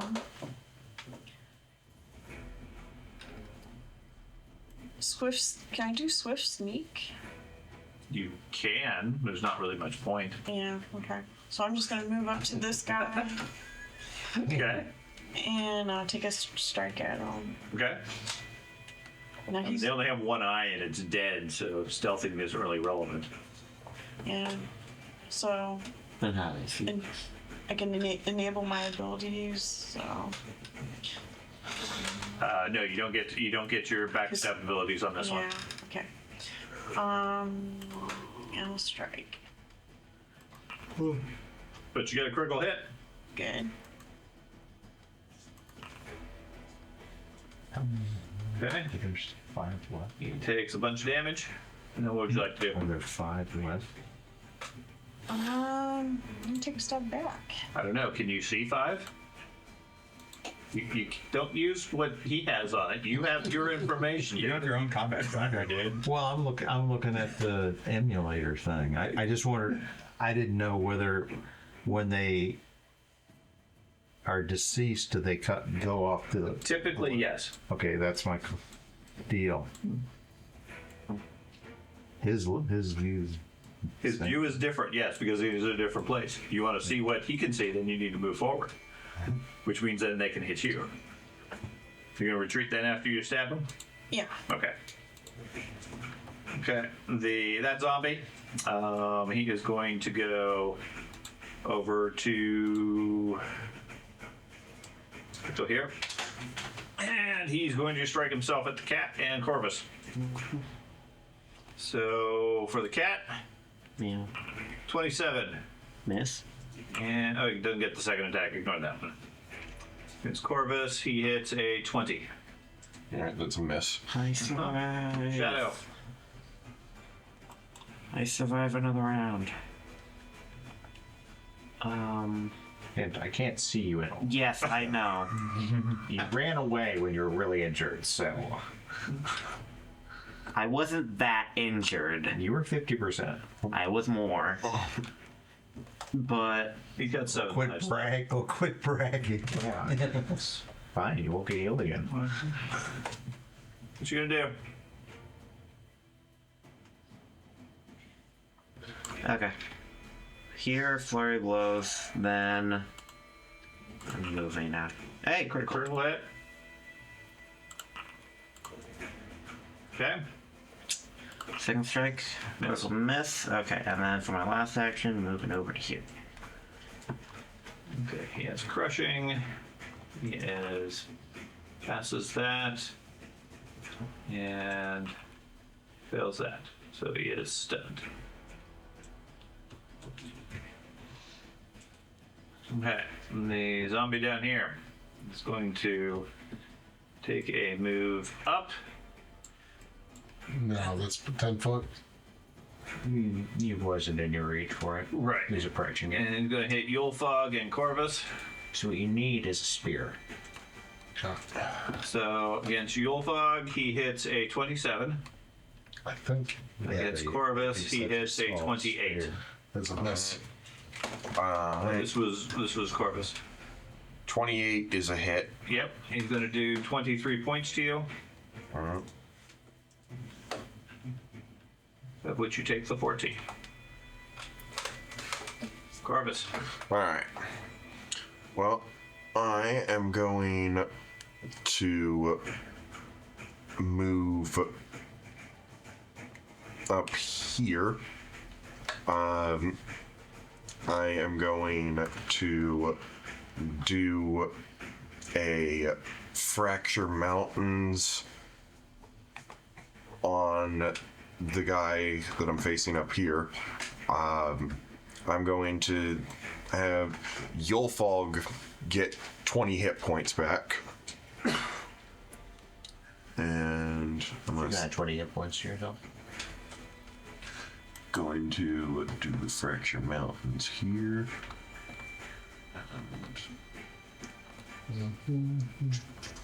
This is just 20. Let's see, it says it's a hit. So I'll do damage on him. Fracture Mountains. 34 points, and then my spark's going to go into Skin Hard as Horn for bludgeoning.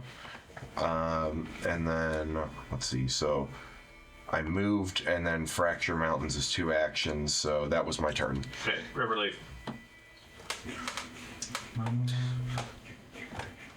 Can this guy reach anyone right now?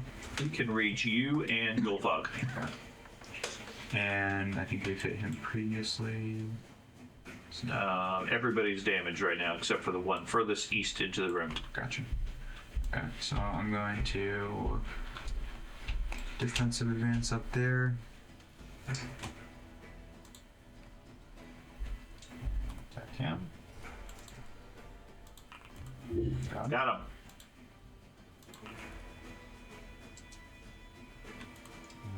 I'll do it again. Got him again. Well, technically, you can only defensive advance once. Oh yeah, defensive advance, and I did it. A normal pet. Yeah. So good. Okay. Some of their turns. Okay. How did my back effect here from has nowhere to last get in, so he's going to throw a body at Riverleaf.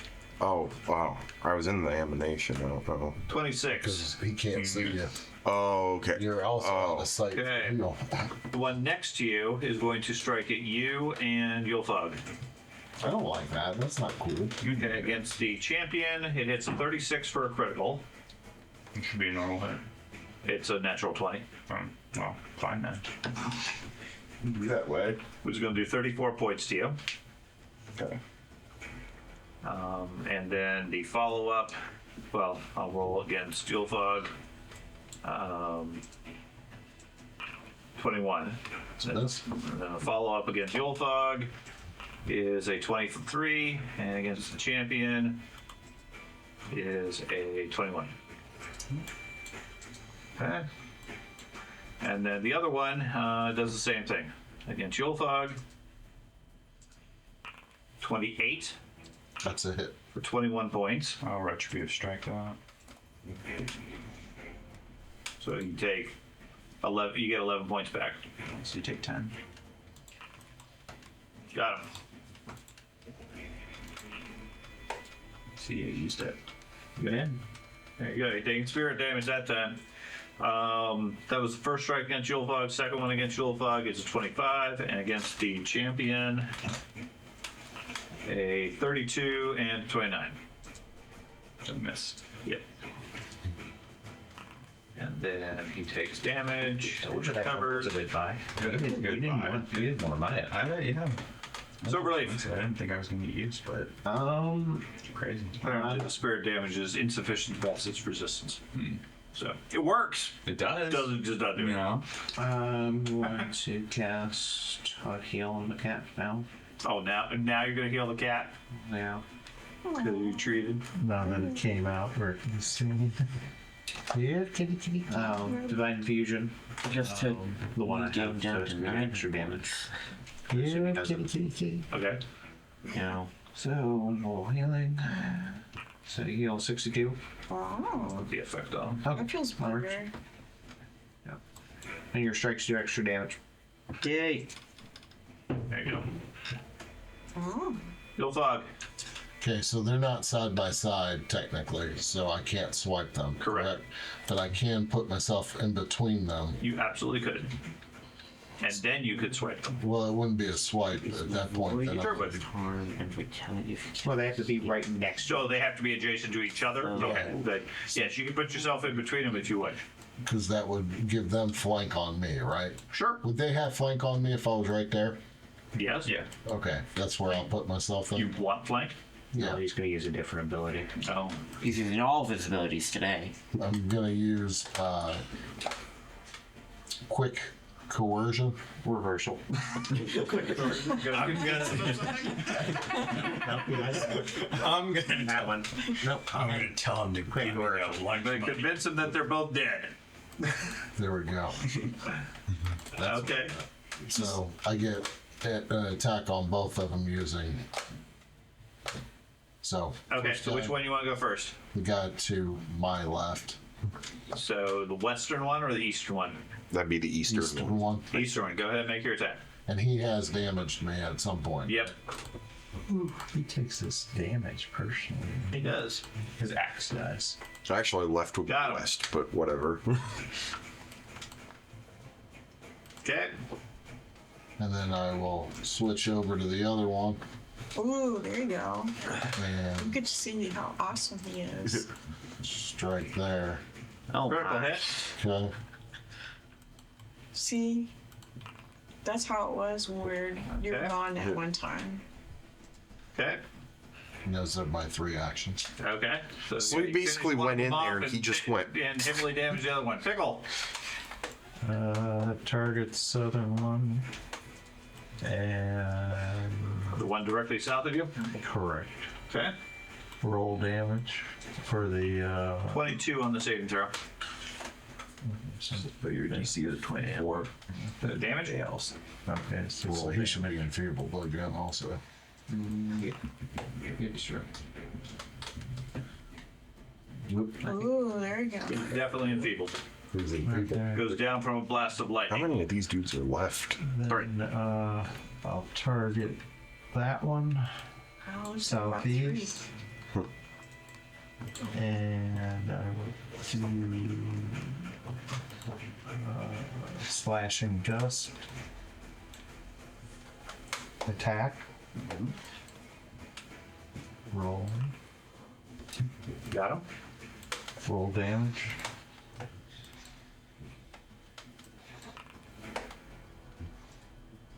Okay. Start task. Well, step up to the one to the east, next to Corvus, and take a strike at it. You are out of the bless and heal zone, though, unfortunately, I think. Or you might still be in the... No, you're not. But I can get my gang up thing. Hey George, how much damage does the infusion do? Critical hit. If you mouse over, it should do. It just says you deal additional damage. It should do 2d6. Okay, so it's dice, not. Okay. Okay, thank Okay. You're gonna retreat or stay there?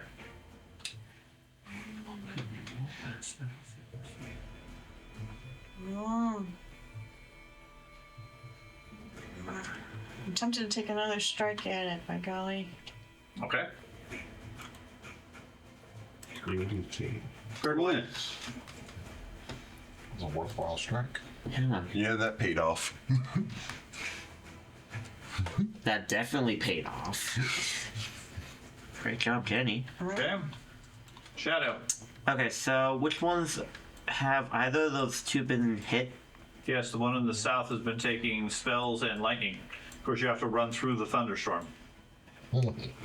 That only affects if he decides he wants to. I'll be fine. I'm a cat. He's got 9 lives. And you're out of the blood. I'm aware. Okay.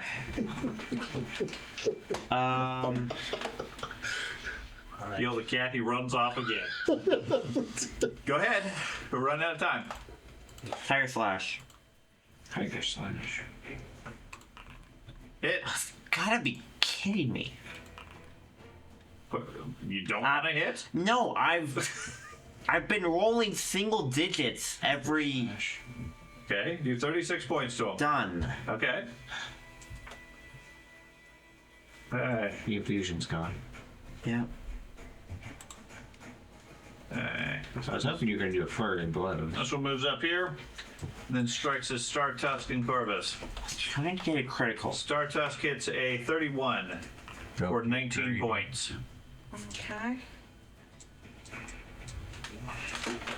And against Corvus, it's a 28 for 18 points. Alright.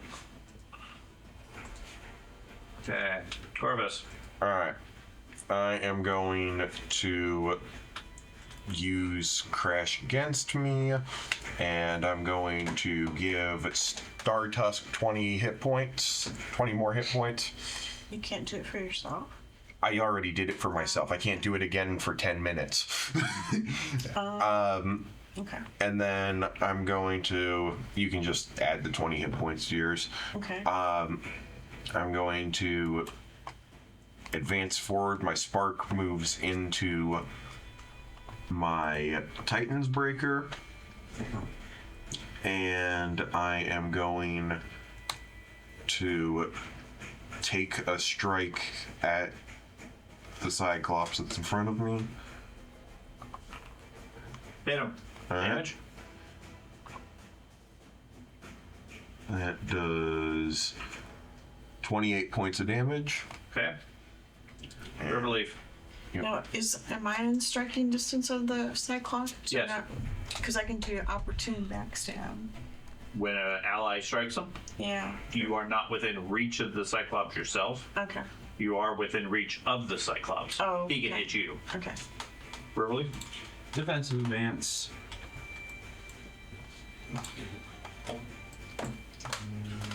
Smack him. Got him? And I'll do another hit. Actually, I'm not going to do that. I'm going to do another land hands on the exemplar. Okay.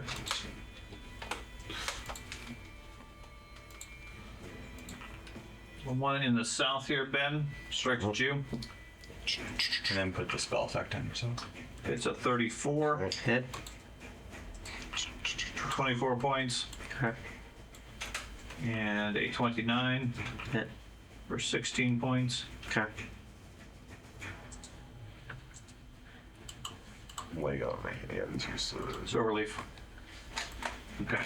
It is 7 o'clock, so although we're real close, since we're going relatively slow with the turns and everything, we'll stop. We need to stop here, and then we will no doubt finish this up in like 5 minutes next game, because I don't think the remaining the two zombies have much of a threat for you, but we'll continue things at that point.